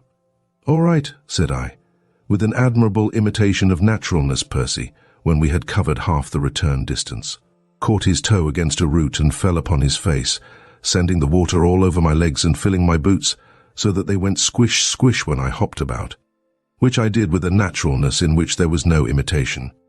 It was perfectly genuine, so genuine that Squeaky burst into a loud guffaw at the sight. Percy at once arose, threw out the remnant of water, and walked straight back to the creek, while I interposed my body between him and Squeaky as best I could. He soon returned, and walking up to the campfire without looking at me, set down the bucket. But I observed that his right coat sleeve was soaked, and as the corner of one pocket showed a wet stain, I felt pretty sure that he had the nugget safely in that pocket.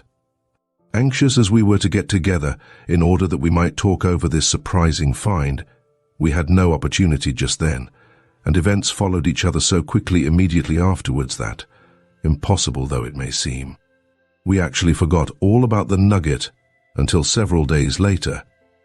It will naturally be supposed that any events which could make us forget so notable an occurrence as the discovery of gold after all our fruitless searching must be events of some importance, and that they were so I shall, I believe, be able soon to show.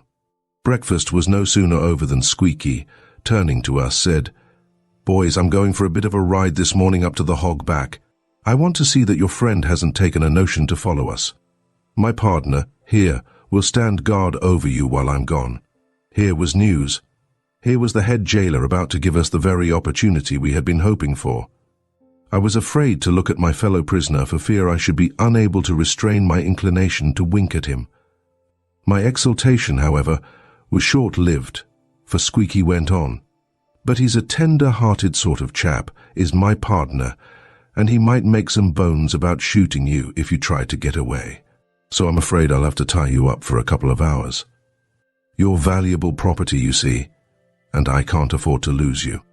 This announcement was not so pleasant. I wondered if Squeaky could possibly have overheard us speaking of our chances of escape if he should leave us in charge of Bates. Probably not. It is more likely that his natural acuteness led him to suspect that we might make the attempt if only he himself were out of the way. This time, though, he was not quite sharp enough. My quick-witted chum very cleverly stole a march on him. I was on my knees at the time, washing up. Percy was kneeling beside me, drying the things with our own private dish-rag, while Bates stood a little distance off saddling a horse. Not the same horse, I noticed, that Squeaky had ridden the day before. Percy also noted this fact, and, with a presence of mind I have never ceased to admire, he took instant advantage of it.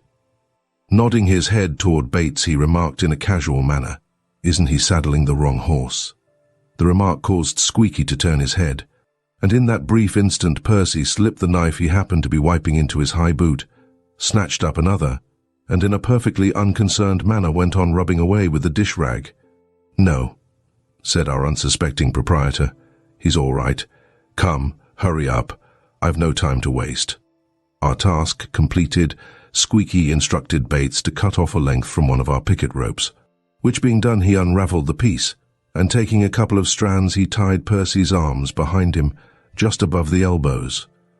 Having performed the same office for me, he stood for a while contemplating the result. "Put your hands in front of you," he commanded. We obeyed, to find that our fingertips would just meet. Squeaky shook his head. "Won't do," said he. "You might untie each other. I may as well make a good job of it while I'm about it. It'll be a bit uncomfortable, but it won't be for very long. I guess you'll have to stand it." With that he took 2 more strands of the rope and tied our wrists together behind us. Once more he examined his handiwork, and this time appeared to be satisfied. "That'll do," said he. "Now get into your cabin." Having driven us in like a couple of sheep, he fastened the hide over the doorway and left us with the information that he would be back in about 2 hours. Unless, indeed, he should happen to get sight of Jack prowling around, in which case it might take him another 2 hours to stalk and shoot him. It was a horrid suggestion, expressed in his usual matter-of-fact way, and we did not doubt he meant it. It filled us with anxiety. We heartily wished we had never consented to Jack's proposition that he should try to follow our trail. Our only comfort was in the thought that Jack was fully aware of the risk he ran, and that he would take every precaution, for our sakes as well as his own. Standing close to the doorway, listening intently, we heard Squeaky giving instructions to Bates, and directly afterwards the clatter of hoofs proclaimed that he had ridden off. "Tom," Percy hastily whispered, at the same time going down upon his knees. "Get up on my shoulders quick." The reason for this seemingly senseless request was that, the elk hide being too short to cover the whole of the doorway, there was a gap of 3 inches at the top through which one might look out if he could reach high enough. Following Percy's instructions, I bestrode his neck, and he then rose carefully to his feet. No easy task for either of us, considering that we were deprived of the use of our hands. For Percy, it was especially difficult, but fortunately he was very stout on his pins, and after 1 or 2 preliminary wobbles which threatened to send me headlong to the floor, he succeeded in standing upright.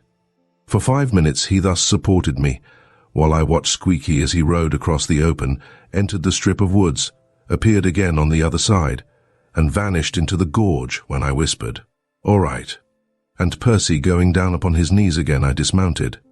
Without an instant's pause, my companion leaned back against the wall, put up his foot, and whispered to me to pull off his boot. Backing up to his foot, I seized the boot heel with my bound hands, and after some ineffectual struggles, Percy withdrew his foot. In doing so, he pulled out the knife also, which fell upon the floor with a clank loud enough, as it seemed to us, to wake the echoes. We paused, breathless, listening for Bates to make some movement, but he apparently had heard nothing. Percy, by lying down upon the ground, managed to get hold of the knife, and grasping it firmly by the handle, point upward, the edge toward himself. He rose to his feet again. "Now, Tom," said he, "get back to back. Pass the rope that ties your wrists over the point of the knife and work it up and down against the edge. I'll hold the knife steady. Don't cut yourself, it's pretty sharp." With some difficulty, being unable to see what I was doing, I followed these instructions, and after about 2 minutes sawing, the rope broke with a pop and my hands were free. I took the knife from Percy, and being able now to see my work, I soon cut his bonds, when he, in turn, freed my elbows, and our hands once more became serviceable members. "What's the next move, Percy?" I asked, as I cast the remnants of rope into the corner. "How are we to get at Bates? Let us cut a hole in the hide first, so that we can see what he is doing," Percy replied. "Climb up on my shoulders again." I was soon up this time. Bates was sitting quietly on a log with his face towards the cabin. "Is he looking?" asked Percy. "Yes," said I. "Tell me when he looks away, and I'll cut a hole in the hide." Bates presently turned his head. "Now," said I, and Percy instantly jabbed the knife through the hide and withdrew it again. He then inserted a small bit of bark into the hole to keep it open, and as the hairy side of the hide was outward, and the hole therefore invisible, we could keep watch on Bates's movements without his being aware of the fact. "We must make him move somehow," said Percy, after I had once more descended to the ground. "It won't do to try to rush him from here. He might be surprised into shooting us, even if he didn't intend to." After proposing and dismissing a variety of more or less impracticable plans, we hit upon a device which, as it seemed to us to promise well, we agreed to attempt. The chimney of our cabin projected only about 6 inches above the roof, and, the cabin being built upon the slope of the hill, its roof was so much above the level of the ground at the campfire that anyone standing down there could not see the chimney top. Percy had noted the fact that very morning, and it was upon that fact that we based the plan for our deliverance. While I kept watch upon Bates, Percy climbed up the inside of the chimney, and with great care removed the stones which formed its front wall, laying them one by one upon the roof. In 10 minutes this was accomplished, and he then came softly down again. "Did he move?" he asked. "No," I replied. He didn't hear a sound, evidently. "Did you get it all down? Can you get out, do you think?" "Oh, yes, I can get out. The thing now is to bring him up close. Watch while I stir him up." Percy stepped to the wall of the cabin, and taking hold of a big piece of loose bark, he ripped it off. At the sound, Bates sprang to his feet, all alert in an instant, advanced a step or two, and stopped. "Scratch," I whispered. Percy scraped the piece of bark upon the floor, making a small but distinct sound, upon hearing which Bates advanced again on the tips of his toes. His suspicions were aroused, which was just what we wanted. I held up my finger. Percy stopped, and so did Bates. I could see by his expression that he was listening intently. Once more the operation was repeated, with the same result, and Bates being now within 10 feet of the cabin. Percy handed the piece of bark to me, and himself crept into the fireplace. I stepped to one side of the cabin, scratched a little, and hopped back to the peephole, just in time to see Bates go picking his way round the corner of the house. Immediately afterwards a handful of dirt fell into the fireplace, a preconcerted signal to let me know that Percy was safely up on the roof. I then got inside the fireplace myself. That being the safest situation in case Bates should fire through the gaps, though we did not believe he would do so, and reaching as far as I could round the corner. I began scraping the floor of the cabin near the wall with the crackling bark, pausing every now and then to listen. It was an anxious moment, for the success of our plan depended upon my being able to induce Bates to come close to the wall. Percy, I knew, was lying flat upon the roof, eagerly awaiting his opportunity. But where was Bates? That was the important question. Once more I began scratching on the floor, when, as if he had known of my anxiety and was desirous of removing it, Bates, with an assumed gruffness of voice which nearly made me give vent to an inopportune laugh, called out, "Stop that! If you try to scratch out, I'll shoot." I stopped for an instant and then began again, very softly, hoping to draw him close to the wall to listen. The ruse was most successful. Not only did he come close, but he stooped down with his ear to one of the gaps. Now or never was our chance. And my watchful chum was not the one to miss it. At the moment when Bates bent down with his head close to the wall, Percy, leaping lightly from the roof, landed, by no means lightly, with both knees upon the middle of our jailer's back, sending him to the ground with all the breath driven out of his body. "Come on," he shouted, and at the call I rushed at the door, burst it bodily from its fastenings, and ran round the house, to find Bates lying upon his face with Percy sitting upon him, holding him firmly by both elbows. "Get some rope," cried Percy, the instant I appeared. Back I ran to the camp, cut off 3 feet of rope, and returned to the rear of the cabin. Within 5 minutes Bates was bound hand and foot, perfectly helpless, leaving our prostrate enemy where he lay. After first taking away his rifle, we hastened to the camp whence, with our own rifles and cartridge belts in our hands, we set off as hard as we could run across the valley. Arrived at the bars, we paused for breath, and having held a brief consultation as to whether we should go on or await Squeaky's return where we were, we decided finally to go on. For, though this would be an excellent place in which to lie in wait for him, and though by going on we might come upon him unawares and thus lose our present advantage of taking him by surprise, we were bound to think of Jack, who, for all we knew, might at that moment be in need of our help. We had arrived at this conclusion, and I had put my foot upon the lowest rail preparatory to climbing over, when we heard faintly the sound of a horse's hoofs clattering down the bare stone bed of the gorge. "This way! This way!" whispered Percy, in great excitement, and turning about, we ran back a few steps and clambered up into the little fortification which I have before mentioned as commanding the passage. "We'll let him come through the bars and set them up again," said Percy, speaking very quickly, "and then he won't be able to run back.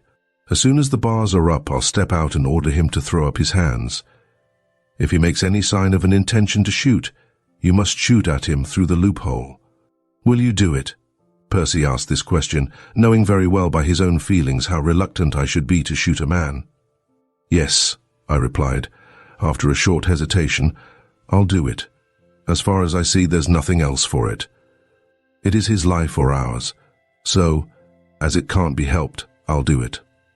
Seeing how hard it went with me to assent to this course, Percy magnanimously offered to change places with me, though it would have been quite as hard for him as for me. But to this I would not agree, and so we let the arrangement stand as it was, sincerely hoping that Squeaky might submit without a fight. Had we had more time, we might have hit upon some other plan, but hurried as we were, we had no opportunity for a full discussion of the matter. As it was, we had hardly settled upon our course of action, when round the corner there came, full into view, a man on foot, with a horse walking behind him. It was Jack. Chapter 12. A good riddance. Jack, when he rode away towards Bozeman the morning before, had no sooner placed the hill between us and himself than he turned short to his left and galloped off in a new direction. Keeping in the shelter of the woods, he circled back until he arrived at a point considerably higher than the camp, whence he could look down upon us and note the direction we took when we set out for the horse thieves' hiding place. Having no pack mules to drive, it was easy for him to keep ahead of our party, and when, about 3 in the afternoon, Squeaky stopped to scan the valley behind us for signs of our captain's presence, our captain himself, half a mile to one side of the trail, was lying flat upon his stomach on the mountainside 500 feet above, looking down at us. There he lay, watching, while we followed Bates along the top of the ridge and in among the loose rocks which concealed the entrance to the little canon, which in turn led up to the tunnel.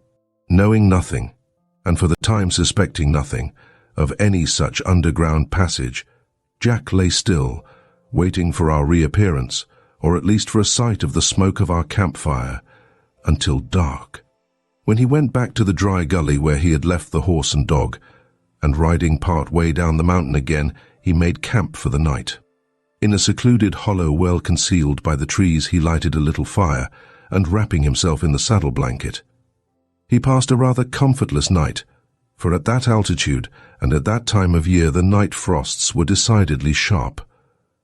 At daylight next morning he returned to his post of observation, and there he again kept watch until an hour after sunrise, waiting, in vain of course, for the telltale smoke of a campfire to inform him of our whereabouts. As no such smoke appeared, he became convinced that the hiding place must be some capacious cave, whose entrance was concealed among the loose rocks.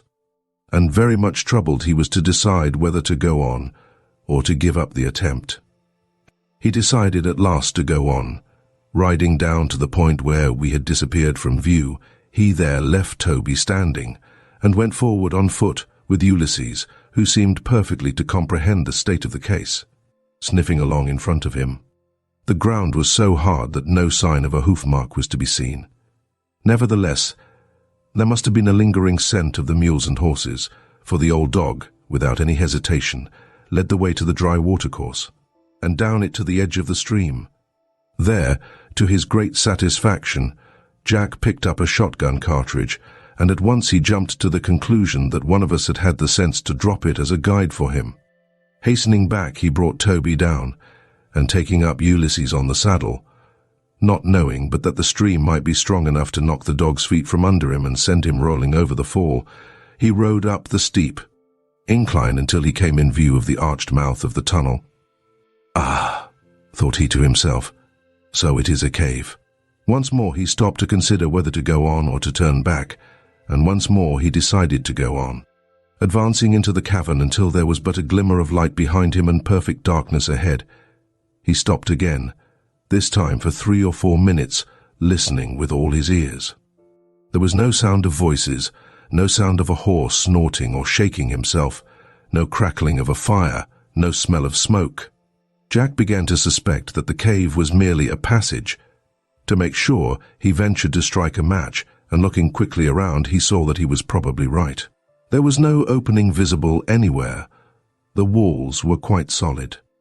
At the same time, he observed that the reason he could not see daylight ahead was that a big bulge in the wall at one side cut off his view. Throwing the match into the water, he advanced around the bulge and rode on slowly until he came in sight of the second dry watercourse which led down to the valley. And there he paused again to listen. It was well he did so. He had not been standing there 1 minute ere he distinctly heard the click of horseshoes on the bare stone, and a moment afterwards Squeaky rode into view, coming leisurely up the gully. Jack backed away until he could no longer see the approaching enemy, and then turning about he rode quickly but silently back to the far side of the bulge. There, leaving Ulysses on the saddle and putting the reins into the dog's mouth, with an order to keep quiet, he himself slipped into the water and, wading some steps forward, squatted down in the middle of the pool, his head and his hands only being above the surface. It was not his intention to risk a shot in the dark. Indeed, he was as much opposed to shooting a man as we were. But he hoped to be able to seize Squeaky by the foot as he passed, and to throw him from his horse into the water, when he would have a good chance of mastering him.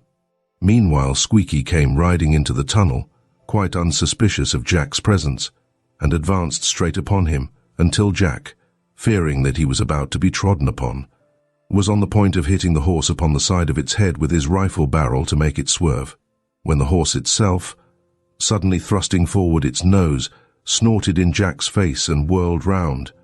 This unexpected action unseated Squeaky, who fell flat upon his face upon the water, at the same time dropping his rifle, which exploded as it fell.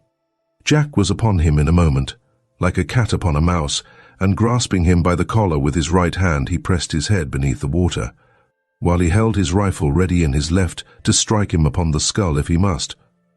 Squeaky was a powerful fellow, but on this occasion he had to do with one as strong as himself. Taken by surprise, deprived of his weapon, assaulted suddenly and vigorously from behind by a silent, unseen enemy, and more than all, choked by the water every time he tried to draw breath, he had no chance. The struggle lasted less than 5 minutes, during a great part of which time Squeaky's head was underwater. His efforts grew more and more feeble, and at length ceased altogether.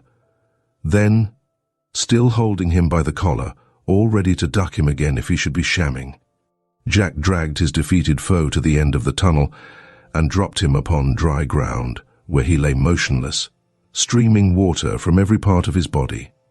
He was, in fact, very nearly drowned.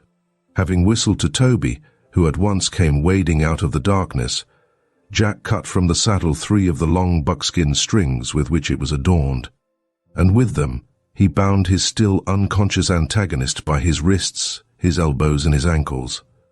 The enemy being thus rendered entirely helpless, it remained to find out whether he was dead or alive, a question which was solved in a few minutes by the gasping and coughing of the captive as he began to get his breath again. At these signs of recovery, Jack felt a good deal relieved, for though in his opinion it would be a benefit to the community if Squeaky were dead, still he had no desire to be himself the executioner. As soon as Squeaky was sufficiently recovered to sit up, Jack, seeing that he was shivering with cold, unceremoniously seized him by the collar again and dragged him to a spot where the sun's rays found their way to the bottom of the cannon, and there propped him up with his back against the wall. "Well, Mr. Morgan," said he, "it looks to me as if it were my turn now." At this address Squeaky opened his little piggy eyes as wide as they would go. His hat, and with it his mask, had remained in the pool. "Who are you calling Mr. Morgan?" he asked, with an injured air. "You," replied Jack. "That was your name back in Utah, I remember. But I suppose a name doesn't last more than 3 months or so with gentlemen in your line of business. Never mind that, though. Where are my friends?" Squeaky looked hard at Jack for a minute, and then, thinking perhaps that it would be as well to propitiate his captor, he replied, "They're in a little cabin on the other side of the valley down here." "They're all right. At least they were half an hour ago." "Very well," said Jack. "Then I'll go down and call upon them. You will have to stay here till I come back. I'll leave you the dog for company, and let me recommend you to sit still. He bites sometimes. Here, Ulysses. Mind him." Ulysses, who had left his perch on Toby's back, advanced at the call, and lying down with his chin upon his crossed paws, stared fixedly at the prisoner in a most embarrassing manner, upon which Jack, having patted the dog and repeated the command to mind him, shouldered his rifle, and whistling to Toby to follow, walked off down the gully. As he had surprised Squeaky, so he was destined to suffer a surprise himself, for, 10 minutes later, he was impetuously assaulted by us 2 escaped prisoners who, regardless of the rifle he instinctively presented at our heads, rushed from our fortification, scrambled over the barrier, and were all over him in a moment. What a joyous meeting that was! What an immense relief to our minds to find ourselves once more together, alive and unharmed. It was hard to realize that we had been parted only for 24 hours. It seemed much more like 24 days. Very few words sufficed to explain the situation, when, assuming the command again, Jack directed me to go back and look after Bates, while he and Percy returned to the pool to bring Squeaky down. In a short time our 2 prisoners were seated side by side with their backs against the cabin wall, Ulysses and I standing guard over them, while Jack and Percy at a little distance discussed in low tones the somewhat difficult question as to what we were to do with them. Percy presently came and relieved guard, and I then walked over to Jack, who explained to me the plan decided upon, subject to my approval. It was, in brief, that we should set out at once for Bozeman and there deliver up Squeaky to the authorities, charging him with kidnapping or blackmailing, or whatever the proper term might be, by which his offence was known to the law, at the same time giving information of the stolen horses which were to be left in the valley. As to Bates, some time in the course of the journey he was to be allowed accidentally to escape, besides a natural inclination to be easy on our ex-schoolfellow, an inclination to which Jack readily deferred. We felt sure that he had been led into this business more or less against his will. We knew that he had expressed his intention to preserve our lives, and we felt grateful to him accordingly. Moreover, we were pretty sure that when free to go where he would fly with all speed to the other side of the Atlantic. And that, we were agreed, was the very best thing he could do. We did not wish to ruin his life by consigning him to jail for an unknown number of years, and we reasoned that if anything would deter him from taking such risks again, it would be the scare he would get when he found himself, as he would suppose, about to be turned over to the tender mercies of the territorial authorities, a scare which, as his pale countenance testified, was already beginning to press upon him pretty heavily. As to the question whether or not we should disclose to Bates the fact that we were aware of his identity, we decided in the negative, thinking that it would be an act of charity to allow him to escape unrecognized, as he would believe, for he still retained his mask, and unless he should voluntarily discard it, we should have no difficulty in keeping up our pretense of ignorance. We decided also that Jack should do all the ordering, and that we too should hold as little communication as possible with the prisoners. The matter being settled, we at once set about our preparations for departure. While Percy, with Ulysses' assistance, remained as guard, Jack galloped off on Toby to bring up the mules and horses. Squeaky's horse had returned of its own accord, and I put together the packs, now very light, for our provisions were almost entirely expended. The mules being packed and the horses saddled, Bates's bonds were cut, and he was ordered to mount, I being set over him as guard. Next, Squeaky's horse was brought up, but before its owner was allowed to mount, the bridle was pulled over the horse's head and attached by a short length of rope to the pack saddle of the more sober of our two mules, Old Joe. Then, while Jack with cocked rifle stood over him, Squeaky's bonds were cut by Percy, and he was told to get into the saddle. I was half afraid he would make a dash for liberty, but having glanced from Jack to Percy, and from Percy back to Jack, and judging from their attitude of determination that it would be well to obey, persuaded too by the gleam of teeth displayed by the ready Ulysses, he obeyed accordingly, growling to himself like a discontented bear. We three having mounted, the procession started, Bates first, then I, riding Toby in order that the mules might follow with docility, then Calliope, who always took precedence of Joe, then Joe himself towing Squeaky's horse, and last of all, Jack and Percy, side by side. At the bars, Bates was ordered to dismount and let them down, while Percy, when we had passed through, stopped to put them up again. Soon we entered the tunnel. As it began to get dark, Jack produced from his pocket half a dozen slivers of pitch pine, and putting a match to them, held them aloft for a torch. The flare showed up the walls and the arched roof for a long distance before and behind, and if the prisoners had entertained hopes of slipping away in the darkness, they were disappointed. By midday we reached our old camping ground, for we had descended much more quickly than we had gone up the range. But without stopping there, we went on until 6 o'clock, when Jack gave the order to camp. Our prisoners were fed and sent to bed, tightly rolled up in their blankets, after the fashion that Squeaky had adopted with us, and one or other of our party stood guard over them all night, Ulysses acting as an efficient assistant to each of us. In the same order we set out again next day, and jogged along till near noon, by which time we judged we must be coming soon within sight of our destination. All this time Bates had made no sign of wishing to escape, and I was wondering how we were to get rid of him, when Percy came riding along the line, and joining me, began a whispered discussion of that very subject. He did not advance very far, however, for ere he had finished his first remark an event occurred which rendered any further discussion unnecessary. Just ahead of us, beside the trail we were following, stood a big old pine tree, the upper half of which was dead. As we passed this tree, there came one of those sudden, whirling windstorms so common in the mountain country. The top of the tree was twisted off and cast upon the ground close to old Joe's quarters. The startled mule sprang forward. Squeaky's horse sprang backward, and the result was, naturally, that the headstall of the bridle broke. At the same moment we were assailed by a vicious, spiteful blast of sand and small pebbles, which stung our faces so that everyone instinctively lowered his head and threw up one arm as a protection. The squall lasted only a quarter of a minute, but in that quarter-minute Bates and Squeaky seized the opportunity they had doubtless been waiting for and went off downwind with the dust cloud. When we looked up again, they were just disappearing into the woods behind us, lying flat upon their horses' backs to avoid the bullets they evidently expected to be sent after them. It was uncommonly well done on their part, I am bound to admit. I had not given Bates, at any rate, credit for such promptness of action. Jack's first impulse was to fulfill their expectations by sending an experimental bullet after them. He half raised his rifle, but on second thought he lowered it again, and turning to us, said, "Well, after all, I believe that is the best way out of it. They won't trouble us any more. We'll inform the authorities, and if they want to go after them, they can do so. I'm sorry for Bates, though. He'll live to be hanged, I'm afraid."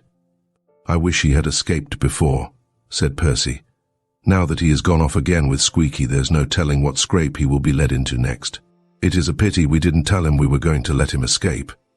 "I'm sorry too," Jack responded, "but we acted to the best of our judgment. I don't think we are to blame.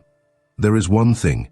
He may have been so badly scared by the prospect of going to prison that he may conclude to part company with Squeaky at the first opportunity." "Do you suppose they will go back to the hiding place?" I asked. "I doubt it," replied Jack. "They will know that we shall give information of the place as soon as we get to town, and that somebody will probably set out at once to recover the horses, when they might be caught like rats in a trap. They are more likely, I think, to get as far away as they can from the place.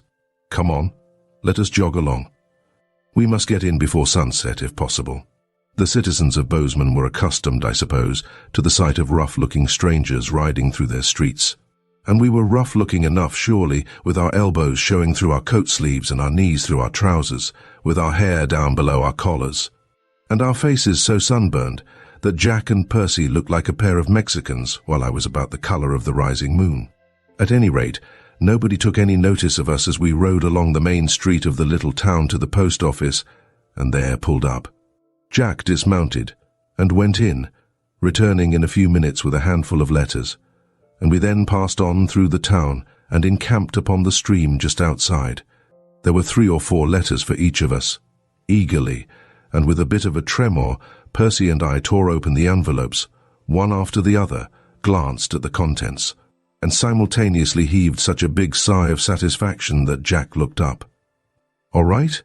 he asked. "All right," we replied together. "Good," said he. "Same here," after which laconic dialogue silence ensued for the space of half an hour, while we read and reread the welcome letters from home. Letters from home! Nobody knows their right value until he reads them 5,000 miles away from the hand that wrote them. It was plain that my parents had great confidence in Jack, for they expressed no anxiety on my account, though they did intimate that it was rather a long time since they had heard from me. They also suggested that it was about time we came home again, though. If there should be a really good reason for our not returning at once, we were given permission to stay on. They were too wise, however, to leave the question of the goodness of the reason to our prejudiced and immature opinions. Jack was to be the sole and only judge. Jack, we found, had a letter from Percy's father repeating these instructions, and having read it, he sat silent for 5 minutes, thinking, while Percy and I fidgeted about, waiting for his decision. At length he delivered judgment. "Well, you fellows," said he regretfully, I suppose you must go home." "Oh no," we both exclaimed together. "Not yet. My instructions are to send you home," Jack went on, "unless there is a good reason against it, and I'm afraid there's no good reason. We've had a jolly outing, but from a business point of view, it has resulted in nothing. From the day we started to this present moment, we haven't seen so much as a speck of gold." "What's up?" It was no wonder he asked what was up. For Percy, springing from the ground as suddenly as though he had just discovered that he was sitting on a nest of red ants, dived his hand into his trousers pocket, and then, holding it out, palm upwards, exclaimed, "What's that? Where did you get that?" cried Jack, full of excitement in a moment. "I found it in a pothole in the bed of the creek, close to that curious rock in the horse thieves' hiding place." "You did?"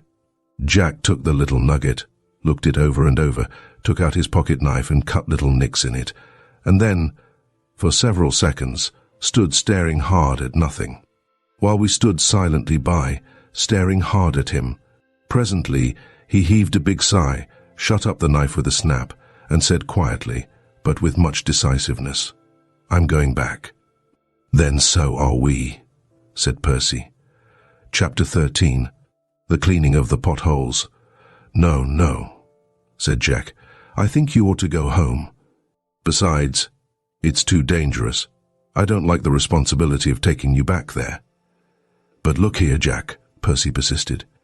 "We are given leave to stay if there is a good reason for staying, and surely we have a good enough reason now. When we set out from Golconda, our chief object was to help you to find gold, and here is not only the best, but the only real chance we have had. Then again, as to the danger, the only danger is from Squeaky, and in my opinion we run less risk from him now than we did in the beginning, for he is disarmed for the present, at any rate, and besides that, we know what to expect of him, and we will keep on the lookout accordingly. I don't think he will catch us again. There's another thing," said I. "It is a great deal more dangerous for you to go by yourself than it is for all three to go together. You can't prospect by day and stand guard by night." "But—" "Hold up!" exclaimed Percy, cutting in before Jack could get any farther. "I'll tell you what we'll do, if Tom will agree.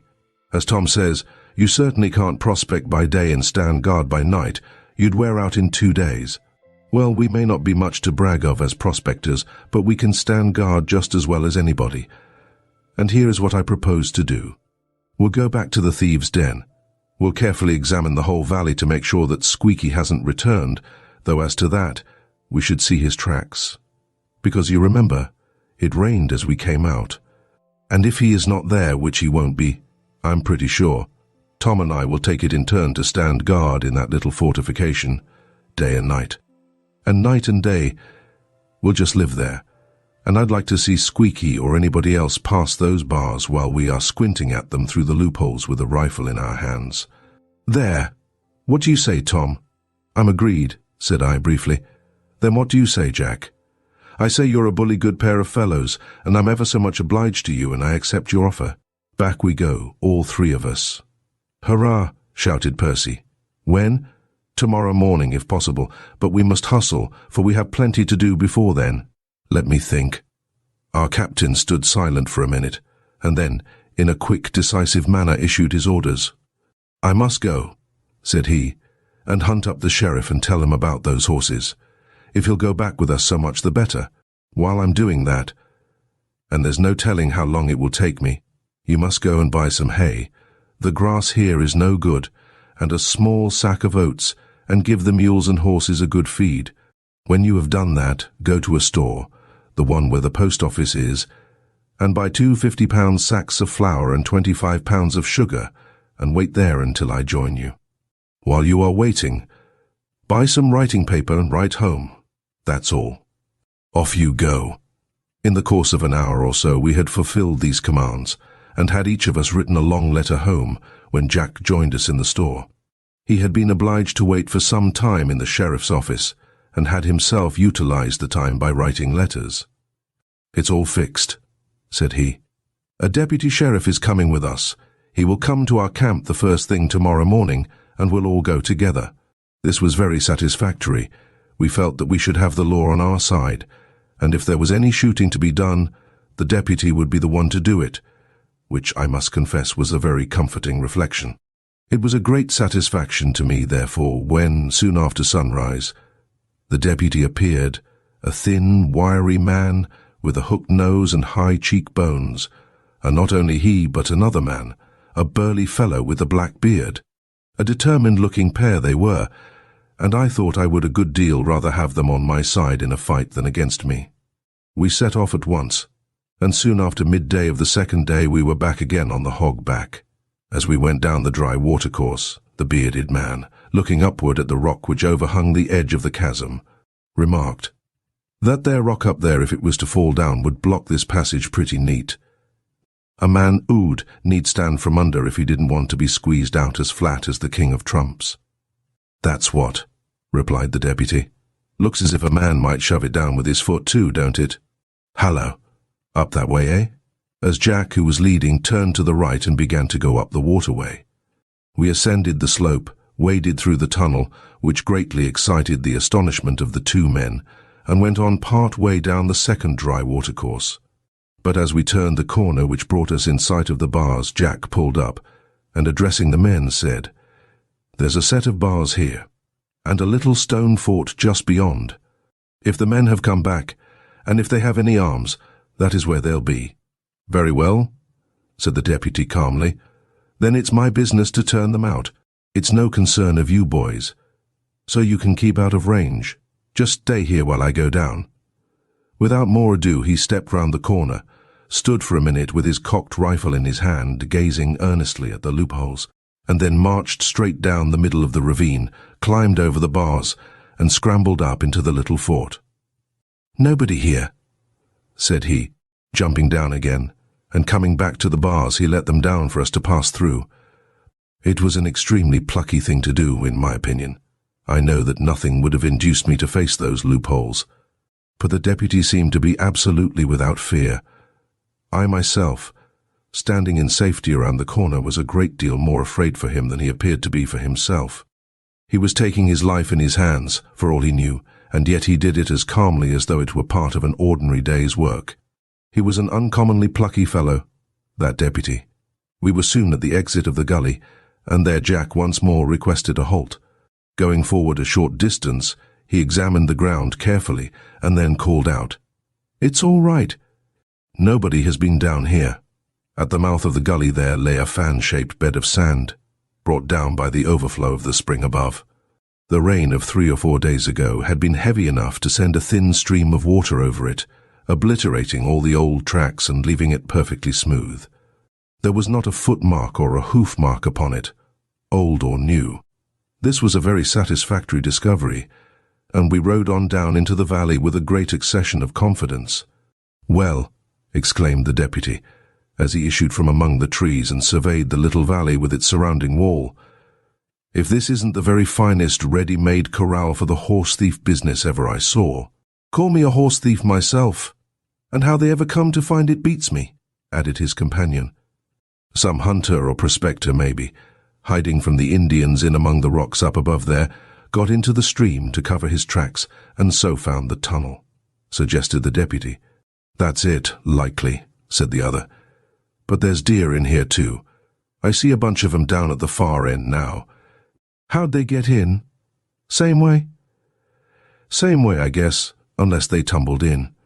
The horses is down there too, I see. We may as well go and round 'em up right away. It isn't more in 2 o'clock, and we may just as well dig out at once. We'll make 10 miles on the back track before night." "Then," said Jack, "while you are getting up the horses, we 3 will make a tour of the valley to see if there is any way but this of getting in or out. Come on, you fellows. If we set off at once, we can make the round before the others are ready to leave." Our survey, which occupied about an hour, disclosed the fact that, excepting at 2 points, the wall surrounding the valley was at least 40 feet higher than the tops of the trees which grew upon the slopes below it. The first of these exceptions was immediately behind the mushroom rock. There the bank extended from the foot of the rock up to within 20 feet of the top of the wall. If one had a ladder of that length, he might get out there.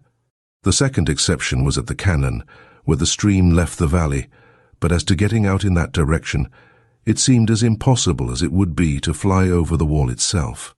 The gorge was crowded with great boulders fallen from above, between which rushed the foaming stream, the maddest, fiercest little river I ever saw.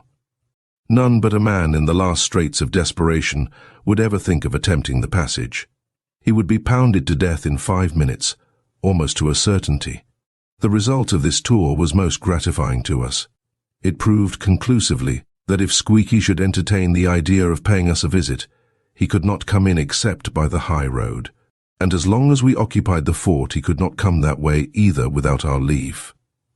It was therefore with perfect confidence in our ability to take care of ourselves that we watched the departure of our 2 friends, and, accompanying them as far as the bars, shouted, "Goodbye!" to them as they rode off round the corner, with the clattering herd of stolen horses going on before. "Now," said Jack, "we will go to work systematically, and we'll begin by setting a guard. Tom, will you go on from now till supper time?" "All right," said I promptly.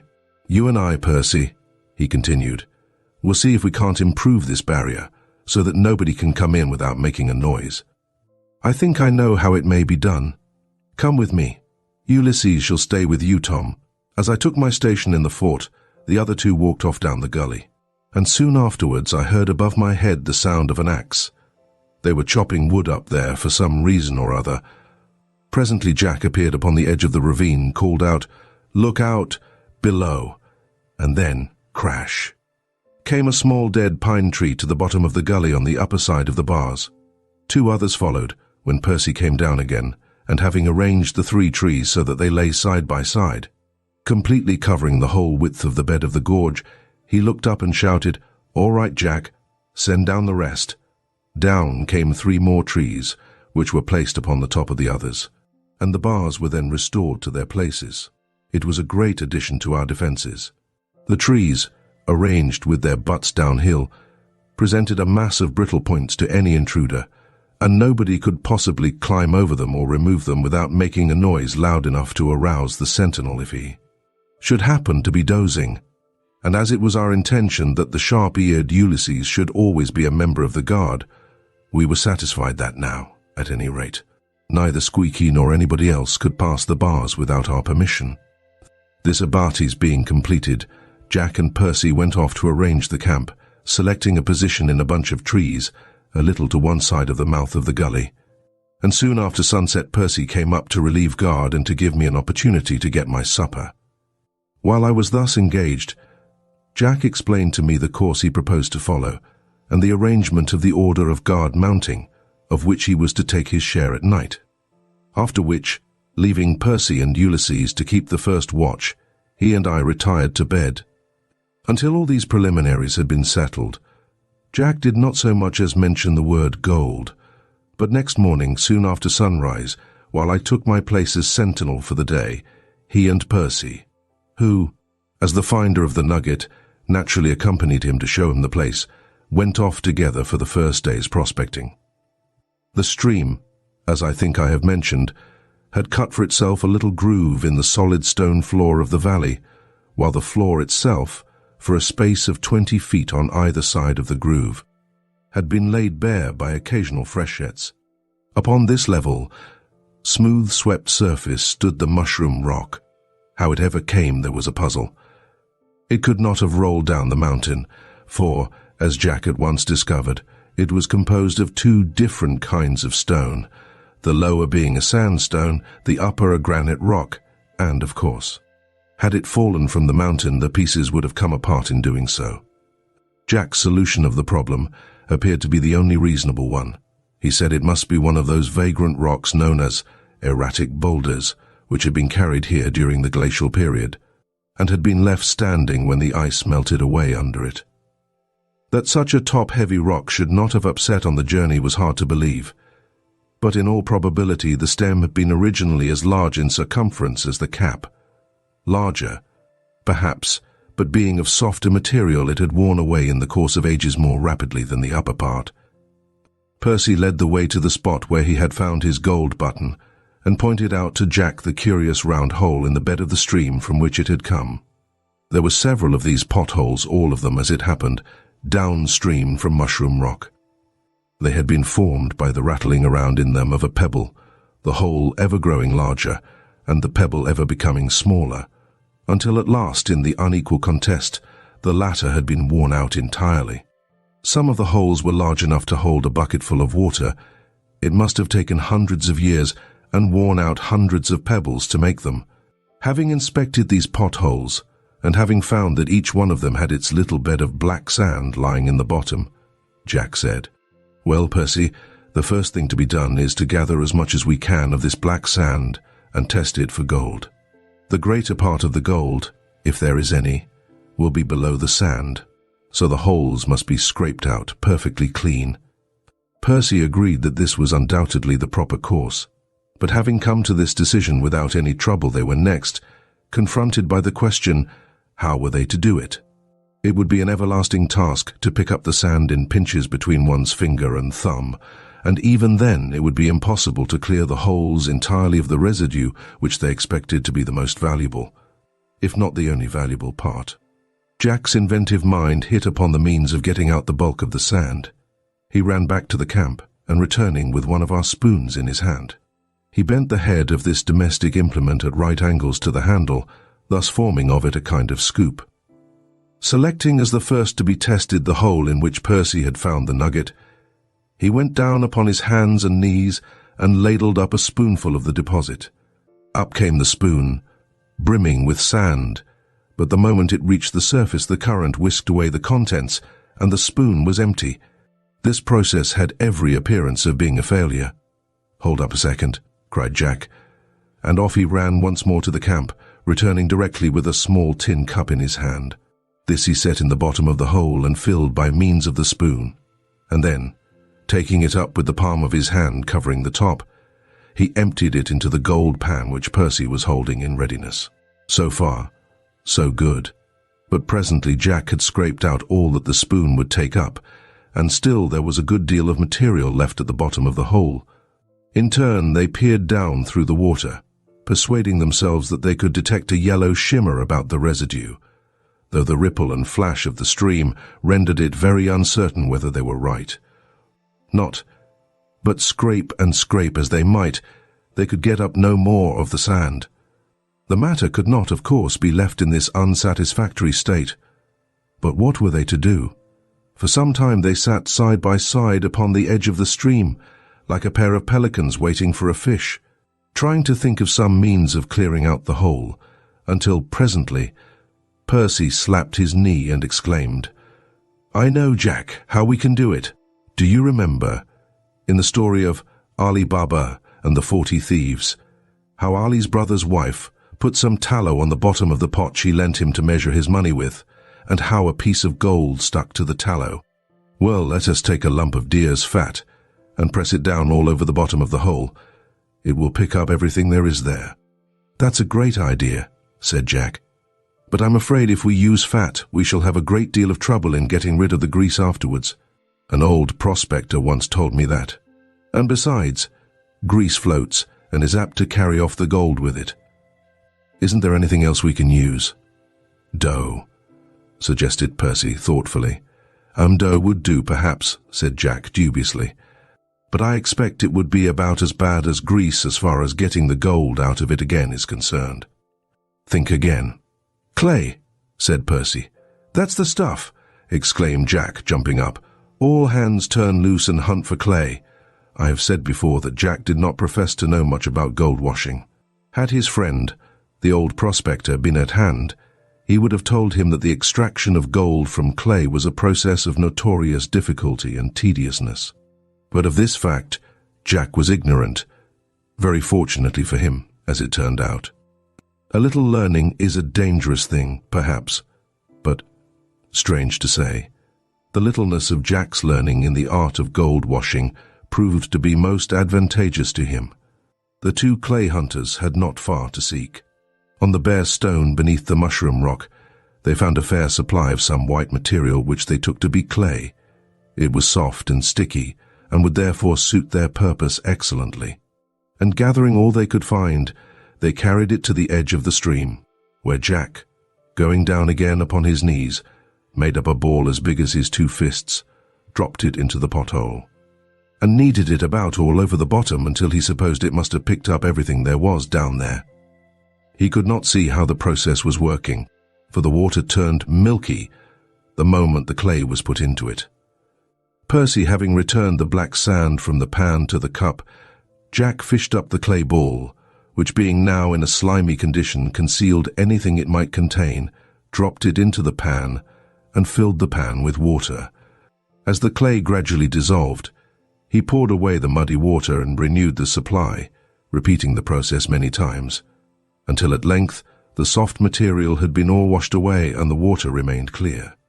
Percy, gazing into the pan as Jack held it up, concluded that they had had all their trouble for nothing, for the only result appeared to be a further supply of that ever-intruding black sand.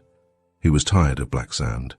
But Jack, telling him to have a little patience, poured away nearly all the water, and then, holding the pan almost upright, he, by a dexterous turn of the wrist, set the sand trickling from left to right along the hollow where the bottom of the pan turned up to form the side. And then, like the passing away of an eclipse of the sun, the black shadow moved to one side, and out came a little patch of yellow gold, a teaspoonful. Chapter 14. High time to leave. Glancing at his companion, Percy, rather to his alarm, saw that Jack's face was quite pale, his eyes wide open and staring, and that, though the day was cool, the perspiration was running down his cheeks. The fact was that Jack was taken with a brief but sharp attack of that curious disease known as the gold fever. To Percy, the amount of gold in the pan was no more than he'd expected, but Jack, on the other hand, was well aware that a spoonful of gold to one small pan of dirt was something extraordinary. "Percy," he burst out, in a high state of excitement, "this is tremendous, perfectly tremendous. There is 50 times, 100 times, as much gold in that pan as I expected to see. There must be a vein of extraordinary richness somewhere about here. We must set to work to find it." "I'm ready," responded Percy, catching something of his companion's excitement. "But how are we to set to work?" "I don't know where to look for it, nor what to look for." "First of all," replied Jack, "we'll clean out all the potholes and test them one at a time to see how they compare for richness with the first one. After that, we'll test the soil on both banks. And after that we'll see. Will you just go over to the camp and bring down the washpan, a tin plate, and another spoon, while I try to get rid of a little more of this black sand in the pan?" Percy was soon on hand with the desired articles. When Jack set him to work scouring the plate and the washpan with sand, in order to remove any particles of grease there might be adhering to them. This being done, the gold was turned into the plate, and the pair, each armed with a bent spoon, applied their labor to clearing out the next 2 potholes, depositing all the black sand in the washpan and dabbing a clay ball over the bottom of each hole. Jack then proceeded to extract the gold from the clay balls, while Percy cleaned out hole number 4. In this manner they worked their way downstream until they had cleaned up 14 holes, each one of which yielded more or less gold, though, as a rule, the quantity decreased as they descended. There were only 3 holes left, but by this time the supply of clay had given out, and Percy therefore went back to look for more. There was no more where they had found the original deposit, but a few steps away, still beneath the cap of the mushroom rock, he found another heap which he gathered up and carried back to the stream. This lot of clay, he observed, had a reddish tinge, whereas the other had been almost pure white, but though he noticed the fact he thought nothing of it, and set to work on the last 3 holes without delay. To the surprise both of Jack and himself, none of these 3 holes produced a scrap of gold, not a color. "That is curious," remarked Jack, "but I suppose the first 14 holes are so arranged in the bed of the creek as to intercept all the gold that comes down. Are you sure that you cleaned up the last 3 as thoroughly as you did the others?" "I believe so," replied Percy, "but I'll do them over again and make sure." "One's enough," said Jack. "Do the first of the 3. The result was the same, however. They got black sand, but not a speck of gold could they see, even with the aid of the magnifying glass which Jack produced from his pocket. "Well," said he, Then I suppose that is all the gold we are going to get out of the creek. So let us go ahead and try the soil on the banks to see if the vein it comes from is on this side or that, or from the mountain which supplies the creek itself. Percy was about to assent to this proposal when a sudden chill in the atmosphere caused them both to look up. The sun was going down. "Why, just look at the sun!" Percy exclaimed. "I'd no idea it was so late." "Neither had I," responded Jack. "We've been so busy that I forgot all about the time. Come, let us get back to camp." "Poor old Tom," said my chum remorsefully.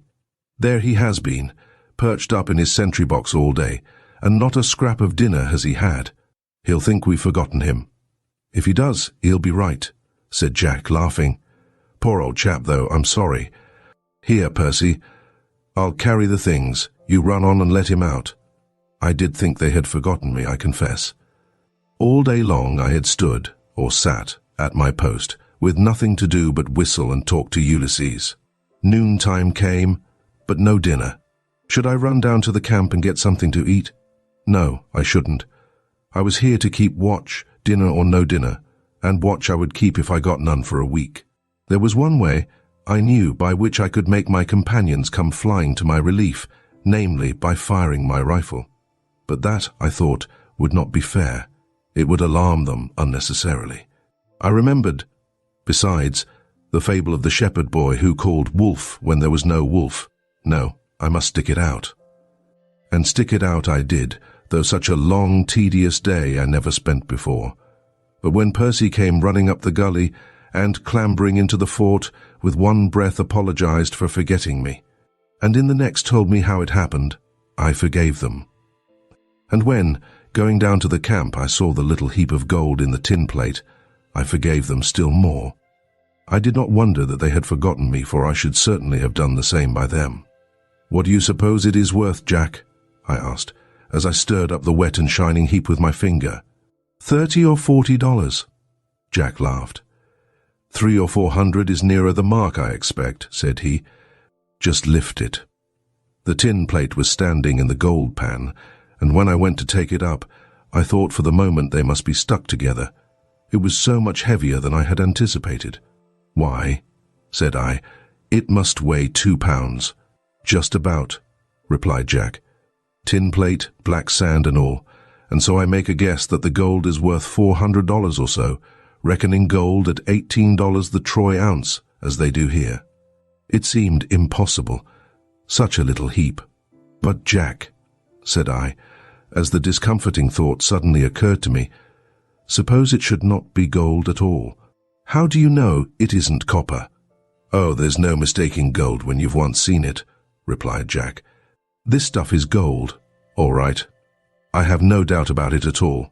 But still, if you like, I'll test it and make certain, just to set your mind at rest, and to satisfy you that we haven't put in 10 hours hard labor today on a wild goose chase." Stepping over to the baggage, Jack hunted out an old cigar box in which were a tiny porcelain cup and a little glass stoppered bottle, the latter containing nitric acid. Pouring a little of the acid into the cup, Jack dropped a scrap of the gold into it, and raking some hot ashes from the fire, he set the cup upon them. Soon the acid began to simmer, and for 5 minutes it continued to do so, without, however, producing the slightest effect upon the metal. Nor did the liquid itself change color. "It is gold, all right," said Jack, removing the cup. "Now, I'll just show you what would have happened if it had been copper." With his knife he cut a shaving from a copper rivet, dropped the fragment into the cup, and replaced the cup upon the ashes. In an instant the acid attacked the copper, and pretty soon it had eaten it all up, turning itself a beautiful green color in the process. "You see," said Jack, "the copper can't stand against this powerful acid, whereas the gold doesn't care a rap for it. Gold will hold its own against any single acid. You must make a mixture of 2 of them before you can dissolve the royal metal, as it is called. So that question is settled. We have found gold, without doubt. The next thing to find is the place it came from." Until bedtime that evening we sat together in the sentry box, talking over our find and arranging the program for the morrow. And next morning Percy, whose turn it was to go on guard, went off up the gully, wisely taking his dinner with him, while I accompanied Jack down to the creek. Above the mushroom rock, the bed of the stream was cumbered with boulders fallen from the mountain, but in between them were many crevices and hollows containing more or less sand and small gravel. These little depositories we examined carefully, picking up the residue by means of the red clay, of which we had a good supply left over from the day before, but in none of them was there so much as a colour of gold. At length we had worked up close to the circular basin which the stream, falling from the cliff above, had worn in its hard stone bed, and there, just below the basin, we found a natural riffle, as Jack called it, a little ledge 2 inches high running across the stream, with an accumulation of sand on its upper side.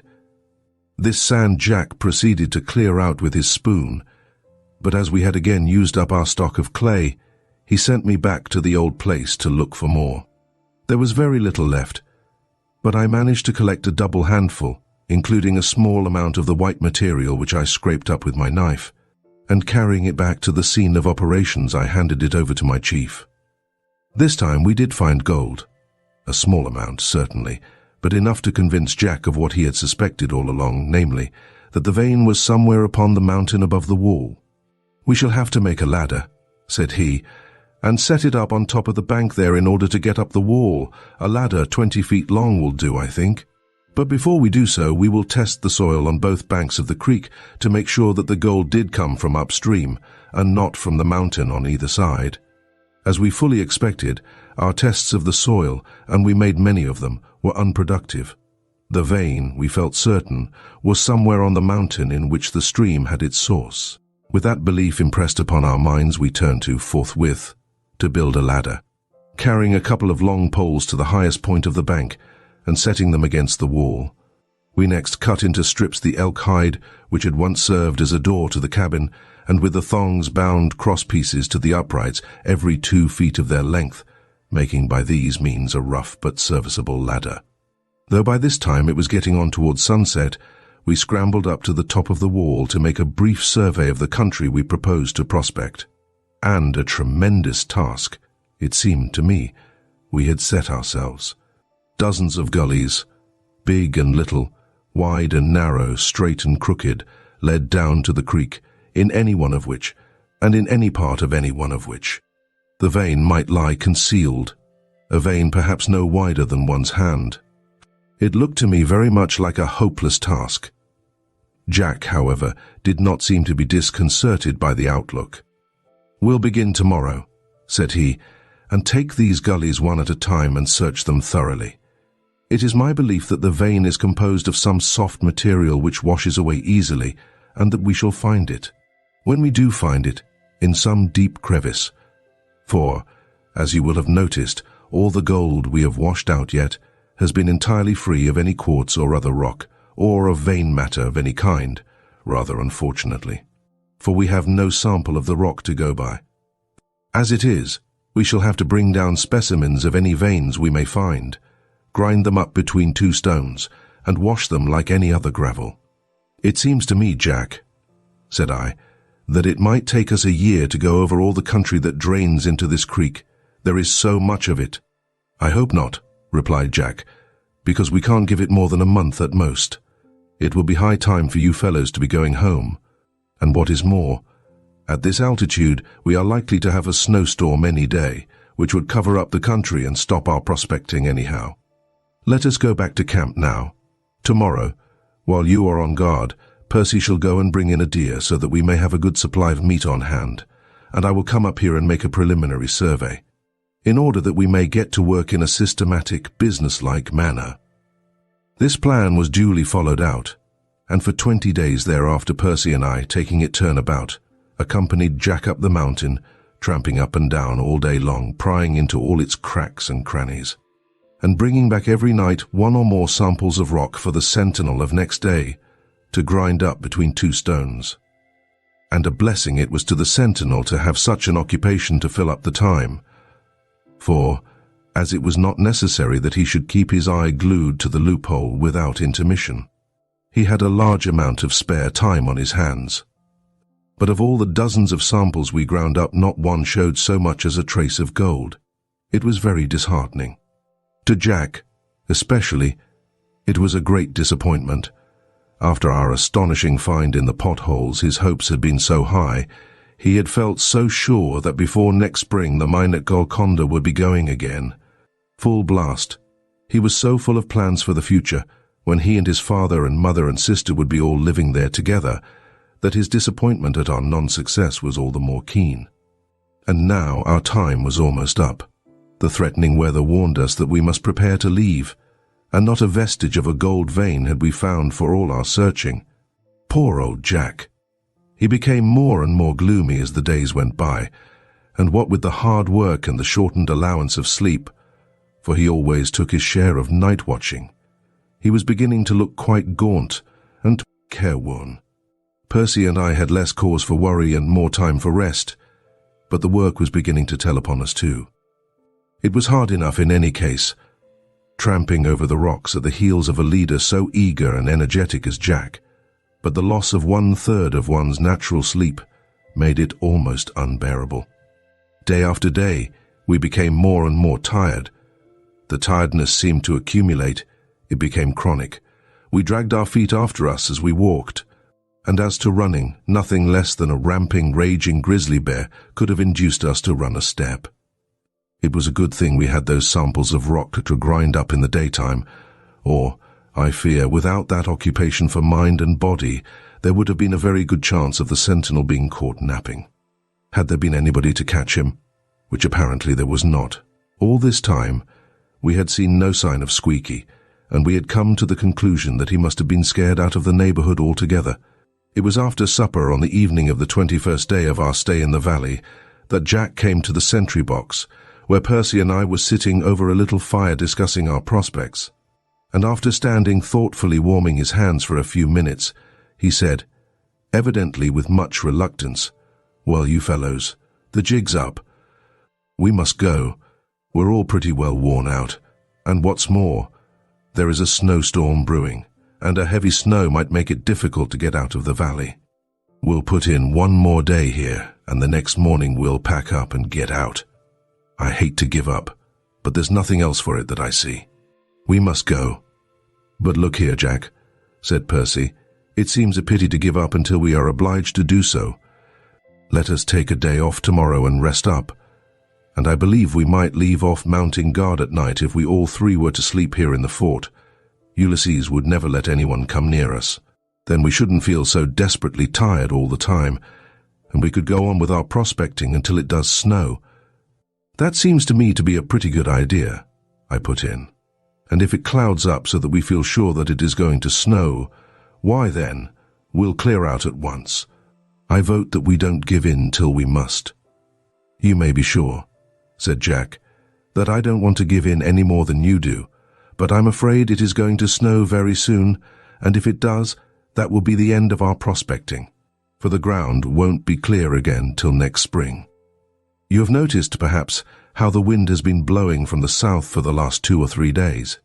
Well, it has chopped round to the north since supper, and that means snow before long, I expect. In fact, I would get out tomorrow, but that there are still 2 gullies I am anxious to inspect before we go. Percy and I will each take one of them, and if we make an early start, we can give them a pretty thorough going over before dark. Then, whether we find anything or not, I think we must pack up and leave next morning. I'm really afraid of being caught down here by a snowstorm. We ought to have some meat for the journey," remarked Percy, who, as cook, took charge of such matters. "There is hardly enough left for 3 meals. How are we going to get it if Tom is on guard and I go with you up on the mountain?" "We'll manage it this way," replied Jack after a moment's hesitation. "You shall take the smaller of the 2 gullies tomorrow, Percy, and whether you have time to go over it all or not. You shall come back here about the middle of the afternoon and go down to the lower end of the valley and get us a deer. There are always deer to be seen down there, and you ought to be able to get one before night." "Very well," responded Percy. "I'll do so. We must have meat for the journey." "Yes, 3 days' supply at least. It will probably take us that length of time to get to Bozeman." According to this arrangement, the pair set off at daylight next morning, while I remained on guard in the sentry box. The day passed uneventfully, as usual, until about 4:30 in the afternoon, when Percy looked in upon me on his way down the valley, and having handed me one sample of rock to grind, walked off again, his rifle over his shoulder. A quarter of an hour later, perhaps, I heard a shot. Ulysses, who was lying stretched out beside me, cocked up one ear but otherwise took no notice. The next moment, however, to my great astonishment, he sprang up, leaped out of the fort, and ran, helter-skelter, out of the gully. I dropped my grinding stone, seized my rifle, and sprang to the loophole. There was nothing to be seen there. What, then, was the matter with Ulysses? He must have heard something that I had not, something to alarm him too, or he would not have thus deserted his post for the old dog, I believe. Knew just as well as I did that he was on guard. I jumped down from the shelf and ran to the mouth of the gully, where I stood still to listen. I could hear nothing. But, fearing that Percy might be in need of help, I ventured to run on until I had passed through the fringe of trees which interrupted my view of the valley bottom. There, the first thing I saw was our herd of animals. They were close to the camp, each one standing with his head held high and his ears pointed forward, snorting and gazing down the valley. I looked in the same direction, and instantly I too forgot that I was on guard. I too deserted my post and raced off down the valley. About half a mile away, and on the far side of the stream, was Percy running, as never mortal boy ran before, I should think, in my direction. Close behind him, in full chase, was a bear, an immense beast. It looked to me to be about the size of a full-grown steer, though not so tall. Between Percy and me, but a good deal nearer to him than to me, was Ulysses, going like a mad creature to the rescue. I had not cleared half the distance between us when the conditions of the chase were suddenly altered. The bear had come so close to Percy that the fugitive, fearing to be caught the next moment, doubled like a hare and ran back again towards the trees. The ponderous pursuer, unable to check himself so quickly, ran on for several yards, but then, doubling also, he was about to resume the chase in this new direction when Ulysses, leaping the creek, and rushing up the opposite slope, darted in like a flash and seized him by the hind leg. The enraged beast whirled about and made a slap at Ulysses that would have torn the dog in two had it taken effect. But our old friend was cunning as well as brave.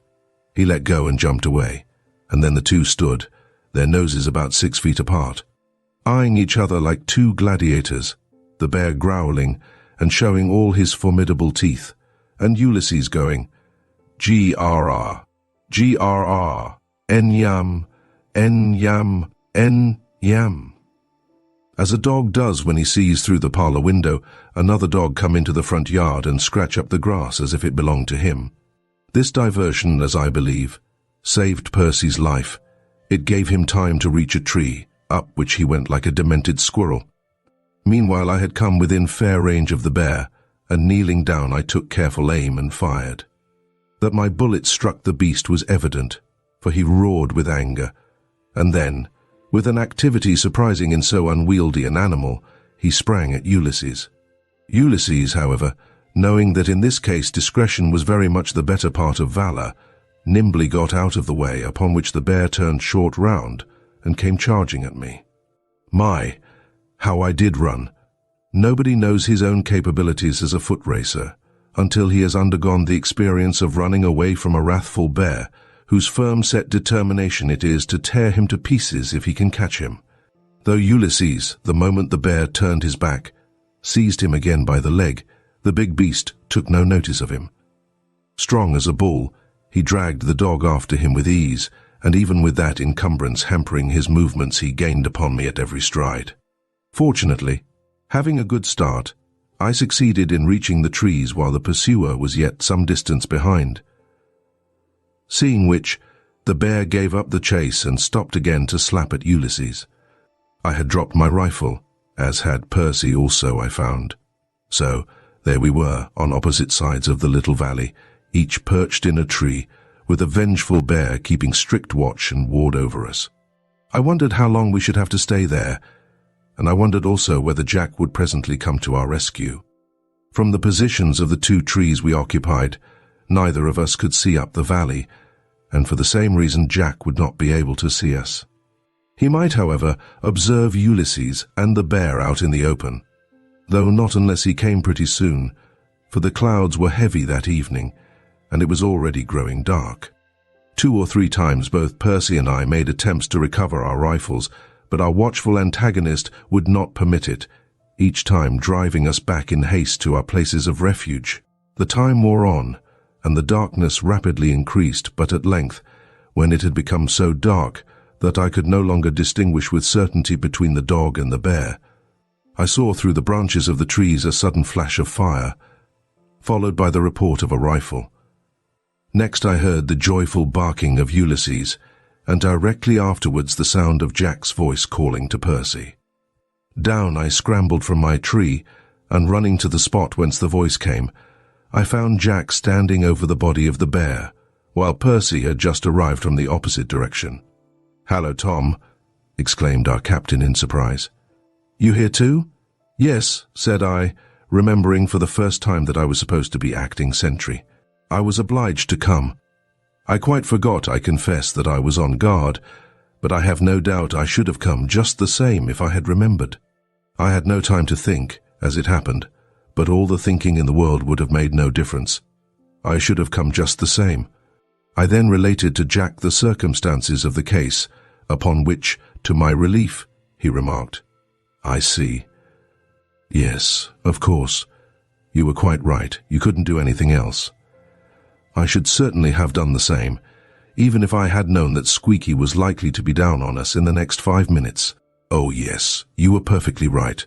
I think, though, you had better find your rifle and go back now.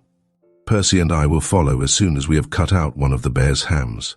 It was a long time before I could find my rifle, even with Percy's help, and in consequence, when I did at length get back to the fort, it was so dark in the narrow canon that I could not see my hand before my face. However, I knew my way into the sentry box well enough, and there I took up my station again until, an hour or so later, Percy came up to relieve me. After I had had my supper, Jack and I carried all our blankets up to the fort, for it was our intention to sleep there that night. We had had a hard day and were very tired, and as we expected another day as hard on the morrow, we had decided to go without a sentinel for that one night, trusting to the ever-watchful Ulysses to give us notice if anyone should approach the bars. For half an hour we sat about the little fire we had built inside the fort, while Percy related to us how he had accidentally stumbled upon the bear that day, and how the bear had charged upon him without provocation, a very unusual thing.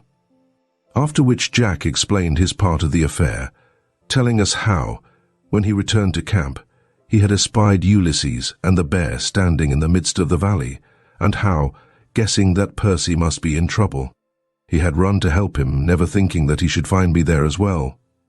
"You must have been in a pretty awkward position, Percy, about the time Ulysses arrived," said he. "I was," Percy responded. "I was badly scared, I can tell you.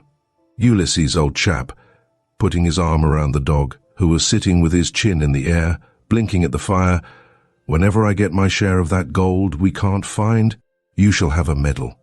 Just you remember now." "I'm afraid he'll have to go without his medal then," said Jack, "because we must get out of here tomorrow as early as possible. I don't like the look of things. I'm rather afraid the snow may catch us down here. Come, let us turn in. We shall want all the sleep we can get." It was still pitch dark when Jack's voice roused us next morning. "Tumble up, you fellows, tumble up," he cried. "No time to waste. Snow in the air. We must dig out at once." He was right about there being no time to waste.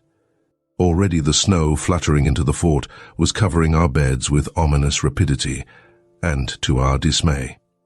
When we jumped down from the ledge we felt, for we could not see, that the ground was carpeted with snow a foot thick, while the continuous pattering upon our hands and faces proclaimed only too plainly that the storm we had feared was upon us in earnest. As it would be useless to attempt to find the horses in the dark, we set about the difficult task of getting breakfast first. Nor was it until we had finished that meal that there was daylight enough to enable us to see clearly how hard it was snowing. Jack was alarmed. "Percy," he exclaimed, "run at once to the fort, bring down the blankets, and then put the packs together. Tom, take a turn up the valley and look for the horses. I will go downstream. If you find them, fire your rifle. I will do the same. Hurry! Away we all went, in 3 different directions. But Jack and I had not gone far ere we heard the report of a rifle in the direction of the cannon. Back we hurried at once, to meet Percy coming down to the camp at a run. His face was pale, and he was so out of breath, more from agitation seemingly than from exertion, that he could not speak. "What's the matter?" cried Jack, sharply, feeling a vague alarm at the sight of Percy's troubled countenance. "Anything wrong?" "The horses are stolen," he gasped. Most boys who have played through a football season will remember the sensation of being knocked over backwards by one of his opponents taking him in the wind with the point of his shoulder. It was some such sensation that Percy's announcement produced upon us. It did not knock us over, but it deprived us for the moment of the power of speech. Only for a moment, however. "How do you know?"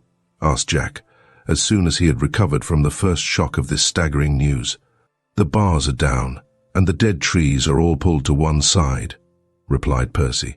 "They must have done it yesterday when Tom and I were down the valley, and we didn't notice it because of the darkness. What's to be done, Jack?" "Done?" cried our leader. "Clap some bread and meat into our pockets and follow at once. I don't suppose we can overtake them, but we must get out of this place as fast as we can. The snow is coming down harder than ever." Without more words we set off, and having toiled up the steep, snow-cumbered canon and waded waist-deep through the tunnel, we carefully descended the water slope and turned into the dry gorge. But no sooner had we turned the corner than we stopped short, with an exclamation of dismay, for a new misfortune, and one even more serious than the loss of our horses, had overtaken us. The great wedge-shaped rock had fallen, or had been upset from above. The gorge was blocked. We could not get out. Chapter 15. A Way Out. 3 shivering, miserable mortals were we, as we stood there in our wet clothes contemplating the impassable rock which barred the way. 2 badly scared mortals were Percy and I, as we turned instinctively to our leader for comfort. "What's to be done now, Jack?" asked the former, tucking his hands beneath his arms to warm them. "There's no getting over this thing. Then did our captain come out strong. If ever I get into such a predicament again, give me a fellow like Jack for a leader." He knew better than we did the danger of the position in which his bad management, as he considered, had placed us.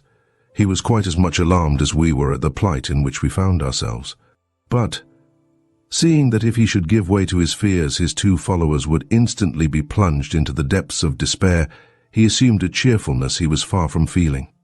And with an air of assurance which was most encouraging, he answered Percy's question as promptly and decisively as though, far from being taken by surprise, he had been thinking over the matter for a week beforehand. A very fine fellow was our captain, though he would be the first to laugh at me for saying so. "This rock must be about 30 feet high," said he, contemplating the obstruction in a calm, critical manner, as though it were some natural curiosity. "And, as you see, it fits down so closely there is no crawling under it. All we have to do, therefore, is to crawl over it." "That's a good deal, though," said Percy, brightening up a little, however, under the influence of Jack's example. "How do you propose to do it? The rock leans over this way so much that we can't possibly climb up it." "We'll bring up a 30-foot pole," replied Jack. "Lean it against the rock and climb up that. Simple enough, eh? So, let us get back to camp at once.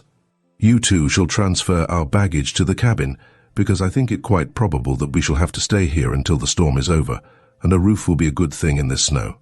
And while you are doing that, I will go and cut the pole, which we will bring up at once, so that, even if we don't get out today, we may have it ready when we want it." "But, Jack," said Percy, "suppose we should not be able to bring the pole up here. What then? Shall we have to stay here all winter?" I blurted out, unable any longer to keep down the momentous question we all of us had in our minds. "Stay here all winter?" cried Jack, and he actually managed to scare up a laugh. "Not we. Why, Percy? Where's your American enterprise? Where's your English bulldoggedness, Tom? Do you think we'll give in at one failure? Not we indeed. If we should be unable to get over this rock, why then, We'll just go up our ladder and walk home over the mountains." "Give in? I should think not. We're not babies, we're men." That was a grand stroke of Jack's, calling us men. I felt myself grow 2 inches immediately, and Percy, taking his hands from under his arms and repressing his shivers as well as he could, straightened up and exclaimed, "Go ahead, Jack. You lead, we'll follow." "Come on then," cried our captain. Back we went at once, up the waterway, through the pool and down to the fort, where we picked up our blankets and carried them over to the cabin, after which Percy and I busied ourselves in transporting the rest of our baggage to the same haven, while Jack went off in search of a pole which should be at once sufficiently long and not too heavy. The better part of an hour passed ere we were ready to set out again, by which time the snow had so increased in depth as to be up to our knees, making the task of carrying the heavy pole one of great labor. After innumerable pauses to rest and recover breath, and after a great deal of maneuvering to coax the awkward burden around the corners, we at length reached the pool, but there we encountered a new and unexpected obstacle. We were met in the face by a rush of wind, which was driving out of the mouth of the tunnel with force enough to make us stagger under our load. It had been perfectly calm down in the valley when we left it, and in the cleft in the rocks up which we had just come there was no air stirring, but judging from the blast which came out of the tunnel, we guessed that there must be a high wind sweeping over the hogback above our heads. "Stop!" cried Jack. "You fellows wait here, while I go through and see what it is like on the other side. From the look of things, I expect we have got to get back to the cabin at once." We upended the pole and leaned it against the rocks so that it should not be buried in the snow, and then Jack, for the 3rd time that day, waded into the pool. In a short time he came splashing back again, and reported, as we had expected, that there was a gale blowing on the other side of the valley wall. "It's no use to think of going on at present," said he. "The snow is drifting badly out there. We should only lose ourselves. And the result of that would probably be that we should freeze to death or die of exhaustion, tired as we are and wet through as we have been all day. We must make our way down to the cabin again as fast as we can." We accordingly retraced our steps, and it was well we turned back when we did, or we might never have reached the little shanty at all. As we were about to enter, Jack stopped and held up his finger. "Hark!" he cried. "Do you hear that booming noise? The wind in the pines. It will be down on us directly. Come in and help me fasten the wagon sheet over the doorway." Such a storm as that which burst upon us 5 minutes later I never saw before, and I shall be well content if I never see such another. The wind leaped upon us like a wild beast, and instantly the whole atmosphere seemed to go crazy. Our little creaking cabin shook and trembled so that the mud filling the gaps fell out upon the floor. Several of the stones composing our chimney came tumbling into the fireplace. 3 or 4 times our door was dashed from its fastenings, when the room was filled with snow in an instant, and hard work we had to get it back again. The fierceness of the wind and the whirling, stifling, never-ceasing rush of the snow were enough to frighten the boldest. It was one of those storms which drive the range cattle headlong before them for miles and miles, until the poor beasts give in, exhausted, and fall to the ground, never to get up again. One of those storms which, catching the solitary immigrant wagon unprepared, pass on and leave it with its occupants, men, women, and children perhaps, and the horses which pulled it, all stiff and dead together. "This is a bad one and no mistake," said Jack, after one of our periodical struggles to replace our door. "It is fortunate for us that we have 4 stout walls and a roof to shelter us. If it was Squeaky who upset that rock into the passage up above, he did us a good turn, in my opinion." If it had not been there to stop us, we should have been caught halfway down the mountain, and that, I expect, would have been the end of us. I don't believe a man could live half an hour in this storm if he were exposed to its full force.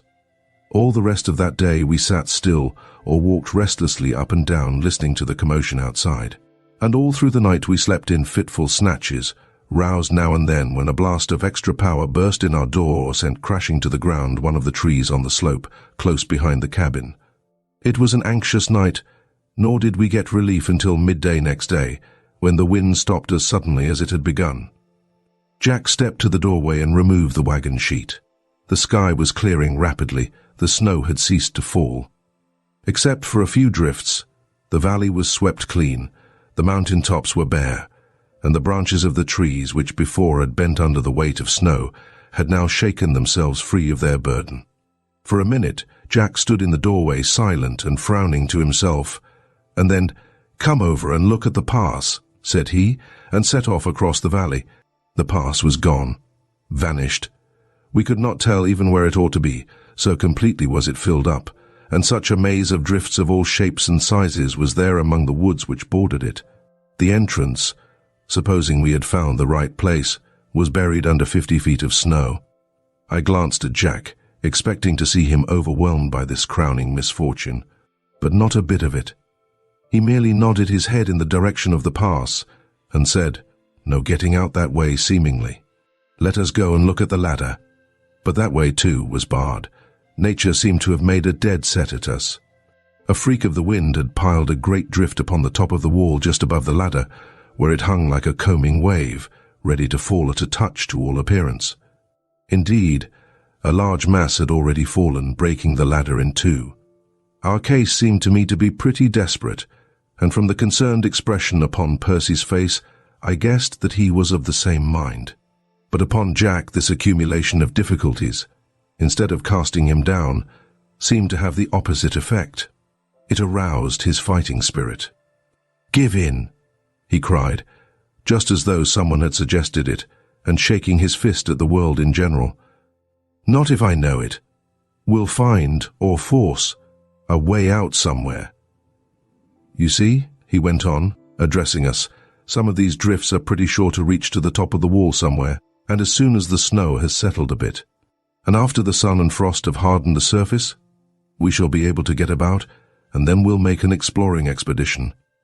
All we can do at present is to go down to the cabin and make ourselves as comfortable as we can for a few days. It is no good trying to get out while the snow is soft. We should bury ourselves in the drifts."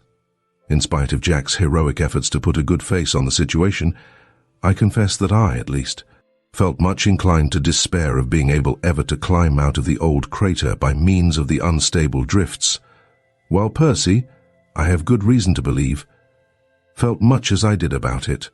How we should have scoffed at anyone who should have ventured to suggest that anything could possibly happen to make us forget, even for a moment, the pressing question of finding a way out of the valley. Yet such an event did actually occur, and no later than the next morning. When I first described the mushroom rock I mentioned, it will be remembered that the cap was split in two, and that the pieces overhung the stalk in such a manner as to make it appear that a strong wind might blow them down. Appearances were deceitful, however, or the late storm would certainly have upset them. But where the blustering wind had failed, the sun and the frost, working in turns, succeeded. The crack dividing the cap was drifted full of snow, and this snow the sun next day reduced to a state of slush, the frost at night converting it in turn into ice. The lateral pressure thus brought to bear upon them by the ice was sufficient to move the pieces the quarter-inch or so necessary to destroy their balance, and when we looked out of the cabin door next morning, there were the two great rocks lying on their backs, one of them bridging the creek. Percy and I walked over to look at them, and as we stood beside the fallen fragment which lay athwart the stream, our conversation, I forget why, turned upon the subject of the potholes and the gold button that Percy had found in one of them. "That's the hole," said he, pitching a snowball into the water, "and I should like to know why that one should have had a nugget in it, while the others had nothing but scales and grains." "What I should like to know," said I, "is why we should find gold in the potholes and nowhere else. Is there a goose around here that goes about laying golden eggs and using these holes for nests? Perhaps she has been along again by this time, and laid another in your pothole." "Highly probable," replied Percy ironically. "I'll look." As he spoke, he stepped over to the spot and looked down into the hole. To my great surprise, he fell upon his knees, tucked up his sleeve and plunged his hand into the water. "Look here," he exclaimed, holding out a yellow lump in his dripping fingers. My imaginary goose had laid another egg, an egg 3 times as big as the last one, too. We were nonplussed this time. If the presence of gold in the potholes had been a puzzle to us before, what were we to think of the conjuring trick that nature had played upon us now? Without a word, for indeed we had nothing to say, we hurried back to the cabin, outside which was Jack, busy chopping wood. To him Percy held out his hand, just as he had done to me. "Well, Percy," cried the wood chopper, straightening his back and stretching himself, "what have you found this time?" "This," replied Percy briefly. Jack dropped the axe and took the nugget. "Where did it come from?" he asked, opening his eyes wide. Percy told him. "What?" he exclaimed. "You found it in the same pothole that we cleaned out a month ago? Well, that is the most astonishing thing I ever heard of. Where can it have come from?" As he talked, he kept turning the nugget over and over, examining it on every side, and presently, in a little crevice or fold, he espied a tiny white streak. Taking out his pocket knife, he extracted a little of this white material and thoughtfully spread it upon the palm of his hand. It made a mark like white paint. We too stood patiently waiting for him to offer some explanation of this mysterious find, when, with startling suddenness, he cast his knife upon the ground, slapped his leg, and burst into a great laugh, a laugh half of amusement and half of annoyance. "Ho! Ho! Ho!" he went, stamping about and clutching his back hair as if he had been stung by a hornet. "Oh my, oh my, oh my! What a blundering dunderhead I must have been never to have guessed it before. Here, give me a hand with this pole." One of you, picking up, as he spoke, the butt end of a dead pine tree which formed part of our heap of firewood. "What are you going to do with it?" asked Percy, as he shouldered the little end. "Show you that vein, I hope," replied Jack. "Come on." Down we went to the stream, and there we reared the pole on end and leaned it against one piece of the prostrate cap, when Jack at once shinned up it and stepped upon the top of the rock. In half a minute, he looked down at us and said, in a rather excited tone of voice, "Come up." Up went Percy with me close behind him, and soon we were standing at our leader's side. "Look here," said he. About half the surface of the rock, originally its underside, was covered with a layer of reddish clay-like material some 2 inches thick, across the middle of which ran a white streak about a span in width. Going down upon his knees, Jack pointed out to us little flakes and lumps of gold, showing in several places along the white streak. "There is our gold vein," said he. "It has been lying under our noses, or rather above our heads, all this time. The gold we got out of the potholes with the help of the clay balls came out of the clay balls themselves. With our own stupid hands we put the gold into the potholes, and then discovered it. Did ever such a thing happen before? And to think that I never suspected it. No wonder we couldn't find the vein up in the mountain, when, just as likely as not, this rock rode on a glacier down from Alaska, or Hudson's Bay, or anywhere else you like, ages ago, when half this continent was covered with ice. Then that nugget I found this morning," said Percy, "tumbled into the water when the rock fell down." "Yes," replied Jack, "and the water had not had time to wash it quite clean. It was the little scrap of clay left sticking to it that showed me where it came from." "I suppose this white streak probably runs across the other rocks as well," said I. "Probably. We'll soon see." The 3 rocks lay close together, and being all about the same height, there was no difficulty in stepping from one to the other. Each of them was traversed by the same white line, which, like the first one, showed scraps of gold in various places. One scrap, which I picked out with my knife, being as big as the top of my thumb. At last, then, we had found that elusive gold vein. A small one indeed, but to all appearance a rich one, and having found it, we determined to make the most of it.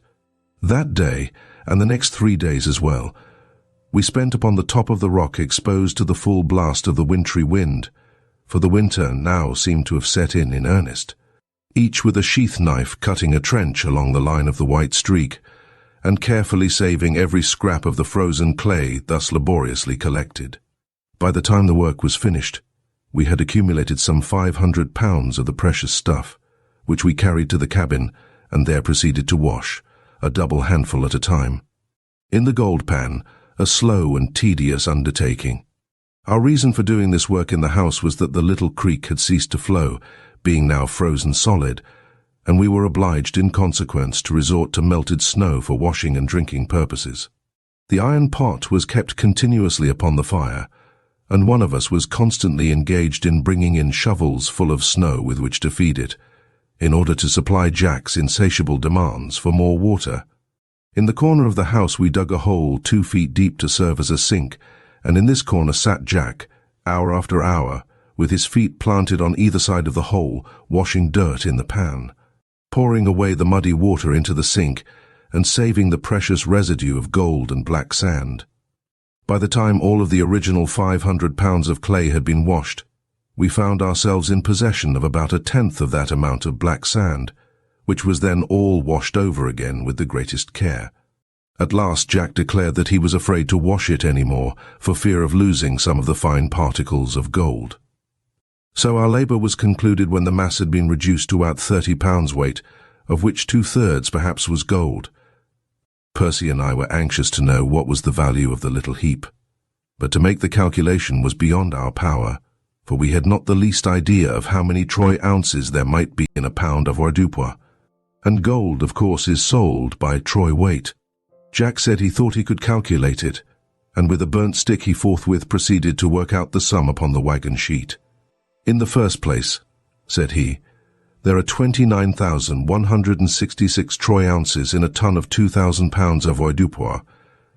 "How do you know?" asked Percy promptly. "Learnt it in a book on a saying," replied Jack with equal promptness. "All right," said Percy. "Peg away then." "We are supposing that we have 20 pounds of gold here," Jack went on.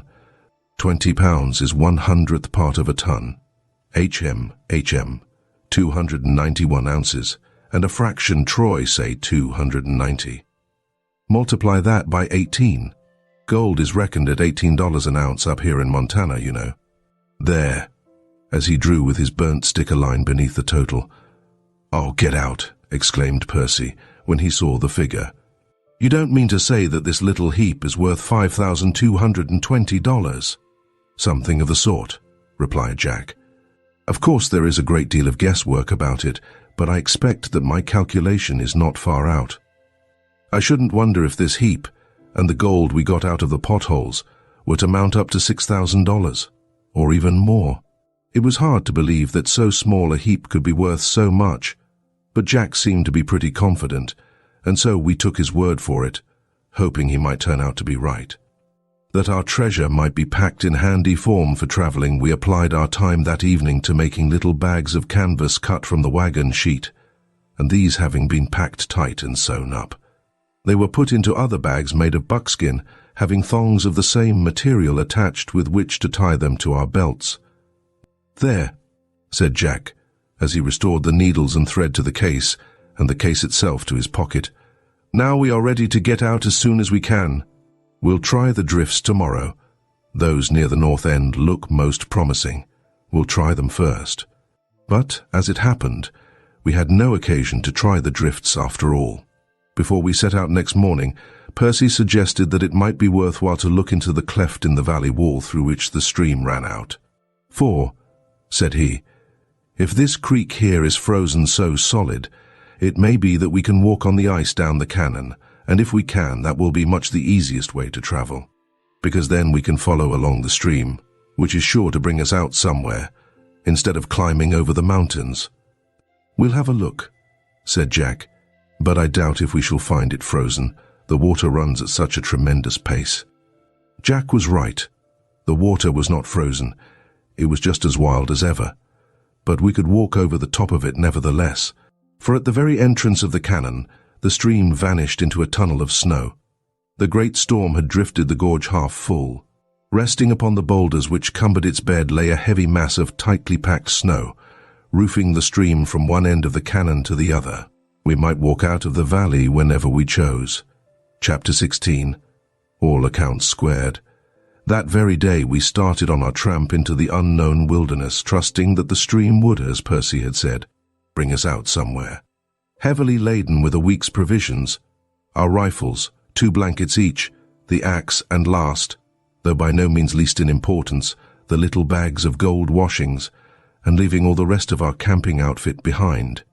We bade adieu to our late residents and set out, full of hope that now indeed we were homeward bound. Having passed over the snow bridge without accident, though Jack made us tie ourselves together with a long rope, like alpine climbers, before he would venture, we found ourselves in a crooked valley of considerable width, walled in by high mountains down whose sides came many streams, which, uniting with the one we were following, formed a respectable little river. Our spirits rose at the sight. "This looks well," said Jack. "This is a stream of some importance, either the Gallatin, I should guess, or else one of its main branches. If we meet with no insurmountable obstacles, we shall certainly get down to the settlements by following it." It was getting on for sunset, and we were beginning to look out for a suitable camping place, when our ears caught the sound of a dolorous howling going on somewhere farther down the river. Ulysses did not approve of it, for he stepped to the front, his bristles erect, growling to himself, and walking in that stiff-legged manner dogs assume when they see an enemy approaching. "Wolves," said Jack, cocking his rifle. "Keep your eyes open." Picking our way carefully and silently, we soon came in view of a little clearing in the woods, and there in the midst of it, a most unexpected and most welcome sight, stood a log cabin about the size of the one we had that morning deserted. The door was shut, and before it sat 3 grey wolves, howling in concert, as if they were serenading the inmate of the house. At the sight of them, Ulysses could contain himself no longer. He exploded with one great bark, which had been accumulating in his chest for the past 10 minutes, and instantly the 3 serenaders vanished like grey shadows into the woods. Advancing to the house, we knocked at the door. "Who's there?" came a shaky voice from inside. "3 travellers," replied Jack. "We'd like shelter for the night." We heard the inmate shuffle across the floor and fumble at the fastenings of the door, which fell open on its leathern hinges, disclosing to our view a miserable-looking specimen of humanity who stood leaning against the doorpost for support, being seemingly too weak to stand upright. He was tall, hollow-cheeked, and red-eyed. His face, which to all appearances had not been washed for a week or 2, was begrimed with dirt and blacks from his fire. A thin, dark beard covered his cheeks and chin, and his hair hung down below his collar. Added to all this, his clothes were so ragged it was a wonder he could keep them on at all. I did not recognize who it was until Percy, stepping forward, tapped the spectre on the chest with his finger and said, "Where's your partner, Bates?" It was Bates, the wretched, half-starved, unkempt vagabond, who staggered back, throwing up his hands before him as if to ward off an attack, was our sometime neat and well-dressed schoolfellow. "Don't be afraid," said Jack. "We don't want to hurt you. Where's your partner?" "I don't know," Bates began, and then, remembering himself, "Partner? What do you mean?" "Oh, come," said Jack. "You might as well give up that farce. We know all about you and your partner. We knew who you were when you captured us the other day, though we pretended we didn't. Where's Morgan?" "I don't know," replied Bates, as he sank down upon the ground in the corner. "I haven't seen him for a week or more, not since the big storm." As he spoke, he pressed his hand over his eyes as though he were giddy, and then for the first time we noticed how thin his hand was. It was like a bird's foot. "Why, Bates," cried Percy, "you look half-starved. Are you hungry?" "Not very," replied Bates. "I was yesterday and the day before, but I seem to have got over it." "Why, how long since you had anything to eat?" 3 days, I think. I lived for some days on one of those grey wools, but since that was finished up I've lived on snow, which I got from the roof through that hole up there." On hearing this, Percy and I bustled about to get supper ready, while Jack, spreading our blankets upon the floor, ordered Bates to lie down upon them, and not to say another word until he had been fed, an order which Bates, not being able to help himself, obeyed. The supper of bread and meat being ready, Bates was given a goodly portion, which, with a self-control I had not expected of him, he ate with great deliberation, and very much better he looked for it. "Feel better, don't you?" said Jack, seeing how the colour had come back to his face. "Now, if you feel strong enough, I'd like to hear how you came here." and what you have been doing since you escaped from us in the dust storm near Bozeman a month ago. But first of all, we'll make a bargain with you. If you'll do what you can to help us get back our horses, we'll say nothing about your part in the business." "Will you promise?" asked Bates, looking eagerly from one to the other of us. "Yes, we'll promise," we all three replied, not knowing that by so doing we were compounding a felony, though I doubt if it would have made any difference if we had known. "Well then," said he, brightening up wonderfully, "I'll promise too, and I'll tell you all about it. When we escaped from you in the dust storm—" "Hold up a bit," Jack interrupted. "I just wanted to tell you that we had no intention of turning you over to the sheriff that time. We had agreed to let you escape." "Had you?" exclaimed Bates. "I wish I'd known it. I never would have run away, for I should have been only too glad to part company with Morgan. Well, when we escaped that day, we rode for 20 miles without stopping and camped in a secluded place not far from a ranch. In the morning, Morgan watched until the people went out to the fields, and then he slipped down to the house and came back presently with a bridle for his horse, a rifle and cartridges, and a piece of beef, all of which, of course, he had stolen. Then we mounted again and rode off. We were afraid to go back to the thieves' den for the stolen horses, so, at Morgan's suggestion, we went straight up the Yellowstone River, in the hope of being able to run off the stock of the survey party. We came across a party, but whether of the survey or not I don't know, and made an attempt to steal their horses. But they were too sharp for us and chased us up into the high mountains, where the country was so terribly rough that we had to abandon our own horses and go afoot. We did not know where we were until we found ourselves one morning upon the top of the wall, looking down into the valley of the Mushroom Rock. Almost as soon as we recognized the place, we saw two of you walk up the valley, climb a ladder, and disappear up the mountain. As Swain did not appear, we concluded that he, and the dog as well perhaps, was on guard somewhere. So, by Morgan's advice, we descended the ladder and took up a station among the trees whence we could watch your camp. Our idea, or rather, Morgan's idea being that if the sentinel should leave his post for any reason, we would slip across the valley and escape. "I see," said Jack. "And you got your chance when Tom Swain and the dog ran off down the valley to help Goodall." "Yes, that was our chance. We cut across the valley, and as your animals were feeding near your camp, we drove them in front of us up the cannon.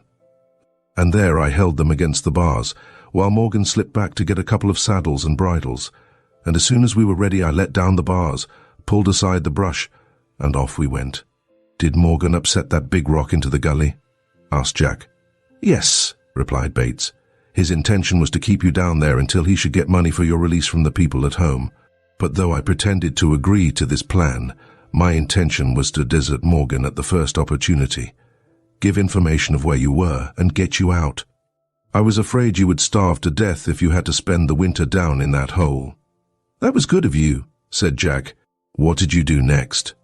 "We were afraid to go near Bozeman, so we turned to the left over the range, intending to keep clear of all towns and ride back to Utah, but as we rode along next day, the snow coming down like a blanket, Morgan leading and I bringing up the rear, my horse fell, throwing me off upon my head.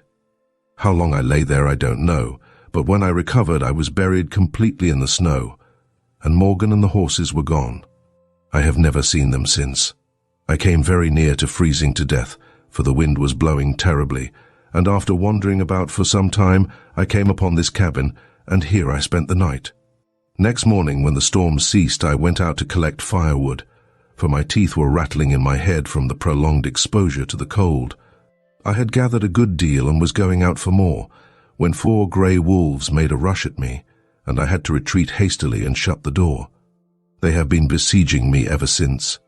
At least 3 of them have. I couldn't open the door an inch, but one of them would make a dash for it. That gave me an idea.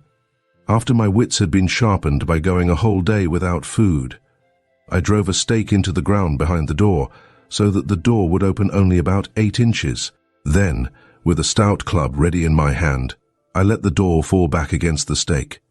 One of the wolves jumped for the opening directly, but his shoulders stuck, and before he could get back again, I hit him a tremendous crack upon the top of his head and killed him.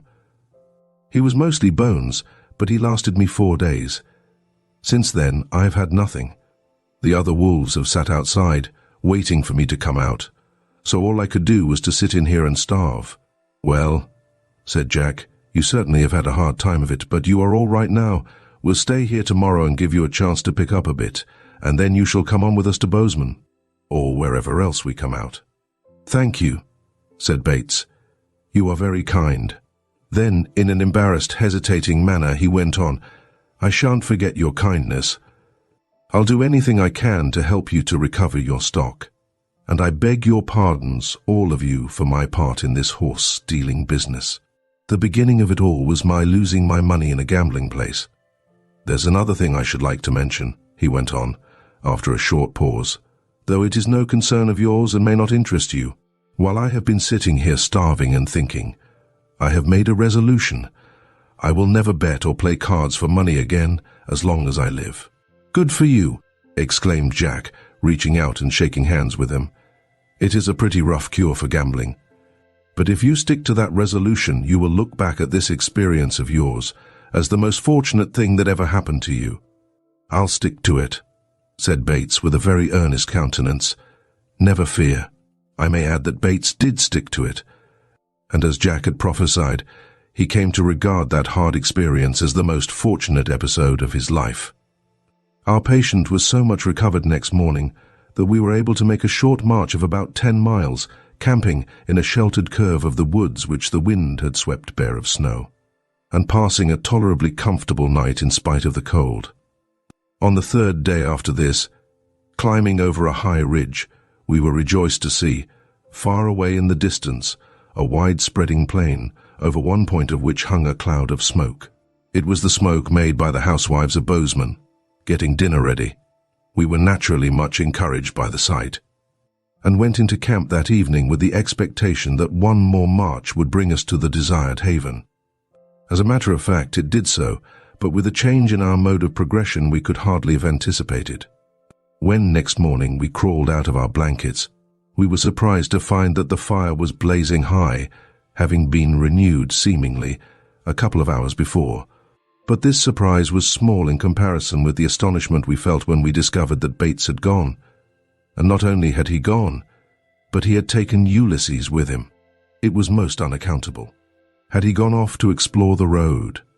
Had he... We hastily felt at our sides for our bags of gold washings. No, that was an unjust suspicion. The bags were all right. What then was the meaning of it? Having shouted and whistled without effect, we were proceeding to cook our breakfast, when Ulysses bounced into camp, and starting up, we saw Bates running down the hill towards us. As soon as he could get breath enough to speak, he gasped out, "I found them! I found the horses!" "Where? How?" we all exclaimed together. "Over the hills in that direction," replied Bates, pointing off to the southwest, in a little valley about 2 miles away. Why Morgan has not gone farther I don't know, but there he is, I'm sure. "How came you to go over there?" inquired Jack. "The cold woke me up this morning while it was still dark," replied Bates, speaking quickly and eagerly. "So I got up and put some more logs on the fire. Just as I was going to lie down again, I thought I heard a mule bray, somewhere a long way off. Ulysses heard it too, for he pricked up his ears, went over to that side of the fire, and began sniffing the breeze which blew from that direction. The sound came again. Ulysses appeared to be much interested, though why, I could not guess. He began to whine, and running a short distance towards the point from which the sound came, he looked back at me as if to invite me to go with him. As soon as I took a step forward, he turned and trotted on, looking back over his shoulder now and then to see that I was following, and in that manner on we went, Ulysses leading, and I wondering where he was going, hurrying after him. It never occurred to me that he might have recognized the mule's voice, but I believe he must have done so. "He must," replied Jack. "And it must have been Calliope who brayed. She is the only mule I know of whose voice will carry 2 miles. Go on." Ulysses kept going on, and I kept following, up hill and down, until we came to a point overlooking a little valley, and there in the middle of it were all the horses and mules, one picketed and the rest loose. There was a shed of brush down by the stream, and the remains of a fire smoking before it, and I have no doubt Morgan was lying asleep in the shed. "I'm going over there at once," cried Jack, full of eagerness at the prospect of recovering his friend Toby. "I must have a try for the horses. Will you come back and show me the place, Bates? I don't ask you two fellows to come. It's dangerous." "Well, we're coming, whether you ask us or not," remarked Percy calmly. "All right," assented Jack, laughing. "Come on then. We must eat our breakfast as we go. Bring your rifles. We'll leave everything else here." We set off at once, single file, Bates 100 yards in the lead, and after a tramp of about half an hour's duration, our guide stopped and came stooping back towards us. "He's there all right," said he softly, cooking his breakfast. "How are we going to get at him? He's right out in the middle of the valley, no cover nearer than 200 yards. Let's have a look," said Jack. Silently we crept forward, and lying flat upon the ground on the brow of the hill, looked down into the little valley. In the middle of it were a few scattered willows, and among them we could distinguish the figure of a man stooping over a fire. Near him were the horses and mules quietly feeding. One of them, which we recognized as Toby, being picketed. That the man was Squeaky we had no doubt, but there being no cover, as Bates had said, we did not see how we were to come upon him unawares and make him surrender, which was what we had hoped to do. We might shoot him in the back, without doubt, but such a course was out of the question, nor did it, I believe, occur to any of us. "I'll tell you a way of doing it," whispered Bates. "You three go round through the trees until you get behind him, and wait there. I'll walk straight down to him from here. He won't shoot at me. I'll get into conversation with him, and if I can find the opportunity, I'll capture his rifle and run off with it in your direction. If I can't get his rifle, I'll tackle him, and then you must run down as fast as you can to my assistance. It is rather a mean, underhand way of doing it, and so, if you will, I should be glad if you would let him go again after we have got back the horses." "What do you say?" Jack thought a little, and then shook his head. No, said he. "It's too dangerous. You can't trust a fellow like that. He thinks he has got these horses all to himself, and if you appear he'll suppose you have come to claim your share, and he is just as likely as not to shoot you. It's too risky. I won't agree to that." "But look here," Bates argued. "I promised to do my best to help you get your horses back, and here's my chance. Besides, I don't believe he'll shoot. At any rate, I'm willing to try it." But Jack would not consent, and Percy and I backing up his opinion, Bates was obliged to give in. "You are a good fellow, Bates," said Jack, "to be willing to take the risk, but you see, we are all against it. I'll tell you another way that I think may work, a way by which, if there is any shooting to be done, we'll do it, though I hope there'll be no occasion. We will all go round through the trees until we get behind him, and then we'll step out of cover and walk straight down upon him as quietly as possible. When we get pretty close, we will call upon him to surrender. If he shows fight, why then I suppose we shall have to shoot. I'll fire first, as I'm responsible for this whole business, but if I miss, you must fire. What do you think? Would you rather keep out of the business altogether? I shan't blame you if you would." Though Percy and I, and Jack too for that matter, had the strongest disinclination to shoot at a man, we could not leave our captain to go it alone, as he plainly intended to do, and after an instant's hesitation we both agreed to his plan. "All right then," whispered Jack. "Let us go ahead at once. Mind your footing, don't make a noise. Rifles loaded? Cock 'em then, and come on." Keeping well within the trees, we started off, Jack in the lead this time, and walking round the valley until we thought we had reached the proper point, we halted again. "Take your places 10 feet apart," Jack whispered. "Let me get a little ahead." Creeping to the edge of the wood, he peered out, and then, beckoning to us to follow, stepped softly into the open. We had chosen our point well. Squeaky, sitting by the stream with his back toward us, was perfectly unconscious of our presence. Softly we advanced until we had covered half the intervening distance, when, just as we began to feel confident that the enemy had been delivered into our hands, that marplot, Toby, betrayed us. He lifted his head, recognized Jack instantly, and greeted him with a knave welcome. Up sprang Squeaky, cast one glance behind him, and bolted in among the animals. With one jerk he pulled up the picket pin, sprang upon Toby's back, and clapping his heels into the horse's sides rode off at full gallop. "Stop!" shouted Jack. "I'll fire!" But before Jack could even take aim, the matter was brought to a sudden climax in a most unexpected manner. Squeaky had hardly got under way when the mule, Calliope, thinking she was about to be deserted by her beloved friend Toby, started off at full speed in chase. She was pretty quick on her feet for a short distance, and being unencumbered by a rider, she quickly caught up with him.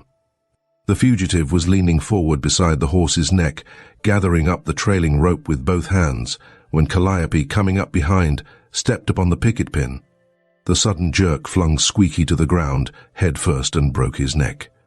It was with a feeling of awe that we gathered round the dead man, and stood looking down at him, thankful that it was not by our hands he had fallen. We were glad that we need fear him no longer, but we were far more glad that his death, to which he had been directly led by his own misdeeds, was due to an irresponsible mule, and not to any one of us. Though, doubtless, we should have been fully justified, both legally and morally, in shooting him if he had shown a disposition to shoot at us. It would have been a grievous burden to bear through life, the thought that we had had a hand in the killing of a human being. Rascal though he might have been, we felt that we could not leave him there to the mercy of the wolves and coyotes, and after a long pause, Jack, who had been kneeling beside the body, rose up and said, "We must cover him up. We can't dig a grave, having no tools, so the best thing we can do is to build a cairn over him. Tom, you and Percy go up into the timber and bring down some dead poles, the biggest you can carry, while Bates and I collect rocks." In the course of an hour of hard work, we built a frame of timber around and over our dead enemy, covering it with such a great pile of heavy stones that we felt satisfied no wild animal could get at him. Then, feeling that we had done all that lay in our power, we saddled the horses, for we found the saddles and bridles piled near the fire, and rode back to our own camp, whence we made all haste to Bozeman, arriving there safely after dark that evening. Our wanderings were ended. At last our faces were fairly turned toward home. It was 4 weeks after this that we two stood upon the deck of a great steamship in the harbor of New York, shaking hands with Jack, who had come across the continent with us to see us safely out of the country, as he said. The value of our gold washings, which Jack had sold to the smelter at Golconda, had proved to be considerably in excess of the calculation he had made on the wagon sheet with the burnt stick. The sum he received was enough not only to start up the mine again, but enough to pay all the expenses of the trip, to buy our tickets back to England, and even to refund the money spent by our parents for the services of Mr. Hiram Jenkins. In fact, there was sufficient left over to buy a handsome, brass-mounted collar for our most respected friend Ulysses, that being, in our opinion, a more suitable present for him than the gold medal Percy had once promised him.